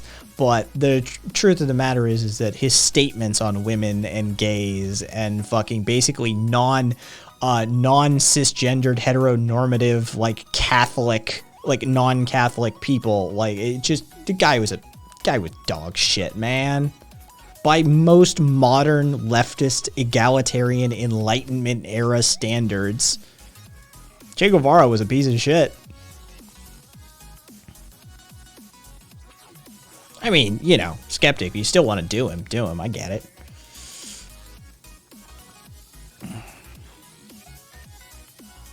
We should replace all Che Guevara with Michael Che and a beret.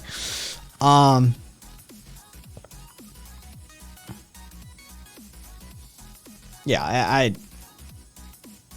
Che can fuck off. It just looked cool or something. Yeah, no, I mean, he takes a mean photo. The guy was handsome and he took a mean photo. So I get it. Like, it's about the aesthetic.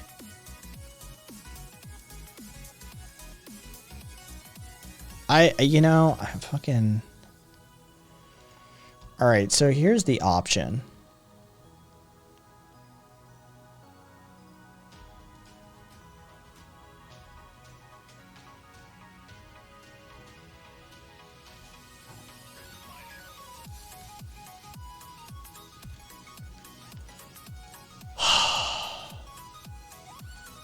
Not Jay had better hair than me. Fuck him. This is nonsense. You skeptic, no real thoughts at this time. I'm sort of like ranted out.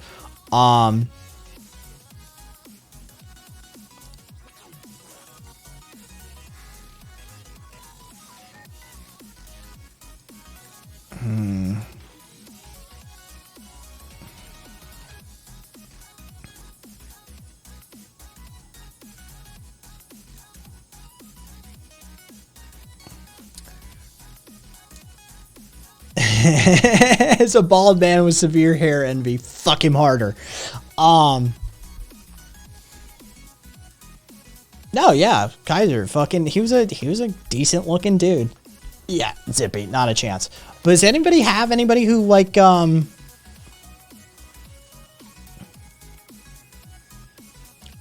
they like? That's a small, like, you know the deal. Single digits. Does anybody have that? Anybody they like? You want to do? All right, Buddhist, who you got?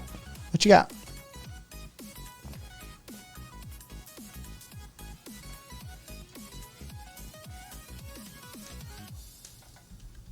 The drooler. The drooler. I like the name. I like the name. Done. Done and done. I'm not even gonna... We're just doing it. We're just doing it. Buddhist, I trust you. I trust you, Buddhist. Alright,